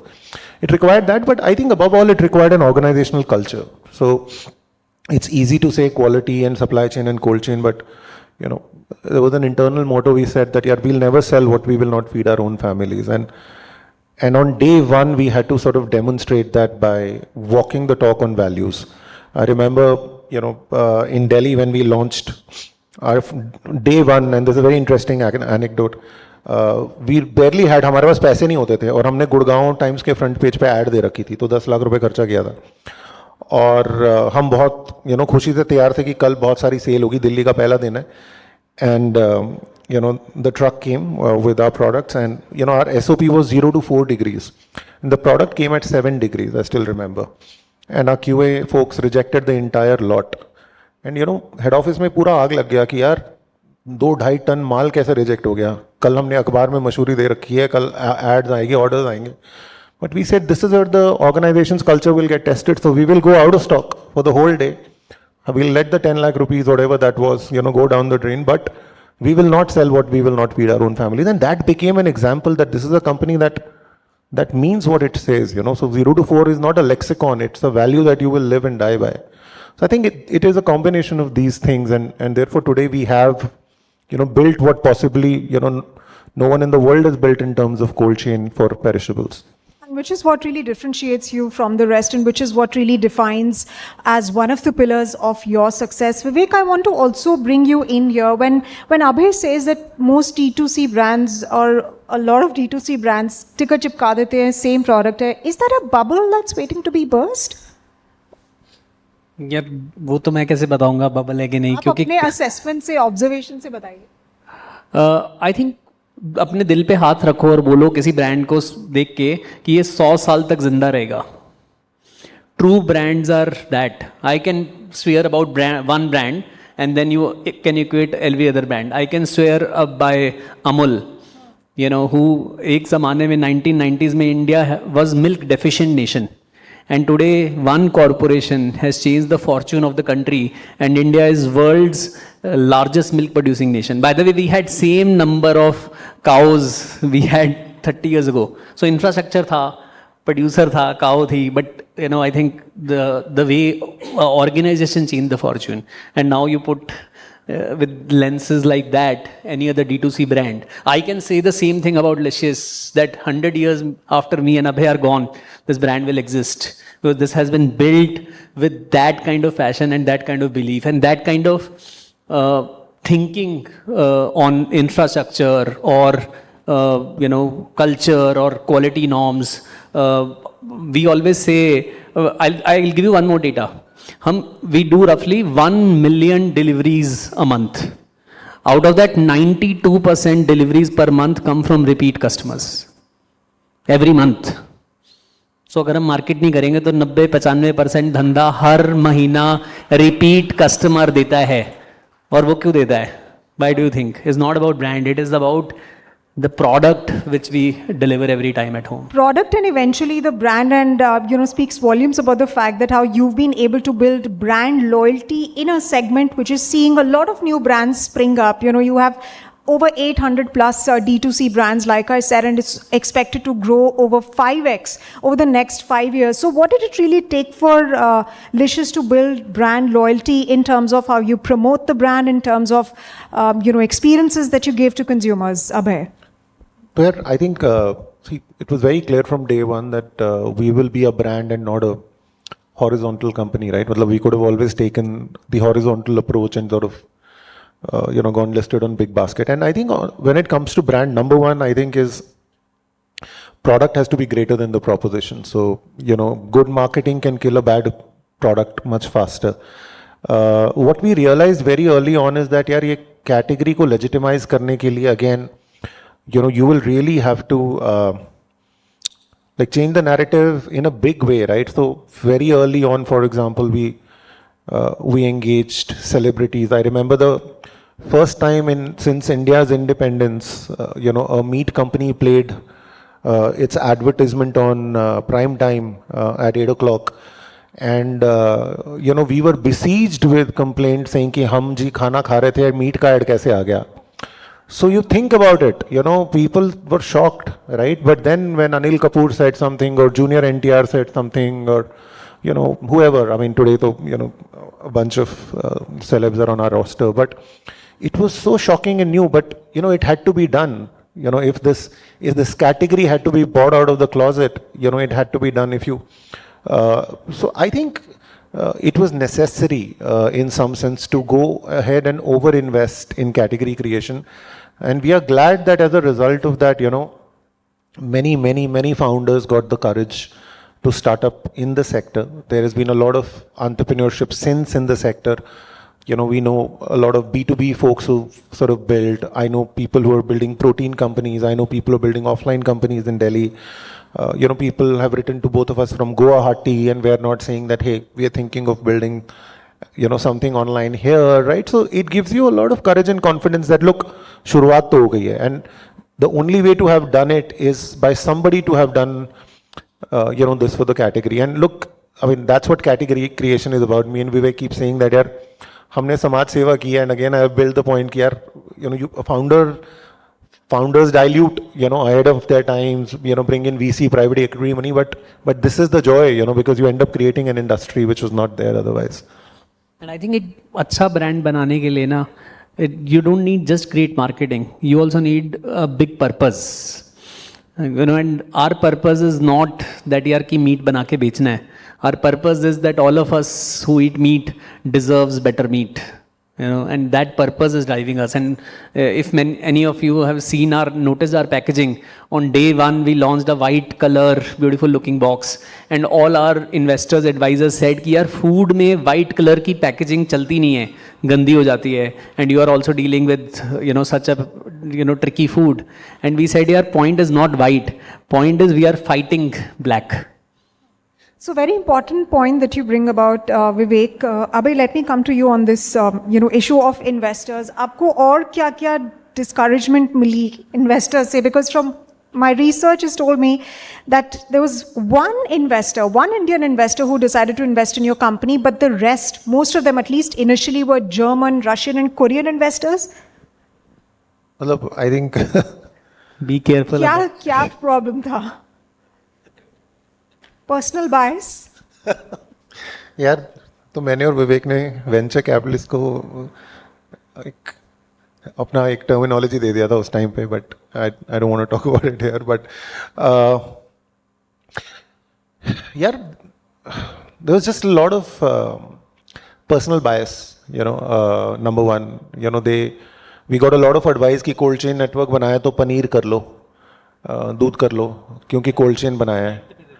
हाँ अच्छा cold chain अपनी rent पे दे दो, pallets कर लो, assets को sweat कर लो, monetise कर लो। तो प्रॉब्लम क्या है कि जब लोग बहुत ज़्यादा पढ़ाई कर, देखो इंडिया में जो वीसी है ना वो फाउंडर नहीं है, सब हार्वर्ड, वॉटन, स्टैनफोर्ड इसे पढ़ के आते हैं और फिर यहाँ पे कई करोड़ों की सैलरी लेके घुस जाते हैं और फिर ज्ञान देते हैं, सिलिकॉन वैली वाला। तो इंडिया में किसी ने बिल्ड नहीं किया है, बिल्ड करके कोई वीसी बना नहीं है, तो इतना ज्ञान वो अनलिमिटेड होता है। तुमको पता है यूएस में ये हो रहा है, तुमको पता है कैलिफोर्निया में ये हो रहा है, मैं कहता हूँ तुम्हें पता है शास्त्री नगर में क्या हो रहा है, शास्त्री नगर किधर है, यू नो। तो this is the world view. तो आप समझो कि एक इंट्यूशन फॉर अ कैटेगरी कैसे आएगी, मतलब जब तक आप सड़क पे नहीं उतरोगे, जब तक आप ज़मीन पे नहीं जाओगे, जब तक आपको समझ ही नहीं आएगा कि यार किसान कौन होता है, कि हिंदुस्तान में आज जो है वो ऐसा क्यों है। तो आई थिंक वो एजेंसी और वो इंट्यूशन और वो हर चीज़ पे ब्रॉड ब्रश लगा देना कि इसमें एआई कहाँ है, इसमें टेक कहाँ है ना। तो एक क्वेश्चन था कि यूएस में तो मीट सीधा फ्रोजन में बिकता है, तो why are you not starting a frozen brand. अब मेरे को बताइए इंडिया में हम क्या खाते हैं फ्रोजन, दो चीज़ें मुझे मालूम है, आइसक्रीम, कॉर्न, आई थिंक मटर भी खाते हैं आजकल। आप खाते हैं? हाँ, दैट्स ऑल। तो फिर फ्रोजन ब्रांड इंडिया में कैसे, खोलने से पहले बंद हो जाती कंपनी। तो यही था यार कि चाइना में दिखाओ, यूएस में दिखाओ, आईआईटी नहीं हो, आईएम नहीं हो, ये सब की तो you know the lot of बायस और हिम्मत नहीं थी यार। आई think the other thing I remember one VC really liked us, but he you know by the end of the meeting was scratching his head. He said कि यार मुझे तुम लोग बहुत अच्छे लग रहे हो, बट एक प्रॉब्लम है। तो मैं बताओ क्या प्रॉब्लम है। कहते देखो यार तुम एक बैकएंड में तुम सोर्सिंग कर रहे हो, स्केल पे कमोडिटी सोर्सिंग कर रहे हो, फिर तुम मैन्युफैक्चरिंग प्लांट लगा रहे हो तो तुम मैन्युफैक्चरर बन रहे हो, फिर तुम लास्ट माइल में cold chain delivery network you are setting up and this is making you a cold chain logistics company and in all of this you are also building an app. So this looks like a you know you are trying to do a tech play. So I'm not sure if you two, with no background, no pedigree, nothing, will be able to pull off this, because this has never happened before that somebody is able to build 4 companies to build 1 company. And we were like, यार अगर ये सारा नहीं करेंगे तो ये होगा ही नहीं, तो then मेरे से तो इन्वेस्टमेंट नहीं होगी, मैं ये क्लियर नहीं करा पाऊंगा। So you know that is what it was. You know, from that point when investors were really questioning the idea of the startup to Vivek now, so many other companies are also getting into this sort of quick commerce model, if I may say so. You also have Flipkart reportedly looking at entering into this space. Zomato has earlier also stated that they expect the quick commerce model to work more profitably than, of course, the core brand. So how do you plan to sort of stay ahead of competition? Because competition is not just from your startup brands, but also from legacy brands that are waiting on the sidelines, looking to jump into the fray, and also the likes of Flipkart. Okay, ये बड़ा interesting है by the way. तो इस पे मेरा एक बड़ा different view है। See those are commerce companies, we are product company. Commerce companies और प्रोडक्ट कंपनीज compete नहीं करती हैं। प्रोडक्ट कंपनीज कॉमर्स कंपनीज के ऊपर अपना प्रोडक्ट बेचती हैं, राइट। सो अमेजोन के ऊपर दुनिया भर के ब्रांड बेचते हैं। इंडिया में भी we partner with some of these companies, and while they don't have that great cold chain, that's why meat has not scaled in the other commerces, but in the long run that is how it will happen. But if commerce company जो मतलब retailer है, आप समझो एक retail की दुकान है, okay, वो हिंदुस्तान लिवर से थोड़ा ना लड़ता है। हिंदुस्तान लिवर अपने प्रोडक्ट्स वहाँ लिस्ट करता है। I think so that is how we distinguish, we are a product company. We have built commerce because there was no other commerce company available early in our life to list and set up that kind of cold chain. We're a high touch product company. See that you can retailers can white label toilet paper, toilet cleaner, tissue paper, you know, bathroom brush, some stuff like that, you know, but जिसमें consumer intuition doesn't matter. Ultimately this is something you're putting in your mouth, right? So I think we are a high touch sort of product as well. So therefore, and Vivek, you can sort of continue. But I thought I should add this. Okay, so what about profitability? Because that's, of course, the holy grail and how it should be. I mean, we've seen the past 2-3 years, there's been a startup funding of sorts, VCs becoming more and more careful about how money is spent, of course, preferring profitability over growth. What is your status? Yeah, obviously, I think last couple of years, the mood has changed. By the way, entrepreneurs don't change their mood यार. They are in long term. उनको 2 साल ऊपर नीचे ज़िंदगी में फ़र्क नहीं पड़ता. अगले 25 साल यही करना है जब तक जिंदा हैं. So, but I think investor sentiment is towards profitability. We are like 6-8 months away from final profitability. So we are not that worried. Money is there. But I think it is important. I think बहुत सारे startups ने, including us, made few mistakes in the middle. You end up riding the wave. But I think it is important to keep eye on profitability in real time. So check रखना वो बहुत ज़रूरी है. And hence you have eyes on an IPO as well, anytime soon? I don't know soon. अगर 2 साल को soon बोलते हैं तो soon. But roughly 2.5 आप अपना years. point of view भी दीजिए IPOs के ऊपर, because a lot of companies are IPOing considering the retail investment boom, etc., the kind of returns that the markets are offering, which is not really the same as IPOs of 2021 perhaps. See, I come from finance. I have a very simple thing. I used to tell Abhay. So Abhay asked me this question: कि when will Licious go IPO? I said, जब मैं public का पैसा ले लूँगा, then I will lose the right to burn that money. If once I reach there कि हर साल हम dividend दे सकते हैं, profit cash generate कर सकते हैं, that is when I think companies do IPO, and that is when Licious will do IPO. If this simple equation is set, I think we will do fundamentally much better than any other public markets. Okay, I want to understand from you, Abhay, what are your expansion plans now that Licious is not just a meat and seafood startup, or a company rather. You also have snacks selling on your platform, other related items selling your platform. You're going into the niche of this segment. What are your expansion plans? Sir, actually, this is a very deep category. If I put this in perspective, we're in NCR, and NCR alone consumes 21,000 crores worth of meat and seafood. So this should tell you, the staggering sort of, and what is Licious's business here? 250 crores. I think that's our scale. So I think there's a hell of a lot of a market still left to be penetrated. So therefore, see, up until now, Licious built a direct-to-consumer channel because, trade was not ready, supply chain was getting built out, customer experience and tech was getting built out, our product capabilities were getting built out. But today, I think we are at an interesting stage where we can expand Licious by building it like a true omni-channel brand. So I think that's one immediate sort of next step that we see. And like I told you earlier, we didn't go online because we wanted to start online. Offline wasn't ready, right? So today I think the time has come. And I think as a next immediate step, we want to just double down on that and continue to go deeper in our existing markets. We don't see the need to add 3 more new business lines or new categories over and above whatever we've built. We believe that this largely represents the consumer's consumption sort of share, and we just need to now be wherever the consumer is. And I think that's an interesting stage for us. Vivek, what does it really take if somebody wants to get into the D2C space that's hotting up, especially post-COVID, and has really redefined retail in a new way? How does one scale up? Where does one start? Who do you offer to? What do you offer? Pricing, and how do you scale up? I think सबसे पहले a problem statement and a differentiated product is extremely, extremely important.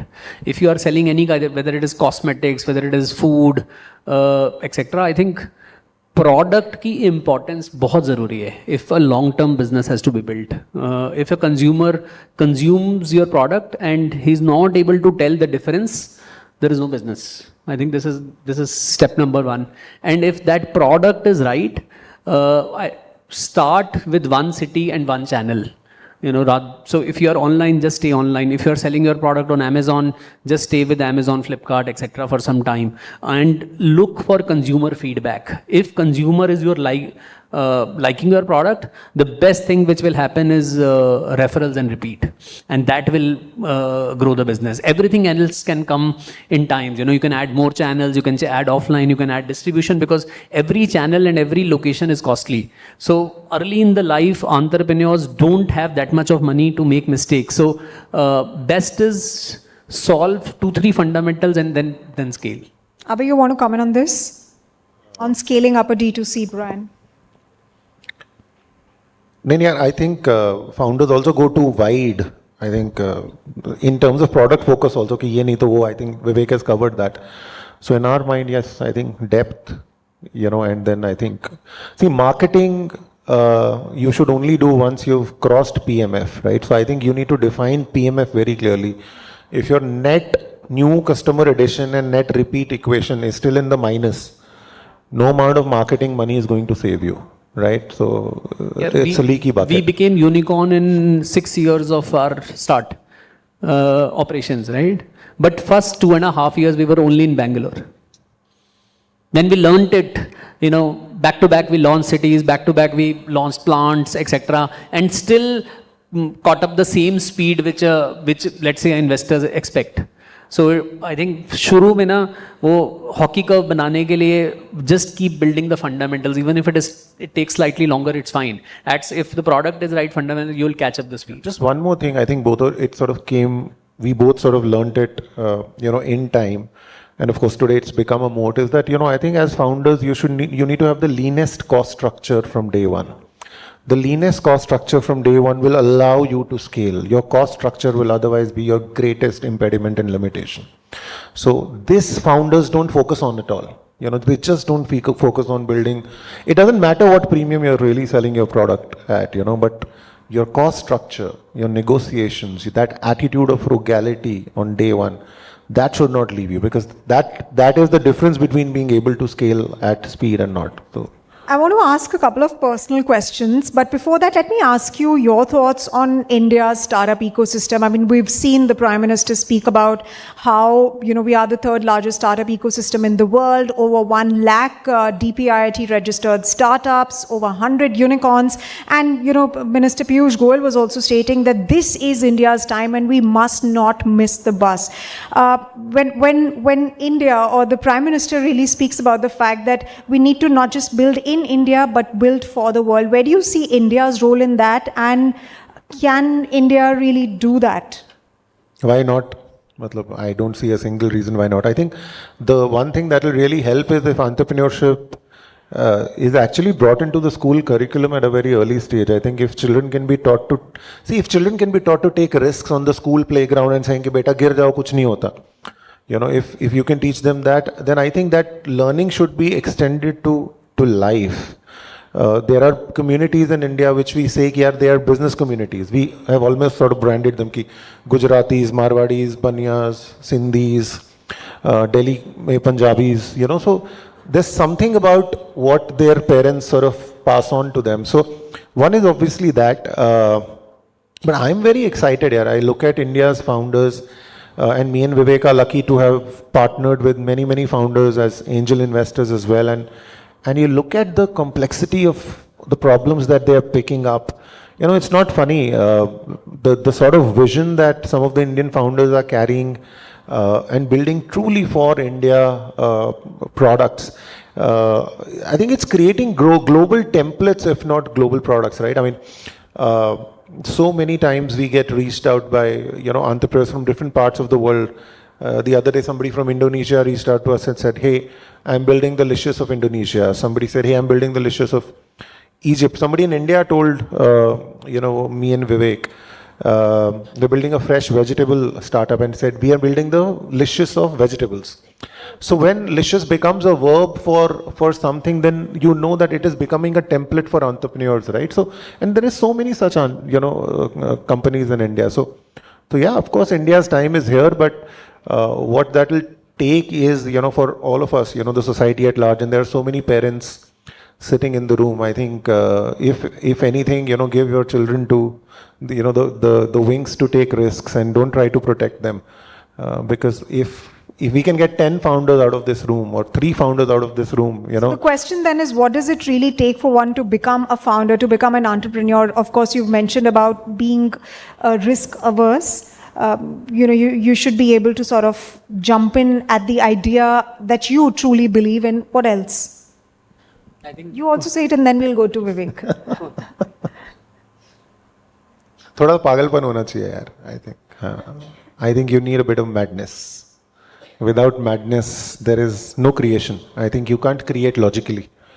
Creation needs you to look at some things in an obtuse way, in a strange way, in a tangential way. And once you're able to look at it like that, eventually you are able to get the whole world to look at it that way. So for me, that's like the number one ingredient. Vivek? And which is where having a co-founder really helps. Vivek, you weigh in on this. I'll tell you my story. So 2012, I wanted to do something. I had not a friend like Abhay. I had everything else around me sorted. I had one investor who was ready to give me money, but कहीं ना हो नहीं रहा था. और 2015 में only thing changed is कि there was another पागल with me who held my hand and he said, यार चल छलांग लगाते हैं, we'll find our wings on the way. And after that, everything is history. So co-founder obviously helps. So belief, as you said, belief, commitment, pagalpan, I think this is very important. One thing I'll say, जब मैंने Licious शुरू किया था, can I do this for next 30 years I'm alive? If that answer is yes, I think वो human will 100% become the most successful entrepreneur. I can bet it. So you are the Jay to his Viru?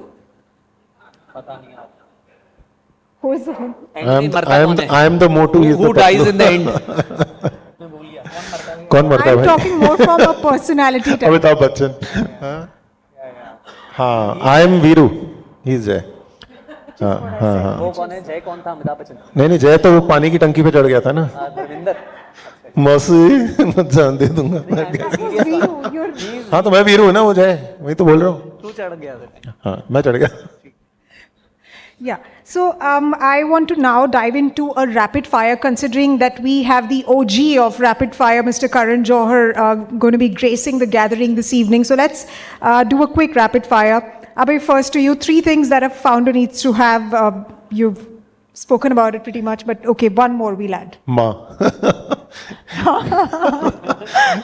What is the question? Sorry. 3 things that the founder needs to have, apart from what we already said. Abhay. How sweet. And if not a startup founder, you'd be? Do I know? If not a startup founder, you'd be? If not a startup founder, I would be lost. But you also wanted to be a comedian, I read somewhere. I'm already doing comedy, so many people already laugh. Professional. I'm paid to do this. Okay.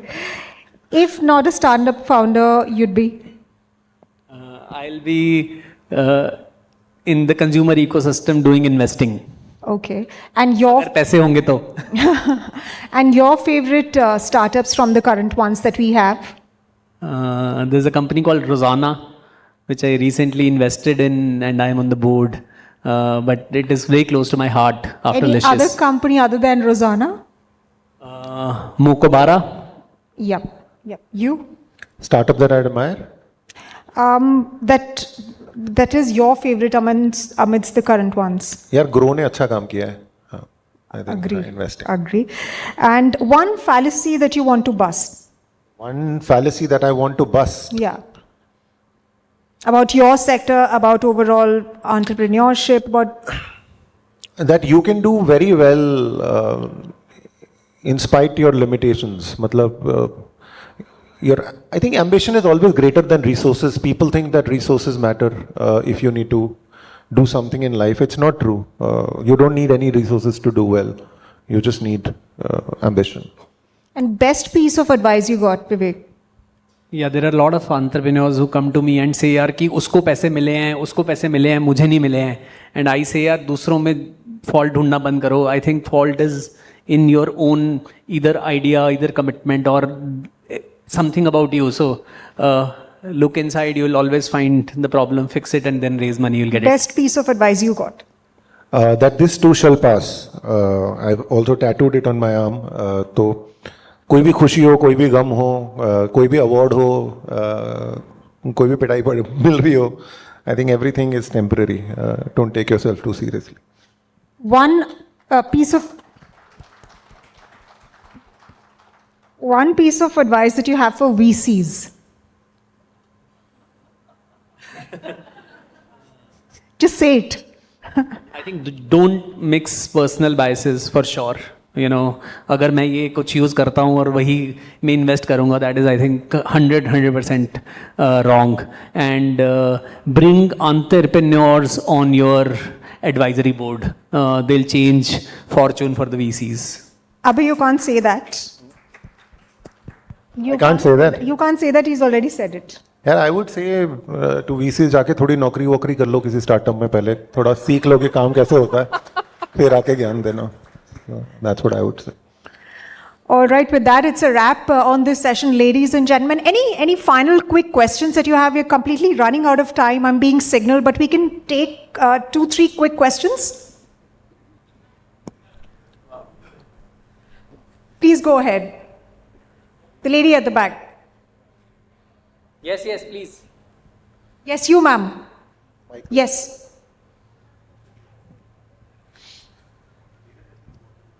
Hi, I'm Priya. I run a research firm in Gurgaon. I have a question related to the supply chain problem that you had highlighted. So my question is in 2 parts. The first part is, what are the top 3 supply chain problems that you are facing today that you feel is still present today and it was there when you had started off? And the second question is that do you believe that having a better supply chain system would propel you to new heights in your industry, would help you achieve the 73,000 crores or 21,000 crores revenue that you had talked about? Do you believe that it can be achieved with a good supply chain alone? तो यार पहले तो हम we don't want to be a monopolistic business. 21,000 crores तो हमसे हजम भी नहीं होगा. But the answer to your question is, instead of 3, I think there is one supply chain variable which is at the center of why supply chain in our context is extremely hard, and that is perishability.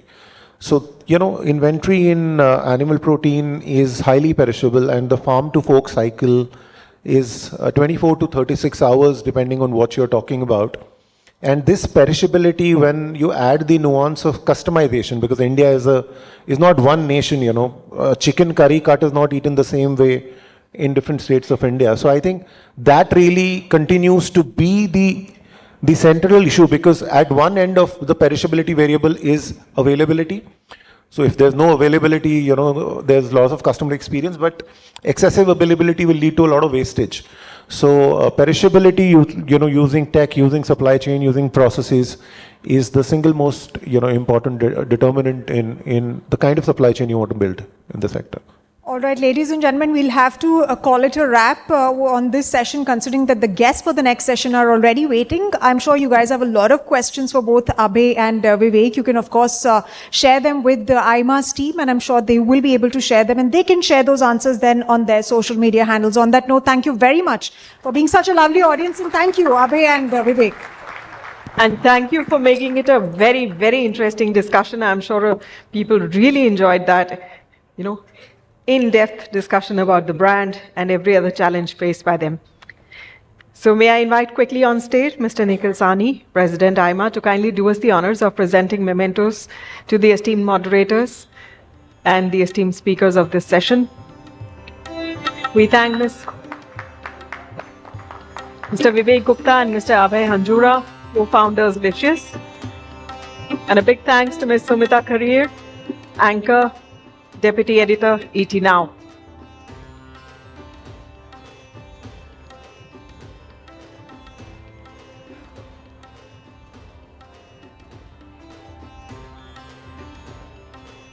Thank you, Mr. Sawhney, for joining us on stage to do the honors.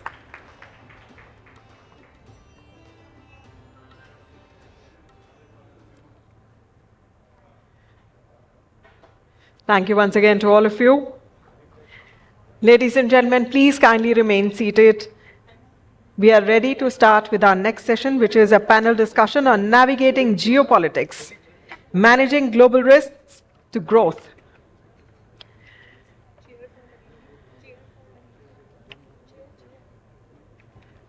As we have shared, this is a panel discussion on navigating geopolitics, managing global risks to growth. While the stage is being prepared, let's have a quick look at the poll question for this session. On screens now, geopolitical instability is good for India's economic growth and global leadership. Please do share whether you agree with this statement, you disagree, or you can't really say. So once again, on screens, geopolitical instability is good for India's economic growth and global leadership. Whether you agree, disagree, or can't say, we would love to hear from you. Please be a part of this poll discussion.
Ladies and gentlemen, we are now ready to move on to our next session, which is a panel discussion, navigating geopolitics, managing global risks to growth.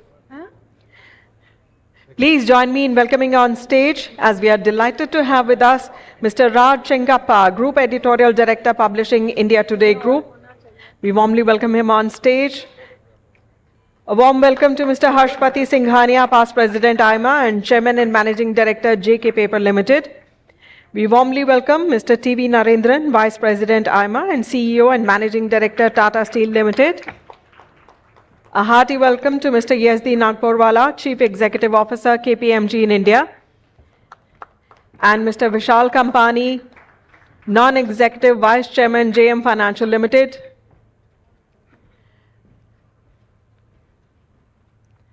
Ladies and gentlemen, please join me in extending a hearty applause and let's give them all a warm welcome on stage.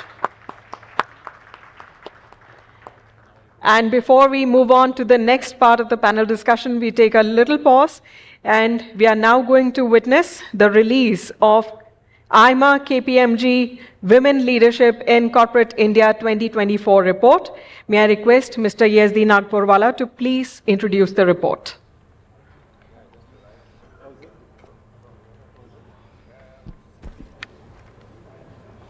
Good afternoon, ladies and gentlemen, and thank you for joining us today afternoon. This collaborative effort between KPMG and AIMA dives deep into the current state of women's leadership in Indian corporations. Diversity is a strategic imperative and a leadership commitment. And studies have consistently indicated the positive impact of a gender balance on leadership, financial performance, innovation, as well as decision making. You will see in the report, in India, women who make up half of India's talent pool are significantly underrepresented in leadership. 58% of the organizations have only 10 to 30% women in leadership positions, and only 9%, and actually 9% female leaders completely not there. And these are the stark numbers we are dealing with. I'm glad that AIMA, in collaboration with KPMG, has taken the first step of highlighting as well as raising awareness through this platform. And our report explores 5 key elements crucial for propelling women towards leadership roles. 1 is the current landscape. 2, aspirations of women. 3, analysis of the barriers that hinder women's advancements. The importance of cultivating essential skills. And lastly, creating an inclusive and supportive work environment. This report is not just about what's wrong, but it also highlights some solutions. From the survey, it is evident that organizations that boast richer and more diverse talent pools generally foster greater innovations and have a deeper understanding of their customer base and work towards employee well-being. The focus is no longer on whether to engage women in leadership, but on how effectively to harness their vast capabilities. And these can be achieved by transparency. So transparency is key. Almost 20% of the organizations lack a clear career progression path, which also hinders women's advancement. And these defined pathways make way for the future leaders, the future women leaders. Second is having a clear organizational stand on diversity, equity, and inclusion. Third is establishing a clear women's path, a career path, and implementing programs that support their professional developments, such as mentoring, a robust mentorship initiative, and a good connect with aspiring females. And last is holding the existing leaders accountable. And this, they are accountable for fostering a culture of diversity and inclusion. By taking these steps, corporate India can move where women can thrive and reach their full potential. So I thank you, and I thank AIMA for the opportunity, and thanks for your time. Thank you, Mr. Nagpurwala, for that introduction. May I now invite on stage President AIMA, Mr. Nikhil Sawhney, and Director General AIMA, Ms. Rekha Sethi, to do the honors and kindly release the report.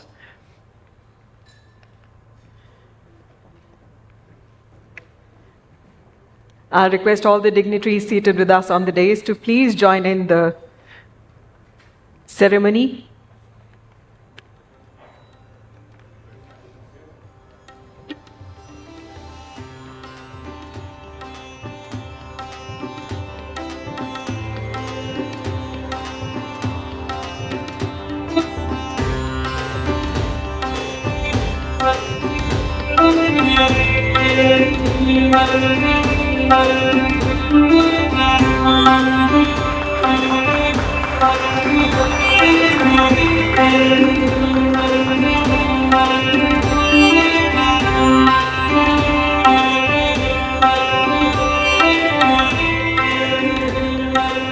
Thank you, Mr. Sawhney. Thank you, Ms. Sethi. Ladies and gentlemen, it gives me great pleasure to introduce Mr. Raj Chengappa, Group Editorial Director, Publishing India Today Group to you.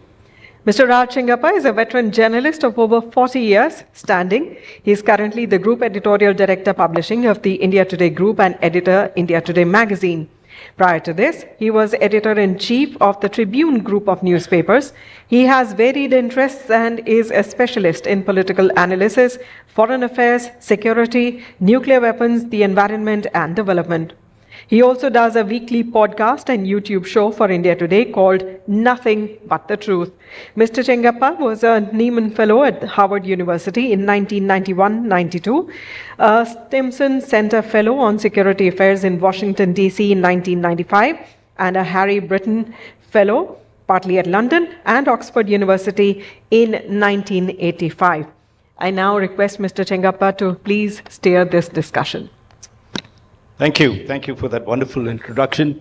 Actually, I hadn't really prepared an introduction for you all. Now I was thinking, should I or not? But all of you all are so well known, I wasn't. But welcome to this particular session. And it's navigating geopolitics and looking at managing global risks to growth. There are three major trends that one can see in geopolitics, probably many more. But the first one that you could discern is maybe that movie title that we had with a little twist to it. We now have 3 wars and plenty of funerals. Look at it, whether it's the Russia-Ukraine war, the Israel-Palestine conflict, unfortunate, and the ongoing shadow war at the Red Sea. Of course, there are many other major conflicts or minor conflicts that are there, but I'm just highlighting 3 of them because each of these have led to major disruptions and could lead to further churn in 2024. Particularly if you look at the energy front, and that's something I think all of us are concerned with. The second trend is a little positive, or maybe tremendously positive, depends on how it goes this year. First is that India can boast that the world's largest democratic election is taking place in the globe's fastest growing major economy. So that's great credit to us. And as we all know, that India's GDP growth rate at the moment is twice that of the world average. So there's plenty of opportunity in that. But there is also something that we need to look at, that more than 60 countries are going to the polls this year. That's about 60% of the total world's GDP. And the outcome of that election will determine what will happen across 2024 and the next couple of years. The most important one of them, apart from India, is certainly going to be the US election coming up in November. The third major trend that we can see is that there are tremendous disruptive forces on, even as we speak, and not just on the technological front, where we've all experienced the power of artificial intelligence or AI, and we are beginning to see how that is going to change our world. But even as we speak, there are things that man-made or human-made disasters that are now setting on us, and that, of course, is climate change. And we've seen the freaky weather. We've seen how Dubai has had a tremendous amount of rains. We are expecting a major heat wave. And, of course, that creates all its risks that come with it. So in this session, let us look at how India, or the Indian economy and companies, stand to gain from these geopolitical churns. And, of course, the second is, what are the geopolitical risks that could stall India's economic growth? All of us are interested in that, particularly business. And finally, since we are in a management association that's the most prestigious one in the country, let's look at how India's CEOs can cash in on this new global opportunities and the risk that they possess. So I'm going to ask, let me just introduce very quickly the panelists over here. On my left is Vishal Kampani, very well-known investment banker. On Harshpati Singhania, everyone knows him, a past president and heading JK Paper Mills. TV Narendran, CEO and Managing Director of Tata Steels, whose footprints now go well beyond India. And of course, SD Nagpurwala, who is advising not only as head of KBMG, not only the companies in India, but looking across at emerging markets as well as the developed world. So we have a great amount of expertise here. Let me start with Narendran.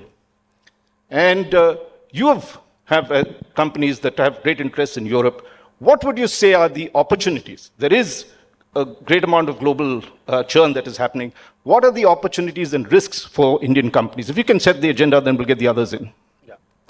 I think, to me, there are obviously opportunities in the domestic market because, as you said, India is the fastest growing large economy. India is investing hugely in infrastructure. The entrepreneurial spirits in India have also been unleashed, which had not happened for a long time. So there's a lot happening. There's a de-risking of supply chains happening, which is an opportunity for India to emerge as an option beyond China, beyond Vietnam, and beyond other options. So I think that's a positive thing. The second thing is we are getting more and more plugged into the global supply chains. We've been a big supplier of services to the world. And in fact, our services exports has been growing at a much faster rate than the merchandise exports. So that should continue to grow. But I think with the investments that are being made in infrastructure, with the PLI scheme and things like that, there's an opportunity for manufacturing also to plug into the global opportunities that there is. So there's an opportunity in India and there's an opportunity in the world. We can build scale for the domestic market, build competitiveness for the domestic market, and explore the opportunities in the international markets. Harsh, can we come to you? And let's look at this thing that we've talked about in the past couple of years, ever since COVID has come in, about the fact that India could position itself as China plus one, the whole supply chain business. Where do you see our strengths and where do you see are the gaps? Well, first of all, good afternoon, everybody. It's a pleasure to be here. And the topic is, navigating geopolitics. The reason why I'm wearing jeans is, and not a tie, which is my normal attire, is part of the geopolitics. I just came in from Europe and the aircraft was late by a couple of hours because there was some kind of a catering strike, for heaven's sake. So we couldn't go. So that's part of the, Narendra and I were talking about the stuff happening there. So really, in terms of the China plus one question that you asked, I think India, as everybody says, and we believe that we have a great opportunity because the West, whether it's the United States of America or Europe, is very clearly putting up hurdles or barriers, whether we like it or not, whether they are tariff or non-tariff, in terms of Chinese businesses becoming big and being suppliers to the world. But having said so, while India has done a lot and we have the great opportunity, we need to do much more. I think this government is seized of this matter, but we need to do much more in terms of regulation, making it easier to do business, faster to do business. And at the end of the day, everything will work if business is competitive. And to do that, I mean, we are getting some pieces right. There is massive work being done on infrastructure to bring down costs, a lot of thrust on renewables, etc. But we still need to have many of our other costs down. And the last point I'll leave with us is going to be the development of the deep skills that the Chinese had in supplying components, parts, etc., which made them the global supply chain or the manufacturing workshop. So that is also an issue of skill. It's not just a matter of machines. So we need to get all of these blocks in place.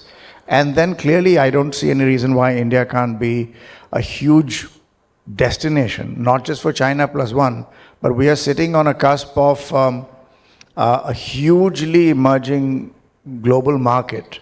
We are the 5th largest economy. We will be the 3rd largest. And the world is coming to India.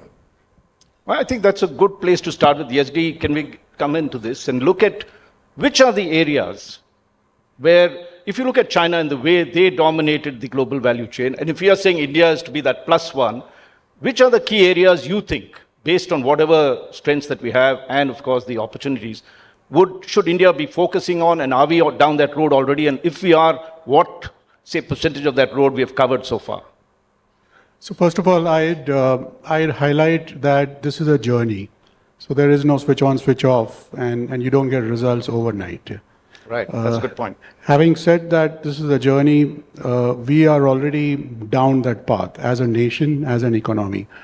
I mean, for years, for the last 20, 25 years, China was known, and perhaps is still known, as the manufacturing hub of the world. And India now is on its path to somewhat displace that.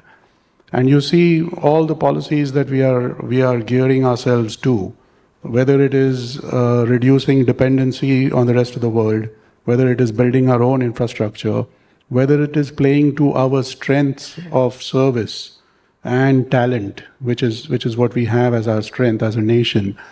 Well, these are the areas that India is propelling itself and highlighting itself to the rest of the world. Okay, Vishal, let's look at another aspect of it, which is finance, and that's if you look at across it, where money is flowing, and what is it that India needs to do if it has to build itself into the sort of attractive destinations, already doing a lot of it, But what is that turning or tipping point that you think we should be reaching so that we can get to be like where China is? That's a great question. So thank you, AIMA, for having me here. I think I'll make 4 points before I start. I think when I grew up in India, I always talked about numbers in millions and then in billions. And every number we talk about now in India is in trillions. Our GDP is almost at 4, going to 5 to 6 trillion next couple of years. We have a $650 billion reserve, something I would have never thought of even 10 years ago, which is heading towards a $1 trillion reserve.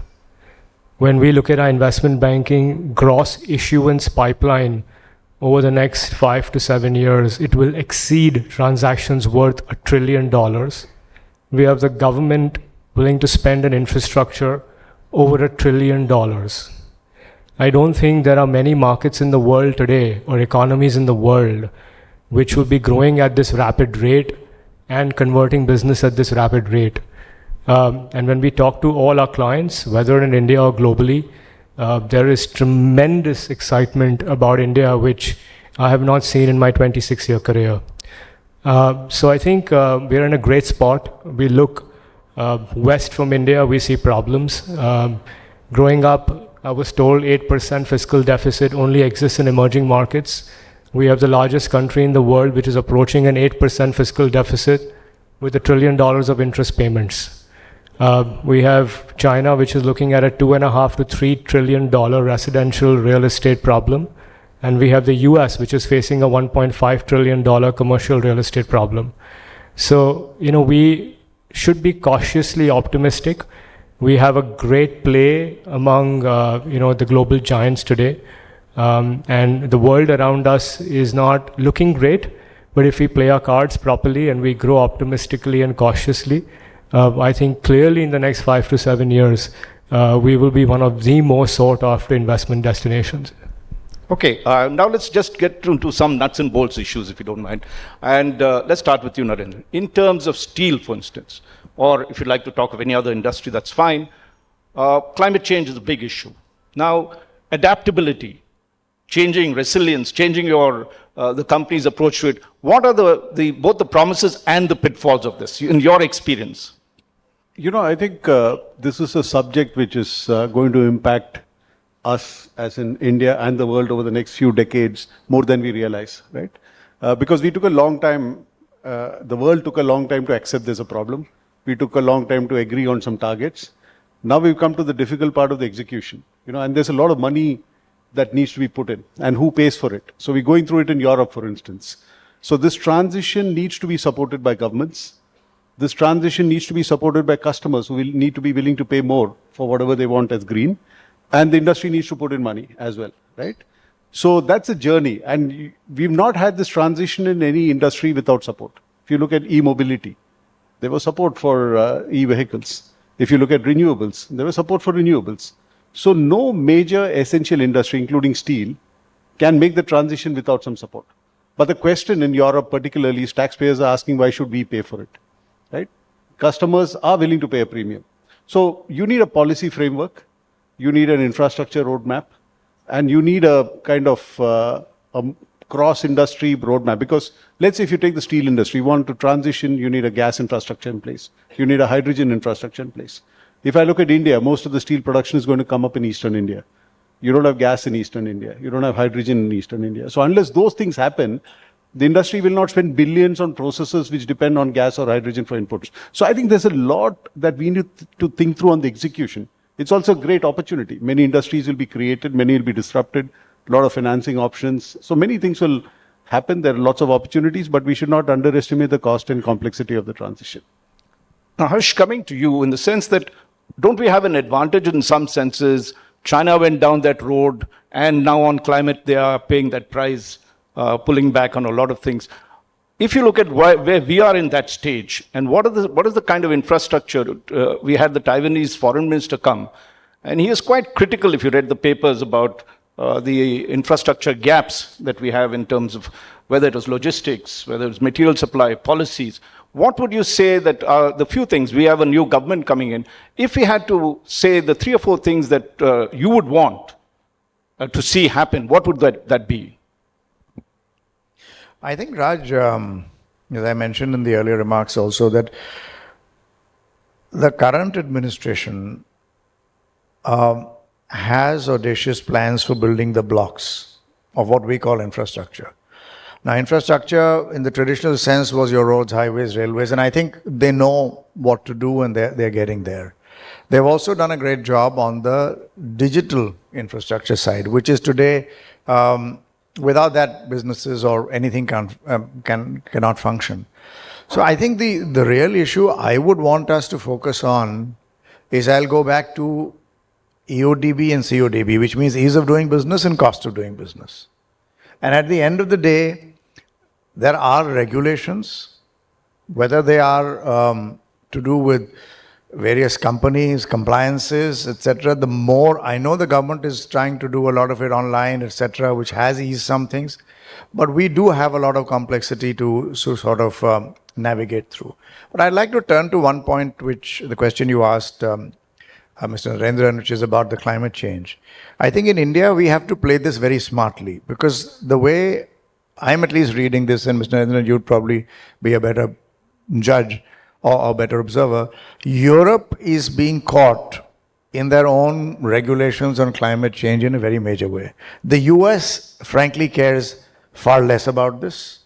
And if we have Mr. Donald Trump come in, which is a great likelihood, we are going to see even more of that.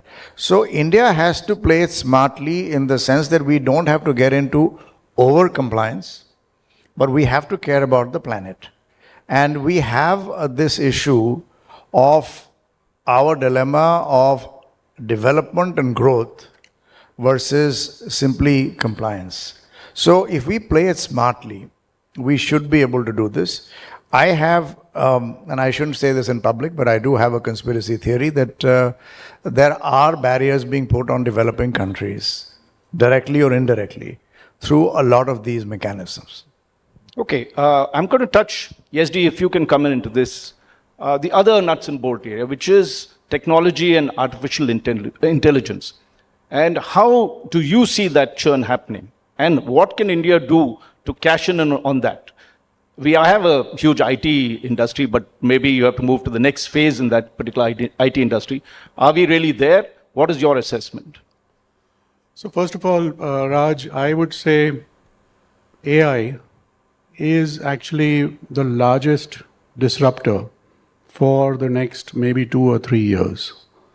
And while we talk about navigating and geopolitics and things like that, some of these geopolitical crises are either man-made or natural, and AI is one of the hidden ones which needs to be recognized as bad as a natural earthquake or a flood, if you like, except it's global. Now, the country that develops it first, effectively, and the country that regulates it first, effectively, is going to have the advantage vis-a-vis everything else. I mean, to give you an example, we had crypto, and I know no one's talking about crypto now, but a couple of years ago, people were talking about it, had a great future, it was complicated, and then it has a dark side to it, and it wasn't regulated or it wasn't developed, it didn't evolve the way. And now crypto is not such a good word, if you like. Now AI could well move into that direction if it's not navigated adequately. And I say AI because India has that inherent advantage of technology, of innovation, and due to that bed, it also has the ability to emerge as one of the key players globally. Okay. Vishal, finance. Without that, nothing moves. Where do you think are the areas that India could tap in? For instance, if you looked at the Far East development that happened, the tigers and the Eastern tigers, a lot of money poured in. And they were part of this globalization thing that saw them grow at percentage of 10% and more at that time, the tiger economies. And now we are seeing a process of deglobalization that's happening. There are a lot of tariff barriers coming. In terms of investment, where do you see that flow and how can we tap into that? Yeah, I think one big change that we have noticed in the last 5 years, and specifically around post-COVID, is actually the emergence of domestic money. If I was asked to do an IPO for a particular company 7 years ago, without having a large foreign institutional investor or a couple of them, it was difficult to achieve the right pricing for the issuer. And that's completely changed. To give you an example, the top 3 or 4 mutual funds in the country today manage over $100 billion of equity. Right? These are like staggering numbers, right? Huge numbers. And we're seeing a huge play where a significant portion of domestic savings are moving away from yield earning or bank deposits towards riskier instruments like equities as well as alternatives. And this is creating a huge class of investors which will participate in India's growth story here. Even today, for example, if you look at some data, pension fund ownership in Indian equities is still in single digits. Pension fund ownership in Indian alternative investment funds is at 0.4%. Just to give you a comparative number, in the US, pension fund ownership in equity in terms of their portfolios will be upwards of 40%, and ownership in alternatives will be anywhere between 15 to 20%. So I think the domestic capital formation and the ability for domestic capital to take risk is a big game changer, and I see a tremendous amount of capital for growth coming from these sources, and we are very excited about that. And having said that, because of the entire geopolitics, India growing at 7.5%, India having managed the fiscal situation relatively much better compared to most other countries in the world, is also going to be one of the most important destinations where you will see private equity money as well as sovereign wealth money flow into India. The new large corporations are in India are really the private equity businesses. Many of them have committed over $25 to $30 billion of investment over the next 5 years into India, and they're going to be large owners of Indian businesses. They also trade assets more significantly, so another very big opportunity for investment. Okay, I'm just going to, since this is the Management Association, probably have a little management masterclass. Okay, and let's start with YesD. I'm just changing the order around and say, okay, if you're the manager and you're looking at, you're the CEO, MD, or whatever, what would be the 3 or 4 things you would be looking out for so that you could set your company or your goals to suit what is happening across the world, the churns as well as the risks as well as the opportunities? So if I was a manager, I would, first of all, have a very, very agile business model. And that agile business model needs to be resilient. It has to be relevant financially. But more importantly, it has to be stress tested. And every periodically, you have to test it and you have to improvise on it. No longer can a manager sit on the sidelines and watch things. So you have to be immersive. You have to be in there in the middle of it while in a dynamic situation. But most important is the element of speed and interconnectedness.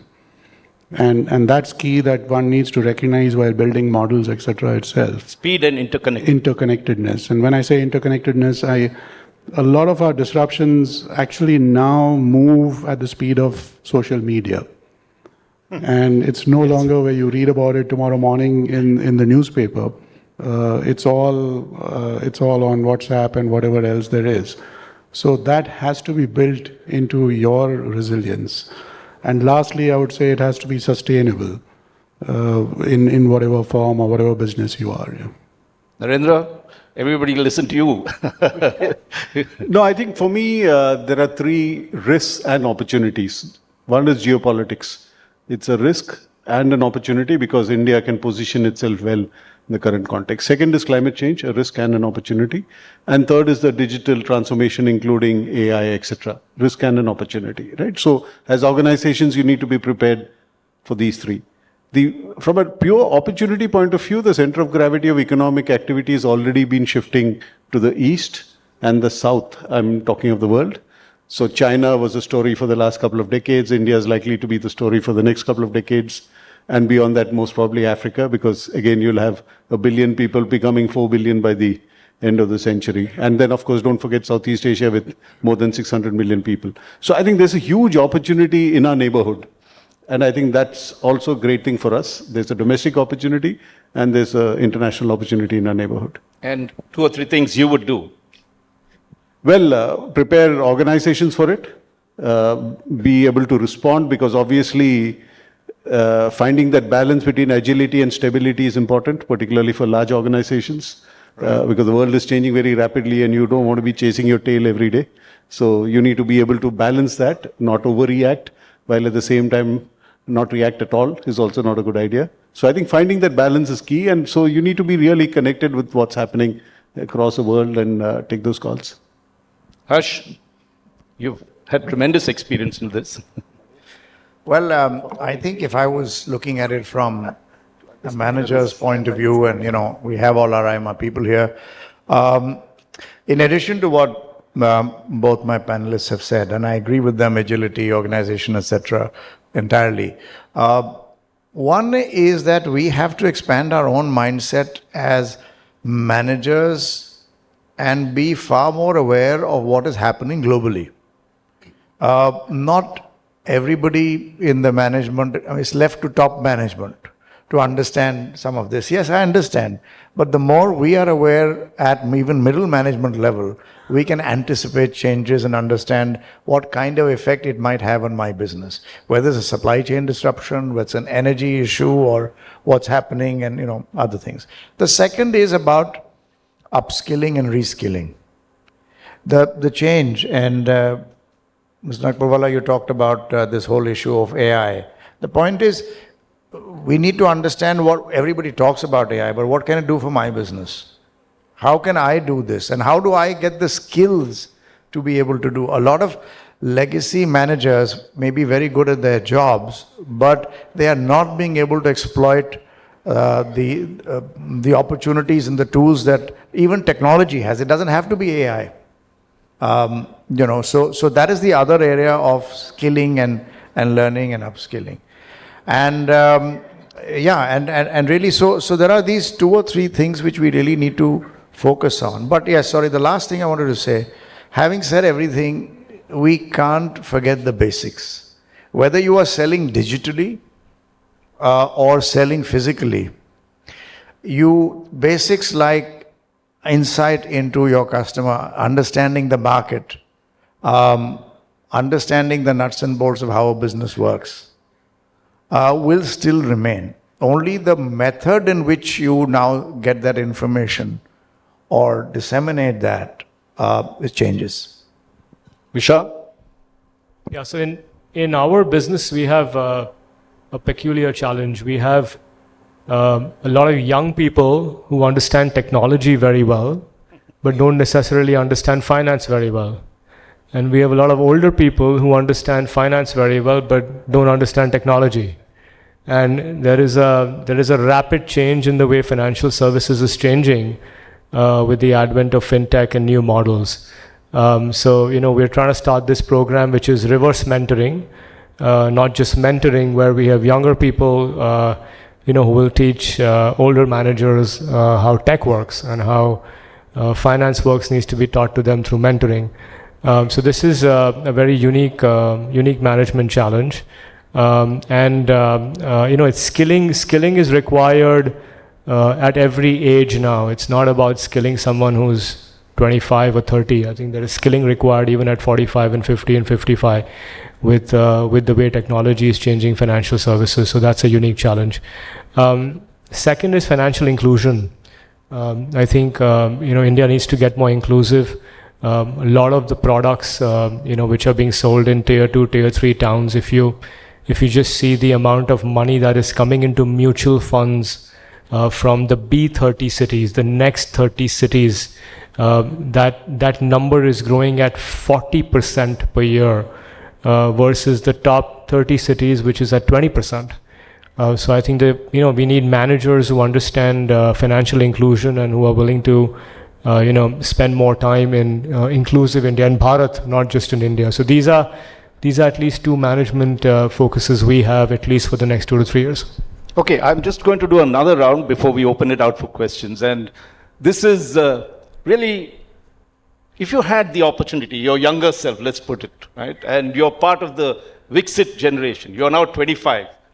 We'll start with you, Harsh, and then we'll come to, what would you do? Where would you get in? If this is the world as it looks like, what would you do? I'd hire some of my co-panelists and ask them, but on a serious note, because they are some of the sharpest minds, finance and manufacturing and everything, and the strategy there.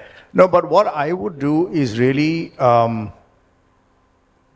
aspire to things which are much bigger than what we aspire to perhaps when we were at our younger age. Because now we see the opportunities that are opening up. You can today, as you probably from the earlier panel seen, build businesses from zero or minus zero to be bigger than many legacy businesses. So it's just how do you reimagine the whole business model? And if we reimagine business model, look, even in the West and even in India, frankly, look at the way the so-called tech businesses are growing. They have completely outshone all the traditional large businesses that we saw, whether they were oil and gas or big manufacturing companies or conglomerates. The same thing in India. If you look at Indian businesses today, they are also, even big business groups, are also migrating towards the new age opportunities. So I would look at what are the new age opportunities, but keep the basics of business still there and not get adventurous on this cash burn cycle. Sorry, I don't understand that. Maybe I'm too conservative. I think the world is realizing this. Actually, perhaps I once said to Vishal offhand and something else. I said, look, when my business loses money, I get hit by all the financial providers. When these businesses lose money, the more they lose money, the more their value goes up. And the more people want to invest in them. I don't get it. Narendra, you're just out of your engineering degree in Trichy. You've just done your management graduate. You're 25. What would you do now? I think it's a great time to be a first generation entrepreneur. I don't think when we passed out of college at that time, entrepreneurship was something we thought of very seriously. For many of us from middle class backgrounds, get a job and stay there. I think that's changing for the good. We need more and more job creators in India and not just job seekers. Okay, and which areas would you enter? I think there's so much opportunity in tech, in environment-related issues, climate change, consumer-facing businesses, financial sector. Not steel. Sorry? Not steel. Steel is for the big boys. Yes, D. What would you do? Go back to KPMG or? On a lighter note, Raj, I'd take a big loan and buy a big car. But if I was 25, and I know I'm not 25, but I have the benefit of being 25, I would actually think medium term. Not short term, not long term, but medium term. And I'd also look around with how people have been successful and how economies or nations have been successful, either economically or spiritually and things like that. So that then leads you to exactly where you want to be and why. And some tips as to which are the big ones, since you study so many emerging markets. What would you tell the? So that you have to play to your strength. If you go to Africa, their strengths are mines. If you come to India, the strength is talent. So whatever you do, it has to be around those resources as such. And the sunrise industries, you think in this new era? Will always be around tech, for some years to come. Yeah. So it will always be digital. Vishal, I mean, you're much younger than everybody else out here. Yeah. I mean, I'm 47, 48, but I mean, if I was 25, I think aspirationally, I mean, from an aspirational perspective, I would try to build something from India which is for the world. We've always, you know, I see this phone of mine and everything is American in this phone. The phone is owned by Apple, the software is Microsoft or Google, and social media is all Facebook. And India sort of has been the tech back office of the world. And aspirationally, I would spend my next 25, 30 years if I was young to make sure India aspirationally is the front tech office of the world and not the back tech office of the world. Good. I think we've had a good masterclass, but now we'll open up this class. There are 9 more minutes before we wind up the session. So I see a hand first. So this is the fast mover. Lightning speed, she put up a hand. So she gets the opportunity, then we go there. A quick question, because I see a lot of hands. If you can just introduce yourself, and a lot of hands. So one question to whoever you'd like it to be addressed, or if you want the panel to. Harpreet Kang, I'm President, Ludhiana Management Association. I'm not sure who I'm addressing it to. So China +1, we didn't really do it. Asian Tigers probably did not even get that. Vietnam, Bangladesh did.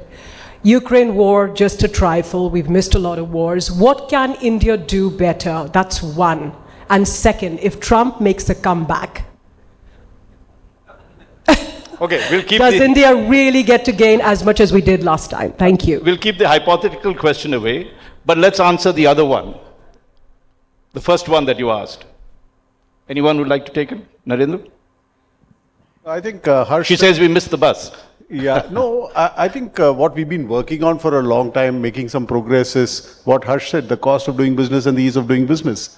I mean, if you want capital to come in from domestic investors and from overseas, particularly for overseas investors, there are many options. So we need to make sure that, there's policy stability and there's cost and ease of doing business which is addressed. I think that's something we need to continue to do and not assume that we've already done it.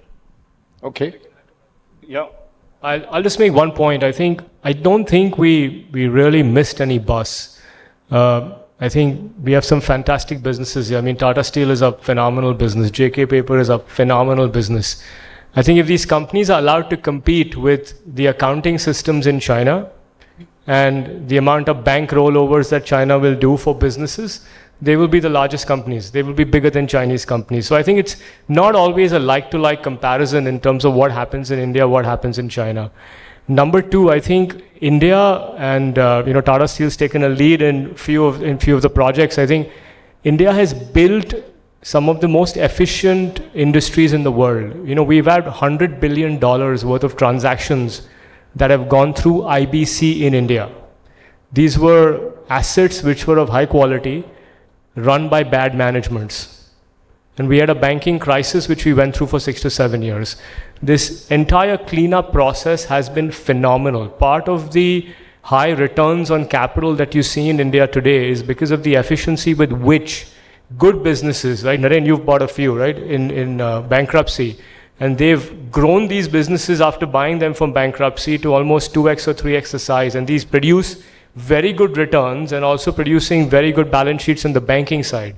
So I don't think we've lost anything. I just think we've been cautious at the corporate side. And, we have some of the best companies today in the world in terms of return ratios. And that's why you're seeing that reflection in the stock markets in terms of multiples. Okay, I think there's a question there. Just mic point, please. Hello, sir. My name is Anshakling. I'm from Indore Management Association. My question isn't directed at anyone specifically, but my question is, so I'm a 4th generation, entrant in a family business. We're into jewelry retail. The topic of this panel, was looking at global risks, things that are happening globally, things that, companies like Tata Steel are concerned about, KPMG is concerned about. My question is, as a regional retailer, how can I leverage these global trends and how can I leverage, global risks and India positioning itself in a better place in the global scale? How can I leverage it as a regional player, as a regional retailer, to scale my business faster? Because in the newspapers, when I read these things, it makes sense that multinational companies are taking advantage of this, but I want to know, as a regional retailer, how I can also take advantage of these trends. Harsh, Yes, please. Can I take a stab at this? Please, yes. I think it's a great question. See, this is what I was perhaps referring to when I said that we need to understand and utilize the power of technology that is available.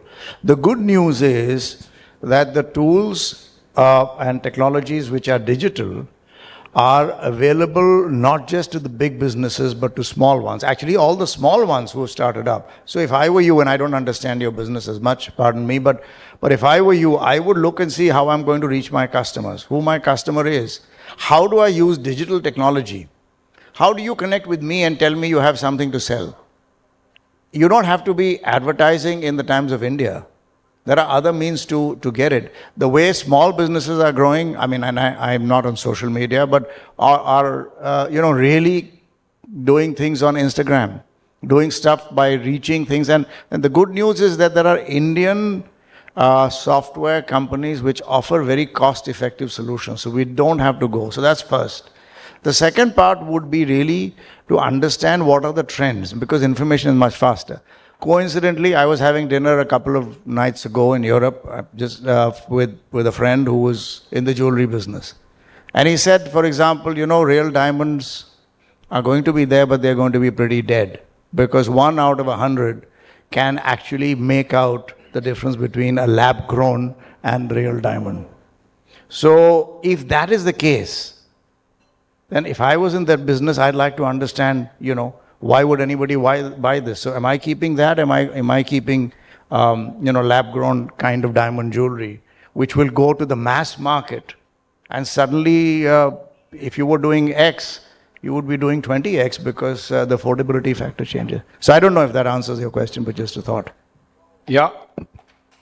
Round of applause for Harsh. Yes.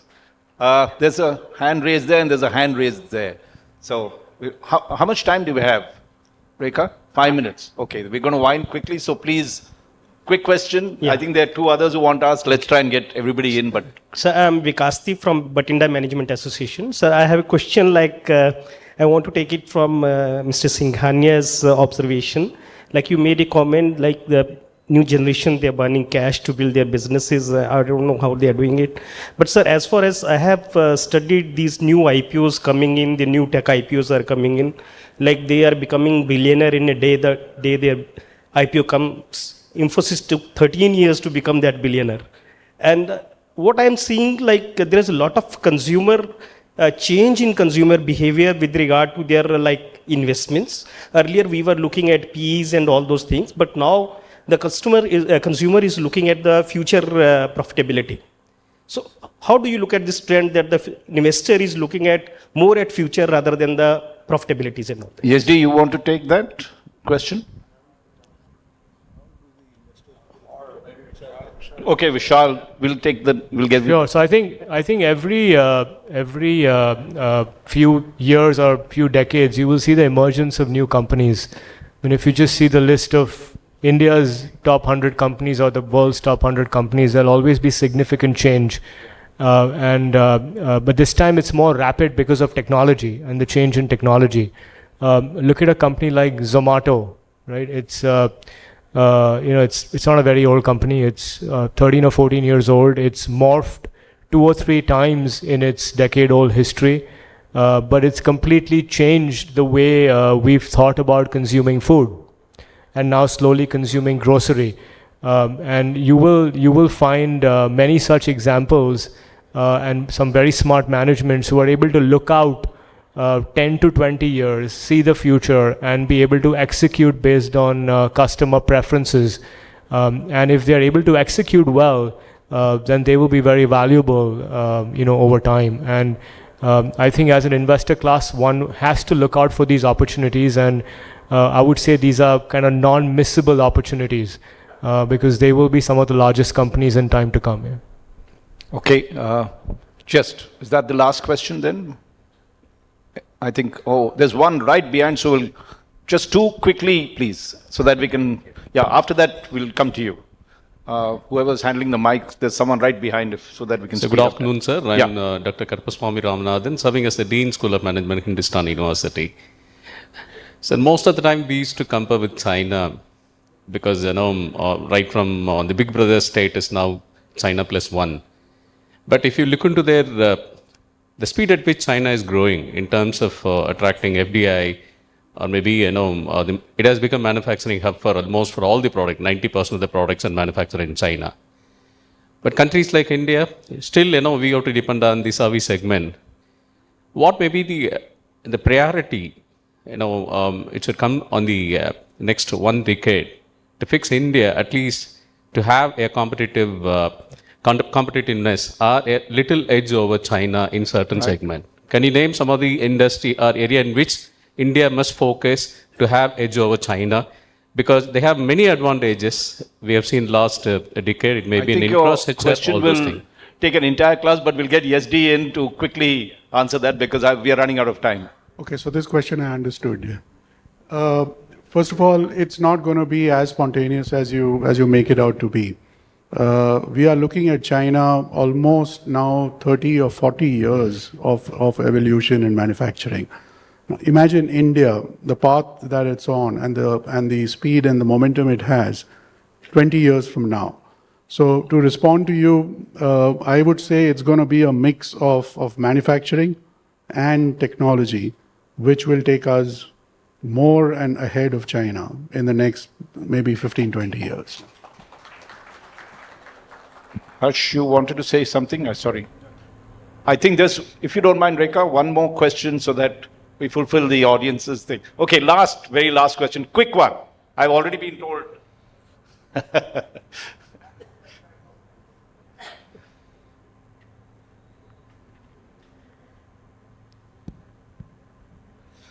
Thank you so much. Is de-dollarization driving the geopolitical risks? And I want to know the perspective from the panel from each one of the industry verticals you are representing. De-dollarization. Harsh, you take this question and we'll... Well, I wouldn't give any expert answer on this. Again, I think there are others on the panel. But essentially, whatever we like, people have aspirations, including India, where we want to do much more rupee trade. The issue is somebody else, the counterparty also has to be willing to do that. And I don't see the dollar going away anywhere, at least for several decades.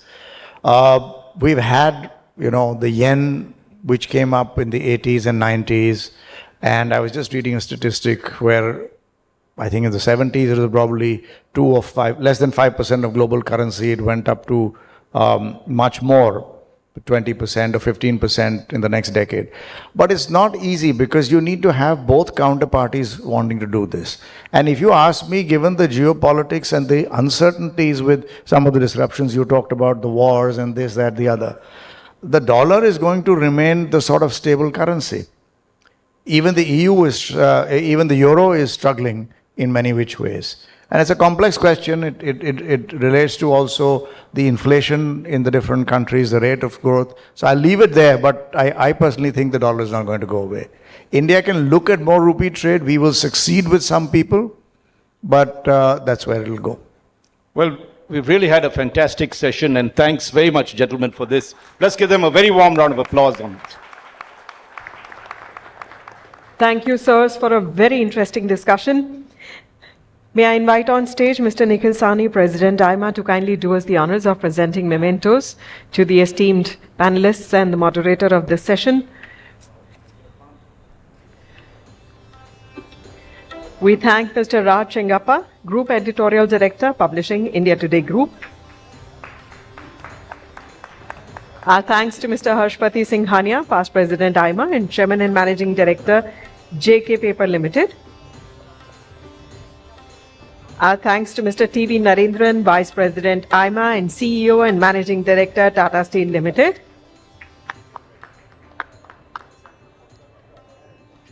Our thanks to Mr. Yazdi Nagpurwala, Chief Executive Officer, KPMG in India. and Mr. Vishal Khampani, Non-Executive Vice Chairman, JM Financial Limited. Thank you all, and thank you, Mr. Sawhney, for joining us on stage to present the mementos.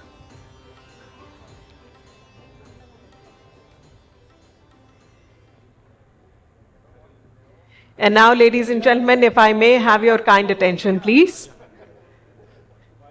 Please do pay attention. This is a very important announcement.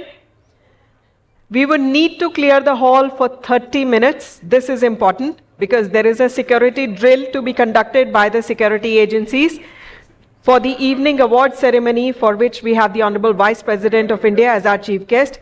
Please kindly pay attention. Do not leave without listening to the entire announcement.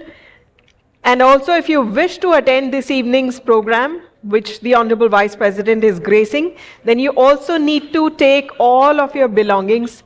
Please deposit them. We have made special arrangements for the bags to be deposited in Shah Jahan Hall. Please kindly deposit all kinds of bags. No handbags. Even if you are not, take your bag and keys also to be deposited. No handbags and no keys, no mobile phones are allowed. Please do make sure. Please do make sure that you deposit all of your bags and keys. Mobile phones are allowed.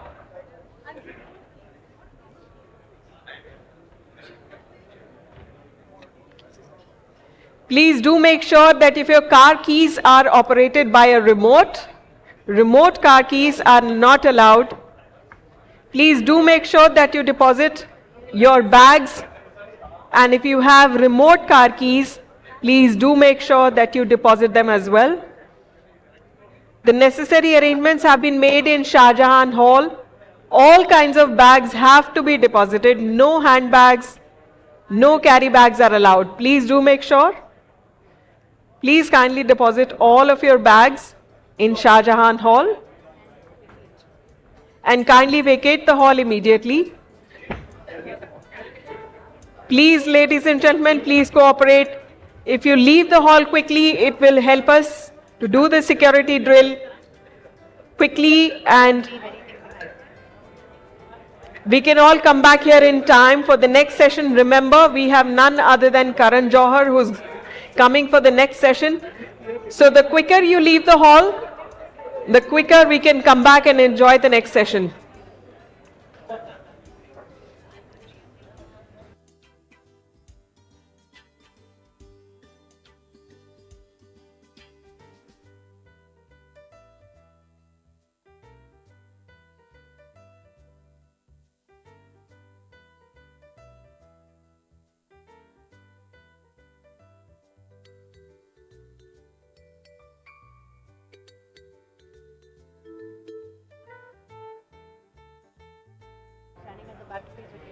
Ladies and gentlemen, please pay attention. Members of the audience who are still standing, please kindly, it is of immediate importance that you leave the hall immediately. Please do not forget to carry all of your belongings with you.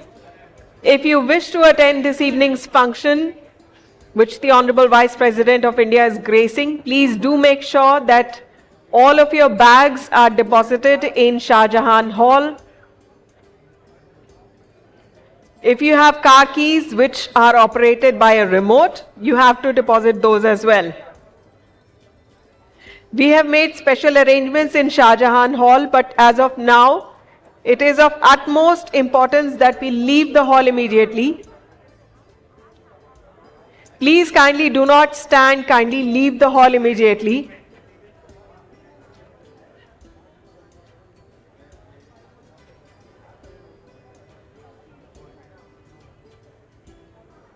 Members of the audience who are still standing at the back, may I request you, please kindly leave the hall.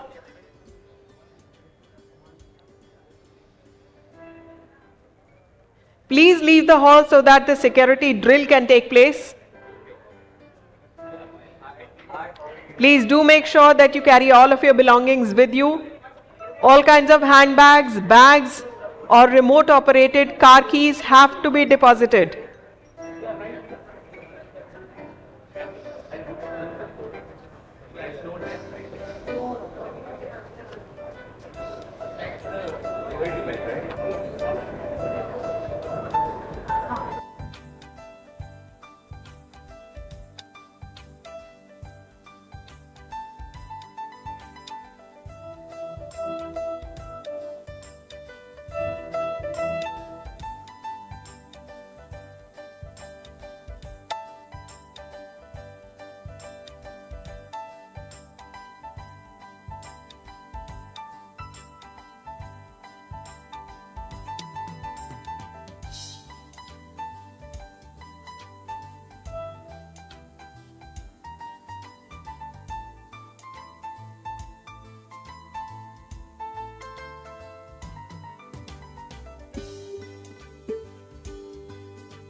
चल ना रहे क्या? चल रहे.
बस एक बार green signal देते फिर सुनो अभी बोलना वहां से निकालना शुरू करो अरे निकालना शुरू करके करवा दो 2 मिनट बस ये दे रहे हैं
Check. 1, 2.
Ladies and gentlemen, welcome back.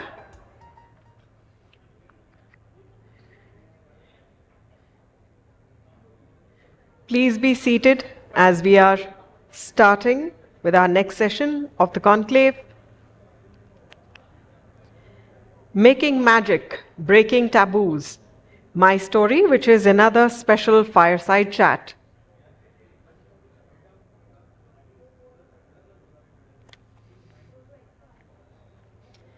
And thank you for patiently bearing with all the security requirements. Please kindly have your seats as quickly as possible.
Once again, ladies and gentlemen, very good evening and a warm welcome back to all of you.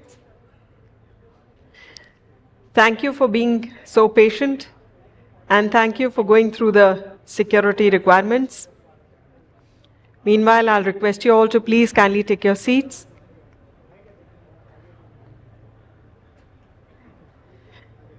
As you all know,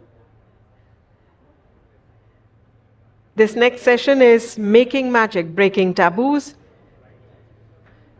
My Story. This is yet another fireside chat. But before we get started, let's have a quick look at the poll question for this session. Hindi films are becoming more regressive than progressive. So please do share whether you agree, disagree, or can't say. On your screens now, the poll question.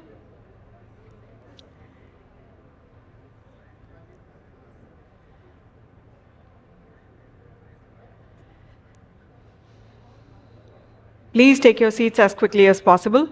We are ready to start with our next session.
Ladies and gentlemen, once again a gentle request. Please kindly have your seats. We are ready to start with the session.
So ladies and gentlemen, as you can make out, we are ready to start with the next session. I'll once again request you all very quickly, if you could please take your seats. Please do not remain standing. Please kindly take your seats as quickly as possible. And please join me in extending a rousing applause and welcoming for this session we have with us producer, director, talk show host and entrepreneur, the indomitable Mr. Karan Johar.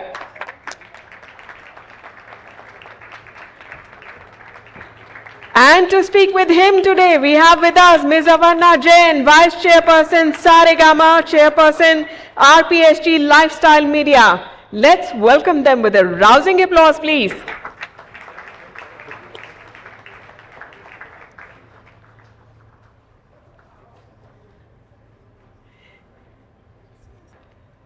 It is my privilege to introduce Ms. Avarna Jain to you.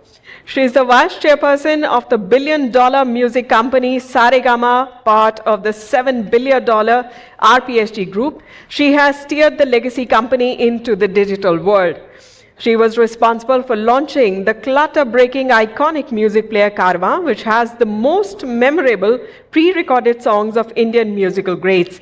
The company also has forayed into the OTT film segment with multiple films on Netflix, some of which have won national awards. Ms. Avarna Jain is also the chairperson of RPSG Lifestyle Media, which publishes celebrity magazine Hello. She has received an award for Female Entrepreneur of the Year from the Indian Council of United Nations and the Sanmarg Aparajita Young Achiever Award. She was listed as the 100 Young Achievers by India Today in 2021, part of the India Today Top 100 Women Achievers in India in 2023, and recently won the 2024 YFLO Young Achiever Award. So ladies and gentlemen, there they are on stage with us. I now request Ms. Jain to kindly conduct the session.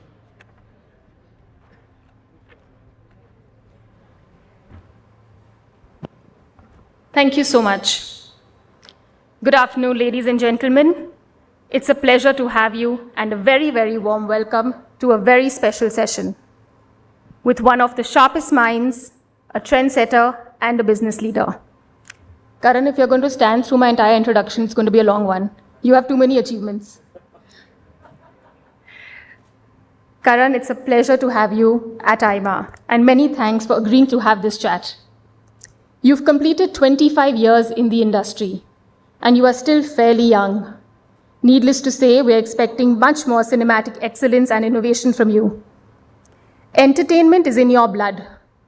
You have produced an enormous body of work over the last 25 years, and it would be highly apt for me to say, if someone truly understands the global impact of Indian music and Indian films, it's Karan Johar. You've given hit after hit.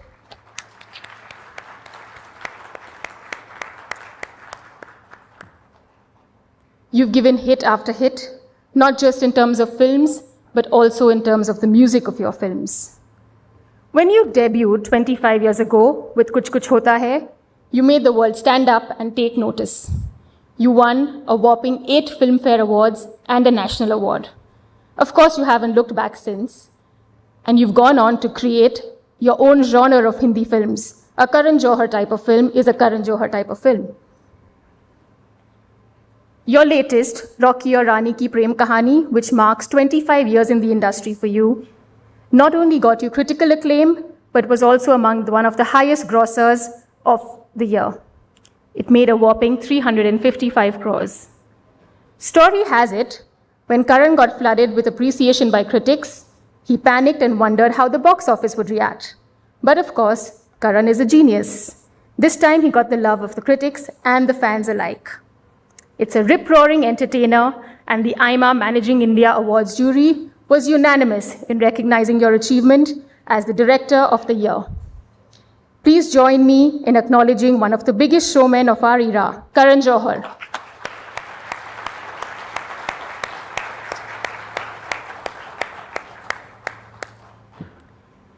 In addition to being an outstanding writer and director, Karan is also a phenomenal entrepreneur and a business leader.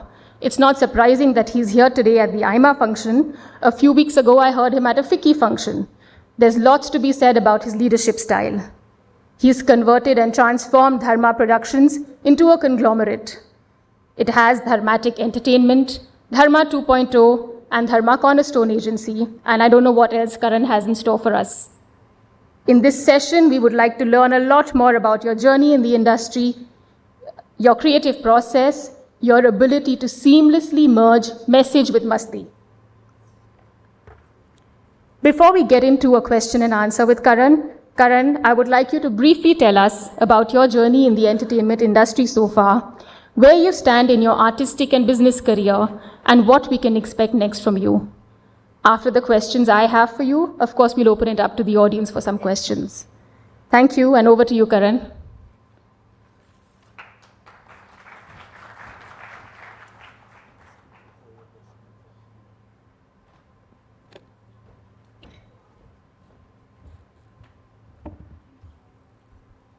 Thank you, Avarna. That was just, was amazingly heartfelt, and I'm deeply touched by your words and very humbled and honored as well. Avarna is much, much younger than me, but I have been friends with her parents. Her father has been exceptionally special to me over the years, and actually, he even broke company policy for me once, many, many years ago. The Saregama policy was never to kind of outsource a song to another company. And I remember calling him at a time of duress during the release of Student of the Year. And I asked for a favor. I won't get into details of what that favor was, but needless to say, it took him all of 2 seconds to say yes. To me, a gesture I don't think I can ever forget. It was his graciousness. It was his large heart and his passion for music and cinema that perhaps made him make that instant decision. And I did ask and say that I will never ever ask for this favor again. And he has never done something like this for anyone else. I'm so grateful to him. But that began an association, a friendship, and a relationship that really transcends to even Avarna and the full family. So, big thank you and gratitude to him. 2 things I think that I can say at age 52, having completed 25 years in the business, where I'm at right now. Well, one, I'm definitely going through a midlife crisis, and which was meant to be a joke, by the way. And secondly, I'm just full of gratitude in my heart for the love and the support that I received from millions of people across the world, the Indian audiences, the diaspora. Immensely grateful to the masters that taught me their passion for celluloid, that translated so beautifully on celluloid. The great works of Mr. Yash Chopra, Mr. Raj Kapoor, Mr. Suraj Barjatya, Mr. Satyajit Ray, Mr. Guru Dutt. Filmmakers that taught me that love and passion supersede your box office expectations and should never be directed towards business. It has to be first. Of course, what we do is a blend of commerce and art, But the most integral aspect of it all is to first believe, come with the courage of your convictions, and translate that conviction to passion on celluloid. I've only tried to do that in my journey of 25 years. I've built a studio which was my father's dream. Dharma Productions began in the year 1980. On October 8th, we released our first film, Dostana. In 2024, which is now 44 years later, I'm just so happy and grateful to the industry and to everyone who allowed me to take my father's dream and legacy forward.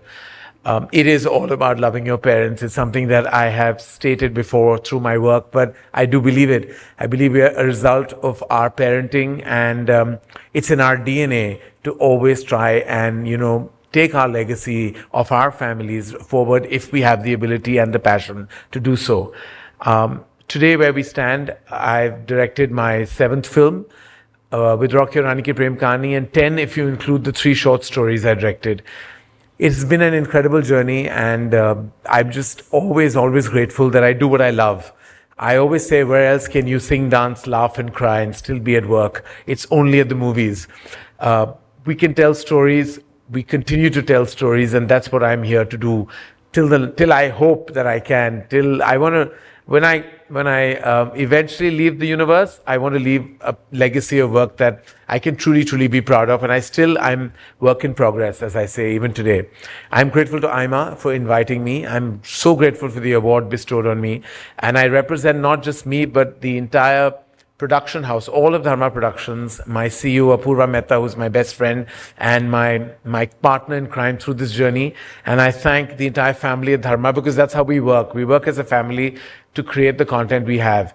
And it's always wonderful to stand on a platform and to be able to kind of express our journey. And I'm so grateful again to everyone at AIMA, to you, Avarna, to your father, and to everyone associated with AIMA to actually invite me today and have this fireside chat. So I hope to be able to kind of answer all of Avarna's questions with aplomb. Thank you very much, and thank you for inviting me. Thank you.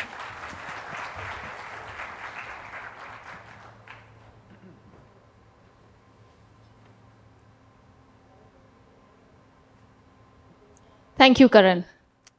So, Karan, first of all, congratulations on 25 years in the entertainment industry. It's a long time. And a special congratulations for your stupendous success with Rocky Aur Rani Ki Prem Kahani. But during these 25 years, you've donned many hats. Director, producer, talk show host, and many more. Which one has been the hardest? Dealing with some of the ramifications of the talk show has been a tough part. The repercussions of some of what was said on the show still haunt me on social media. But I think when you say hardest, I would say not hard, but the most amount of passion that I have is that of being a filmmaker, being a director. That's my primary passion. Everything else has been a subset and an offshoot or a derivative or a vertical of my primary passion, which was always telling stories, directing movies. I'm really unhappy about the fact that I've only directed 7 feature films in 25 years. That is not something I'm proud of. And that is something I plan to change. This decade, I promised myself that I would make at least 5 films. I'm already 2 years too late. So I think even if I get 4 more out this decade, I will actually be happy and proud of myself if I manage to do that. Telling stories is really what my every dream is all about. So that has been the most, I would say the most amount of passion that has come from my DNA has been actually towards directing feature films. Can we hold you to that? Yes, please do. I need someone to like make me kind of accountable so that I can do that. So Karan, as director, and you said that's one of your favorite things to do is to be a filmmaker and to direct films, you are captain of the ship. What do you have to contribute and tell everyone here about your leadership style? There was never a leadership style that I felt like that there was a rule book for, or a manual, or something that you can read in a motivational book about how great it is to be a leader. I think there is a lot of information available online, and there are books written about how do you be a best leader? And I've read a lot, but I'm sure that everyone in this room and everywhere who will hear this will resonate with the fact that there is no manual for it. It's all about your company and your experiences with the people in your company. But the two things that, Avarna, that I did learn through the years is there are two qualities that you have to have if you have to be leader. One is delegation. You have to know that if you're a control freak, you can't go very far. You have to delegate because there are people who are designed to do certain things and they know better than you. And the other thing that has to be followed by delegation is trust. If you don't trust, then delegating is counterproductive. So I've always believed these are two pillars as a leader that I adopt on a daily basis is delegation followed by trust. I think the point that Karan makes is absolutely brilliant. Delegation followed by trust. And that actually goes to show what a brilliant leader he is.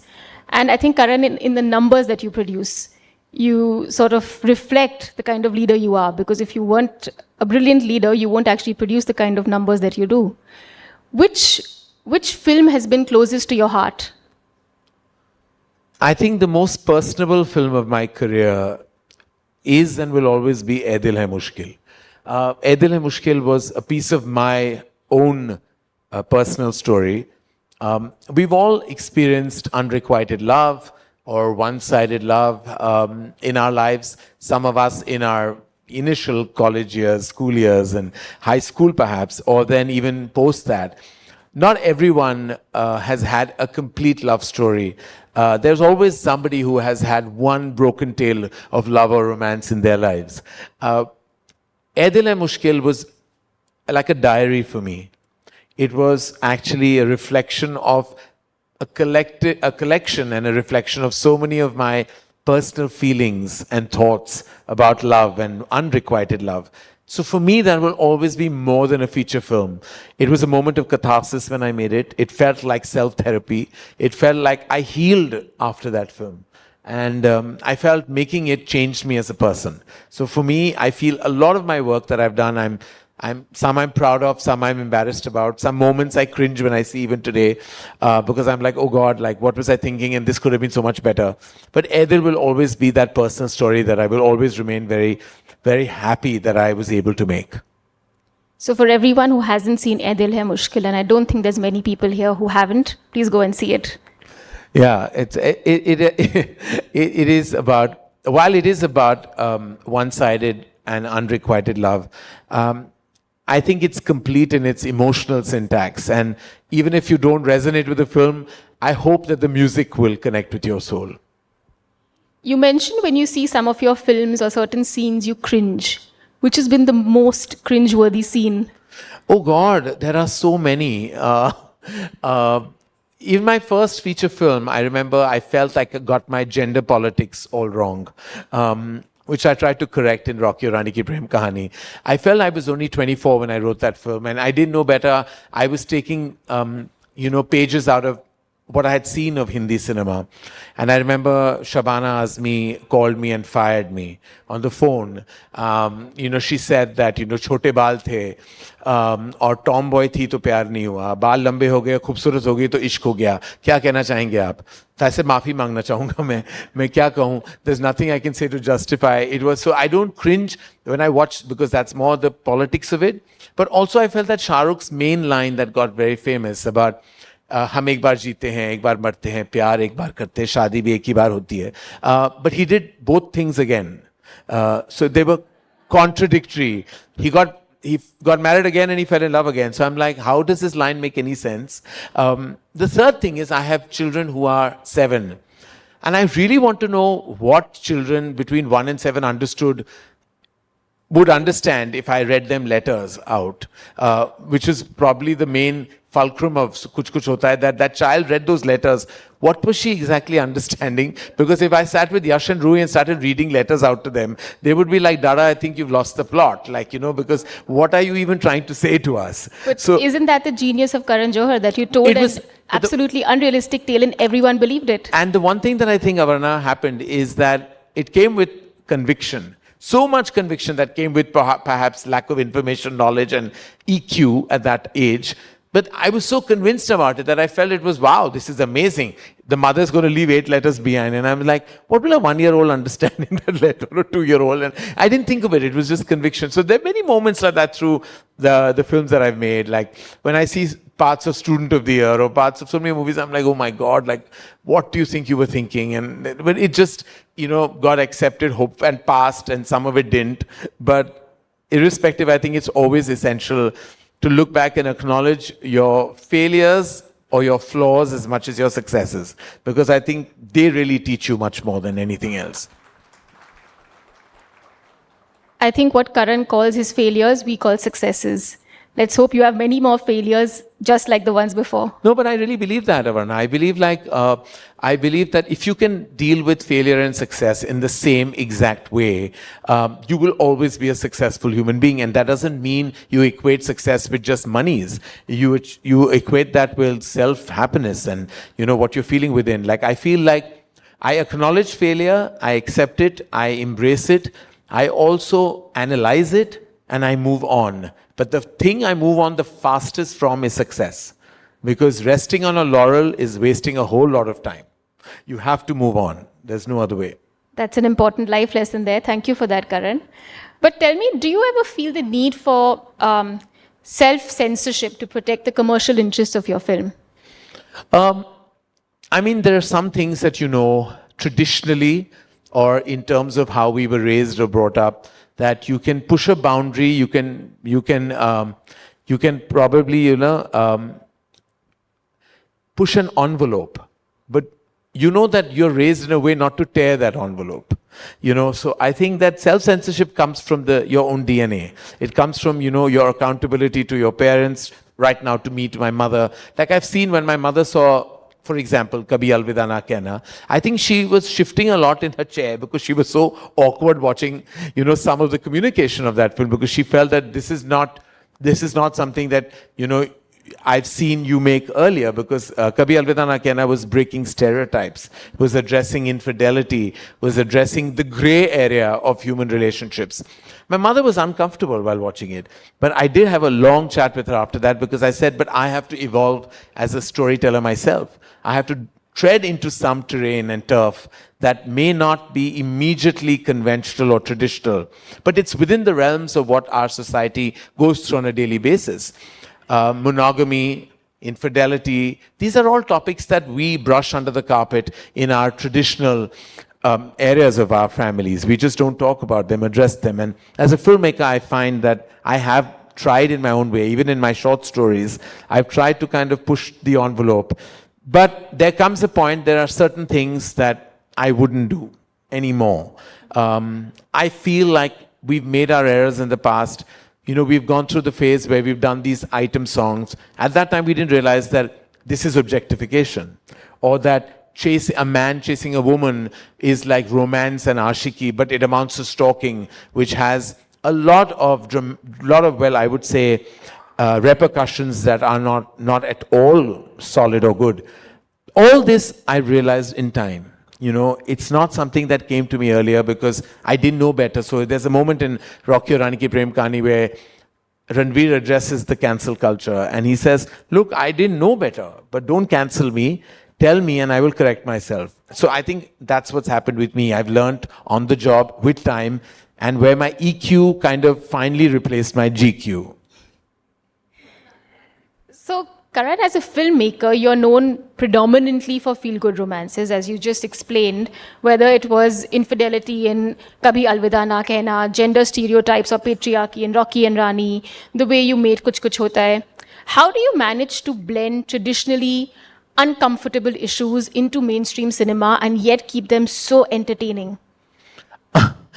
I think if you do it with a certain amount of, I think the word is sensitivity, Avarna. I think that you're sensitive to the issue, you care enough about the issue, you also care enough for the communication of that issue. You want millions of people watching it to resonate with it, connect with it, understand it.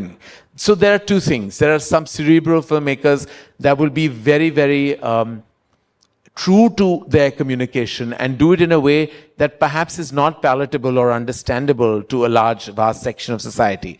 And then what certain critics will say dumbing down, but I call it accessibility.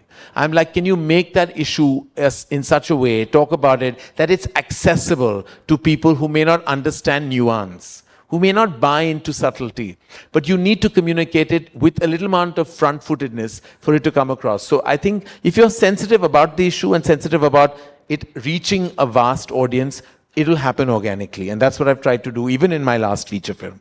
And how successfully have you done that? Well, I've tried. I don't know. That's for an audience like when we addressed... I think that was a statement. Oh, sorry. I thought it was a question, but I was answering it with all sincerity. No, absolutely not. You've done that absolutely brilliantly. And this brings me to my next question, which actually, how much potential do you think films have to change the thinking of society at large? It's an enormously impressionable medium. We have time and again been told that, cinema is a soft power. Very few realize the importance of that. Our illustrious Prime Minister himself has said it time and again that, we are a very, very impressionable soft power and we can connect to millions of people through our communication. And we have time and again realized the ramifications of what's good and also what's bad. I believe that we have a tremendous power and therefore with tremendous power comes, as they say, tremendous responsibility. What we project, what we say, you have to account it with some amount of thought and sensitivity because people take the said word very seriously. Of course, no one can change the fabric of our society with one feature film. It's not possible. But it takes a lot of work and a lot of cinema if you want to really today drive home a point. I believe there have been so many films made that speak about women empowerment, that talk about so many issues that are finally hitting home today. Today there is an accountability because there's been a stream of cinema that have addressed these issues. Nothing, as you said, as I said, happens overnight. But I believe that the consciousness of our society has been enhanced considerably by what cinema has projected in the last decade or decade and a half. Of course, there's a flip to that as well. There have been films that continue to kind of be harmful, but I hope that those filmmakers realize with time how important the platform they have is, how important their voice is. How would you balance cinematic creativity versus your responsibility to society? It's exactly what I said, that you have to realize that with the responsibility you have to be careful about what you're projecting in your work. Of course, you're free to make a violent film. You're free to make an action film. It's the moral fiber of the film that you have to look at. And while you can say that, that this is not a lecture, it's a film to be entertained. It's not a lecture in moral science. But if you do it with conviction, and I've watched a lot of films that people may not have agreed with as well. People have not liked because they're saying you're glamorizing something or humanizing something that you shouldn't. But I always say, look at the intent of the filmmaker.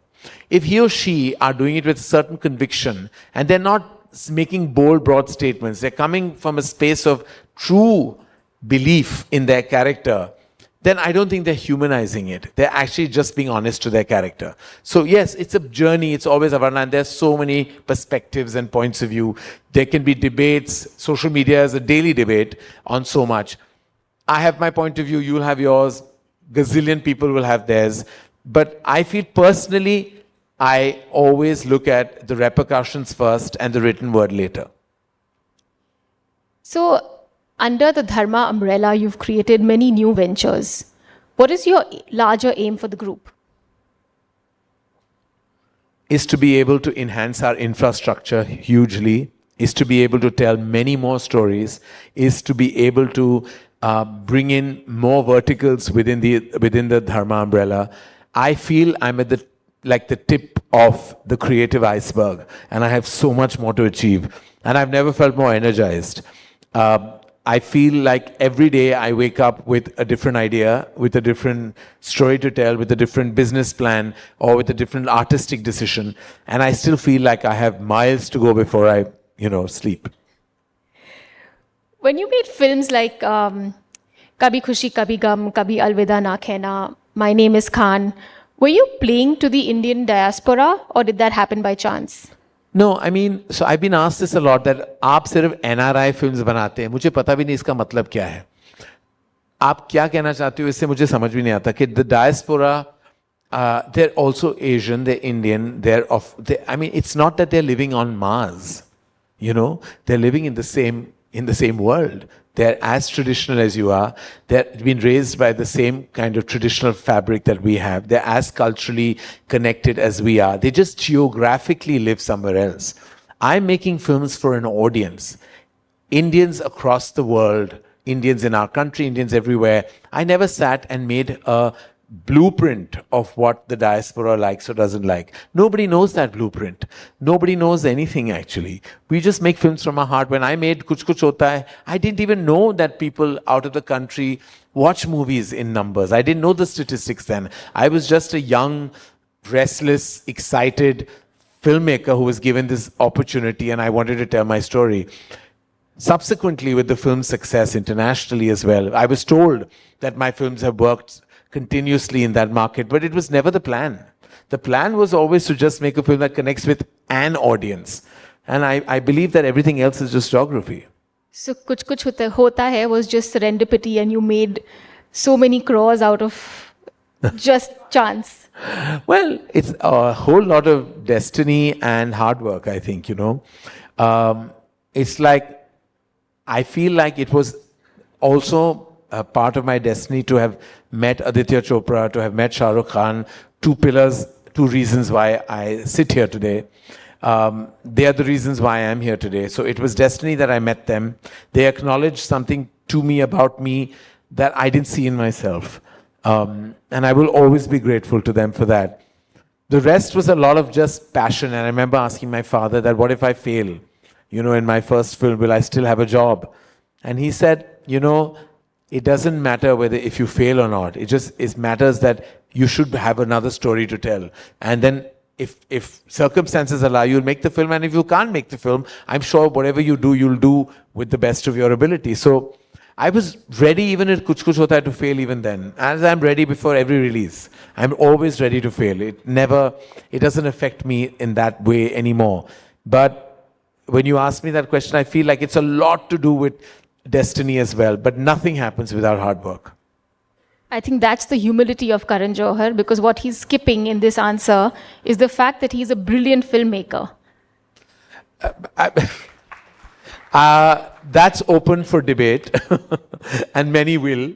But I agree to the criticism as I do to the praise, because I remember when I directed the first anthology with Zoya Akhtar, Divakar Banerjee, Anurag Kashyap and myself. I was like, they were like, why have you agreed to do this? I said, because I want to ride on the back of their critical acclaim. Because I feel like through my career, I've never really received abundance of critical acclaim. It's been a lot of commercial success, but I've always aspired and seek that validation of the critics. And while many people have told me, but why should you seek the validation of critics? Why are you empowering them? I said, why not? They're people, strong cinephiles with great sensibilities. I do want to wake up to like many star reviews. You know, I'm fed up of reading, oh, it's just another Karan Johar film. Welcome to the world of mush. Welcome to the world of bubblegum. Welcome to this, welcome to that. And I'm like, I'm doomed by perception. So, you know, like you said it in your introduction, when I woke up to praise for Rocky Aur Rani, the first thing I did was check the box office. I said, kya dono ho sakte hain kya? You know, picture chal bhi sakti hai aur critical acclaim bhi mil sakta hai. And when I realized things were good in the hood, I was like heave a sigh of relief. But realistically, how often do you think filmmakers achieve both critical acclaim and commercial success? Well, it's the big dream, right? And I feel like many filmmakers actually say critics don't matter. It matters to every single person. Let me tell you, everyone loves praise. No matter what they say, no matter what they project, they all love to be praised. There's not a single person in my industry who doesn't love the praise. We may say what we want, make brave statements against the critics, but they matter. They matter and how. That's why if you notice, the first thing up when a film releases is the stars. You'll see those ads on social media with every leading publication, 3, 4, 3, 4. Sometimes when the stars are less, they'll write the line that is good. They'll do everything in their capacity. And then they'll turn around and say, oh, critics don't matter. If they don't matter, then why are you putting this out? So you have to know that everyone's opinion matters. Karan, you've always stayed very relevant and very ahead of the game. You know what Gen Z wants. So how does Karan Johar stay abreast of everything Gen Z? Because Avarna, the way Dharma Productions is that we keep it, the moment you have distance between yourself and people. Do you know, for example, if you come to my office, I don't sit on this table where your meetings are crossed. Like I have just a couch. And whoever comes sits there and chats with me. And I'm walking around the office. I'm meeting all the young members of the organization, chatting with them, never distancing myself from their opinions, their thoughts, their ideologies, their way of being, their music, their love for cinema. I'm always chatting with them. I'm never creating a distance between them. There's no food chain of command in our organization. We have an open door policy. Everybody knows that the 3 qualities is accessibility, affability, amiability. These 3 can get you anywhere. So if you talk to someone who's 20 years old, and I'm going to be 52 in May, and I'm like, if I sit on a high horse about who I am, I'm never going to find out his or her belief system or his or her way of being, what they like, what they don't like. The moment you break that barrier, you actually get so much information that can be so influential to us, and I can use that as a resource to tell my stories. So when there was one particular day, I remember I woke up in the morning, had a meeting with Ananya Pande, and I ended the day by meeting Dharamji. And I was like, that was a spectrum that went from 22 to 90 on the same day. And I was equally excited about meeting both. So I think it's your own passion, really. So, who are the people who believed in you when you were 20-something and decided to do Kuch Kuch Hota Hai?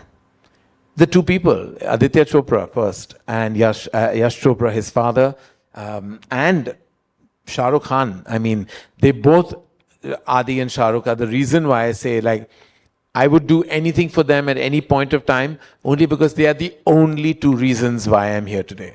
There is not a third. As passionate as I was, as diligent as I may have been, as sincere as I was, and I was all those things in abundance. But what happens when you don't have people who are in powerful positions like that? You can make it entirely on your own still, because your belief system can be strong enough to combat all odds. But I was fortunate that my struggles came later. My first initial step was because 2 people who were not related to me by blood or family believed in me very strongly. And that was the reason why I could do what I did. Like, there was no other reason. That's absolutely commendable to have someone who's not your family believe in you at that young age. Obviously. And I don't know why, because my mother even asked Adi. She says, why do you think he can be a director? He's had no, he's only worked in one film on Dilwale Dulhania as an AD. And Shah Rukh didn't even know me. I didn't know him. Actor. And I acted. Well, that part I skipped because I'm vastly embarrassed about most of my acting gigs in the movies. But it was just something that he believed that I was. And I was actually running away from it. I was trying to get a formal education out of the country to do a business vertical that my father had created. It was a small one, but he thought that I would, want to run an export enterprise, which was traumatic for me at that time to even think of.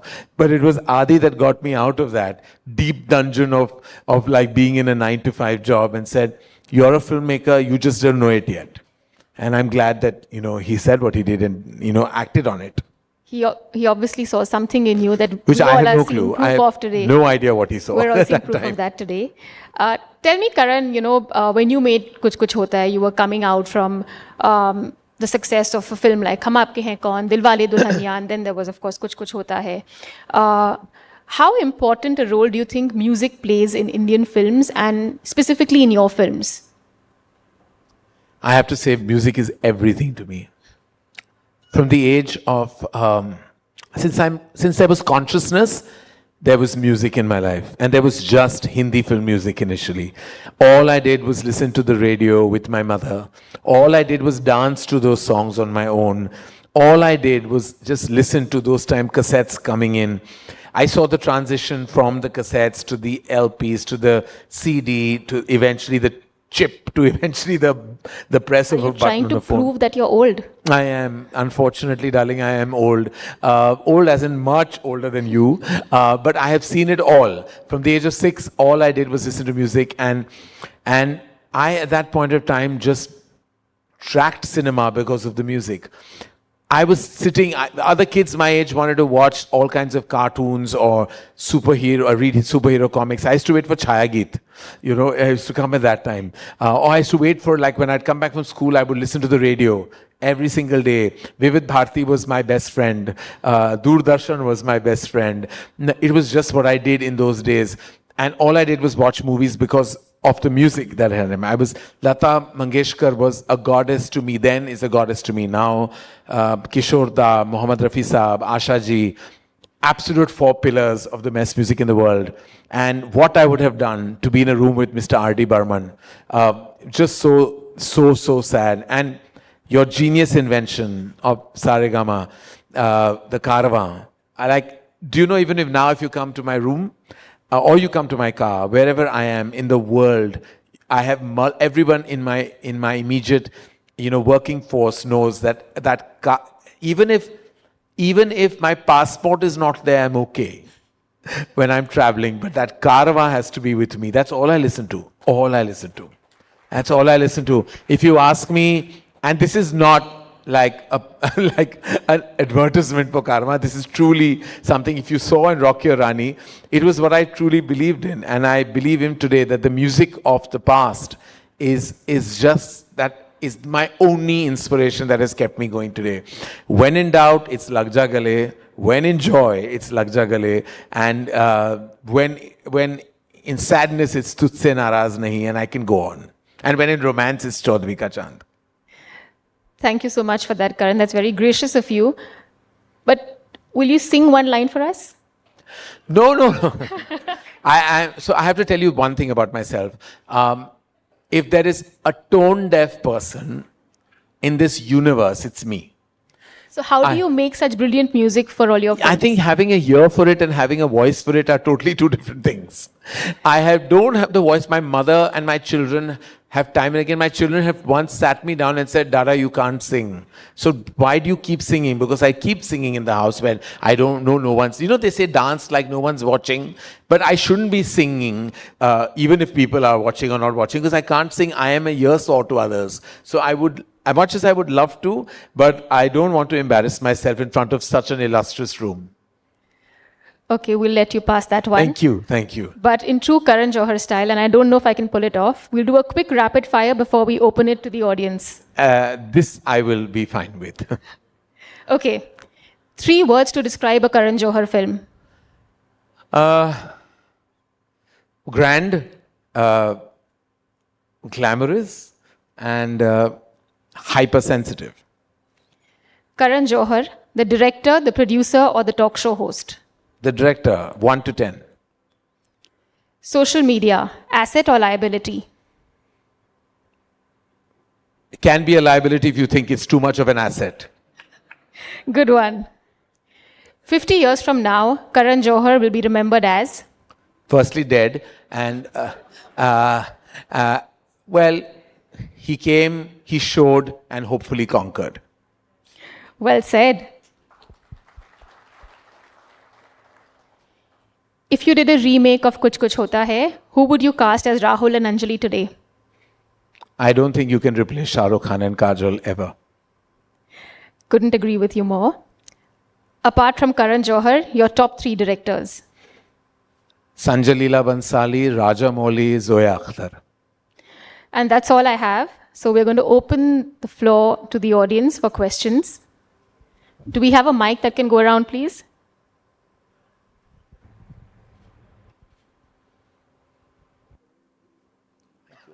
You're amazing. You should do this for a living. Have your own show. I tell you were really great. So confident. Wow. I have no idea myself. Somebody will come and tell you that you're overrunning. Thank you. Hi, Karan. Hi. First of all, as you walked in, I could actually hear Kuch Kuch Hota Hai and all the music melodies that have been there in your films. Tum Paas Aaye especially. I wish they played it while you were walking in. Yeah, as long as I'm not asked to sing it, ma'am, I'm fine. Absolutely not.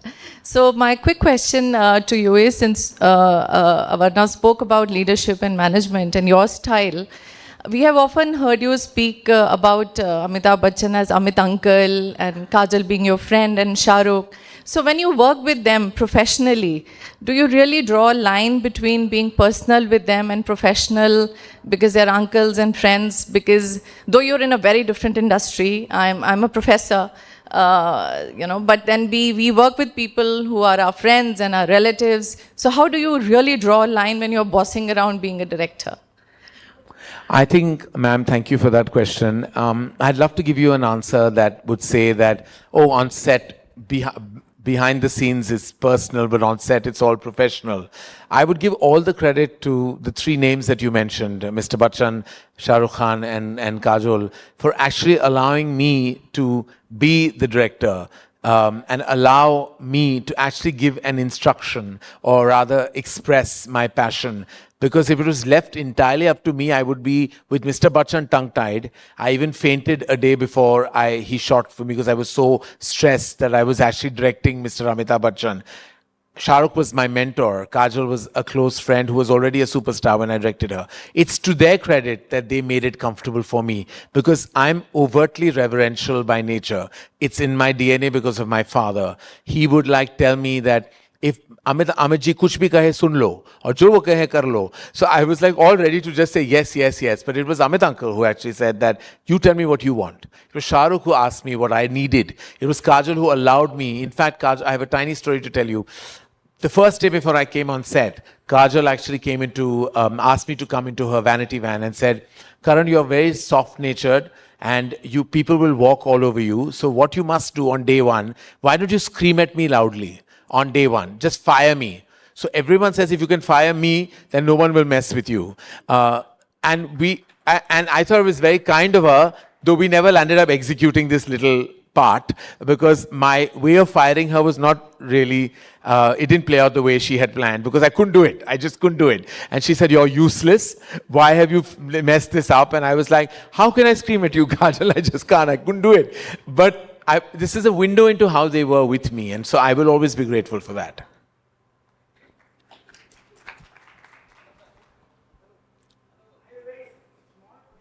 Yes, sir. Sorry.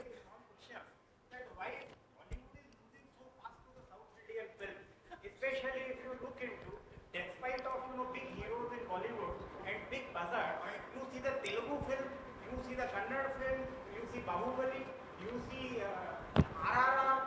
KGF in Kannada, they have got much more revenue with low dollars. Yes, sir. Sir, when you use the word we, I think you mean Indian cinema. The success of any part of this country is the success of Indian cinema. Why segregate Bollywood?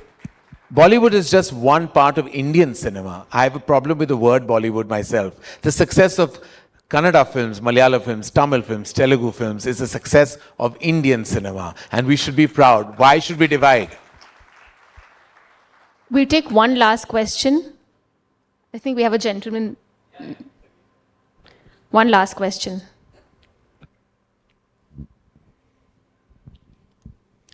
Karan ji, happy to see you, sir.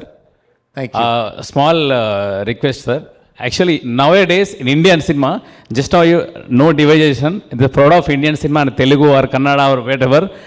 So nowadays, young filmmakers coming to industry, sir. So they are coming different stories. So what do you suggest to them, sir? Young filmmakers. To young filmmakers? Yes, young filmmakers. Everybody inspired by you only, sir.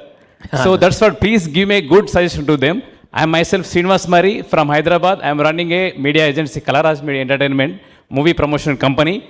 Recently, we did big film festival, sir. So I got a big stories and young filmmakers. So we want to encourage to them. So that's what we started Telugu Short Film Awards. Now we are coming to across India. So I want to suggest the young filmmakers and I want to meet you. I want your selfie one, sir. Thank you.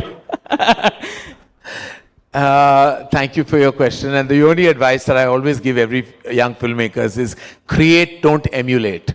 You know, the reason that for your success is if you're true to yourself and tell your story the way you believe in and the conviction you come from. Don't try to be anyone else. Don't try to emulate what their achievement is. Just create, don't emulate. Simple 3 words. Thank you so much. I've just been told we don't have too much time. I think we have the Vice President of India coming in, so I'll quickly wrap up the session. Thank you so much, Karan, for such an absolutely insightful session. You've spoken about delegation, trust, affability, approachability, humility. And I know we have some people here from the business industry who are absolute business barons, and they'll absolutely 100% agree with whatever you said in terms of leadership style. The last point that you made right now, create, don't emulate. I think that's what today's unicorns are all about. Thank you, Avarna. Thank you so much for taking the time out to do this. And I think you're a natural. And I feel like AIMA should have you here every year do the fireside chat. And call me again, please. Thank you so much. You're just so great that everyone on the other side looks good too. Thank you. Thank you.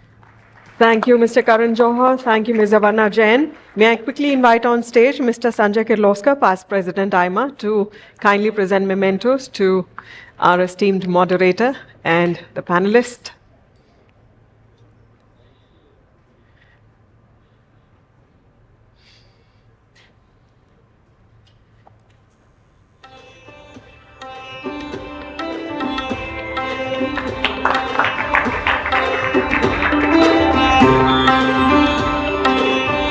Thank you, Mr. Kirloskar, for joining us on stage to present the mementos.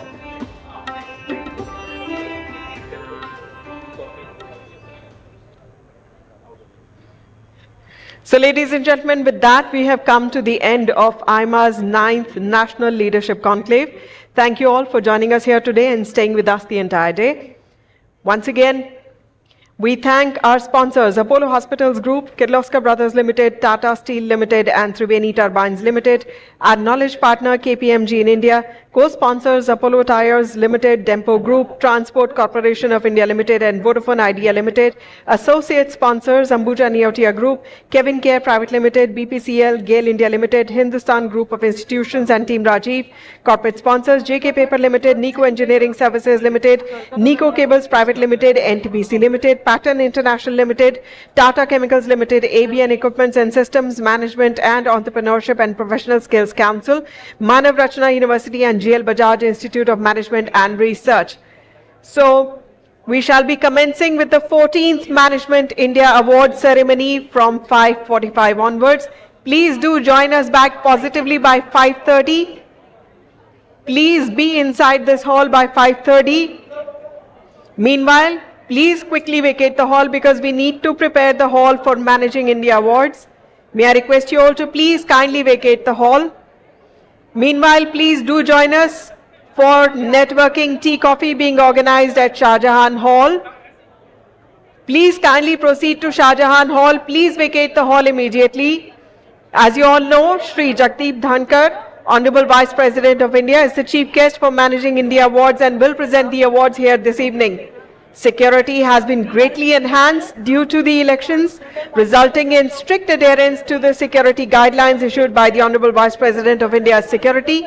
So please do make sure that you're here on time, and we shall see you all at 5:45. Thank you.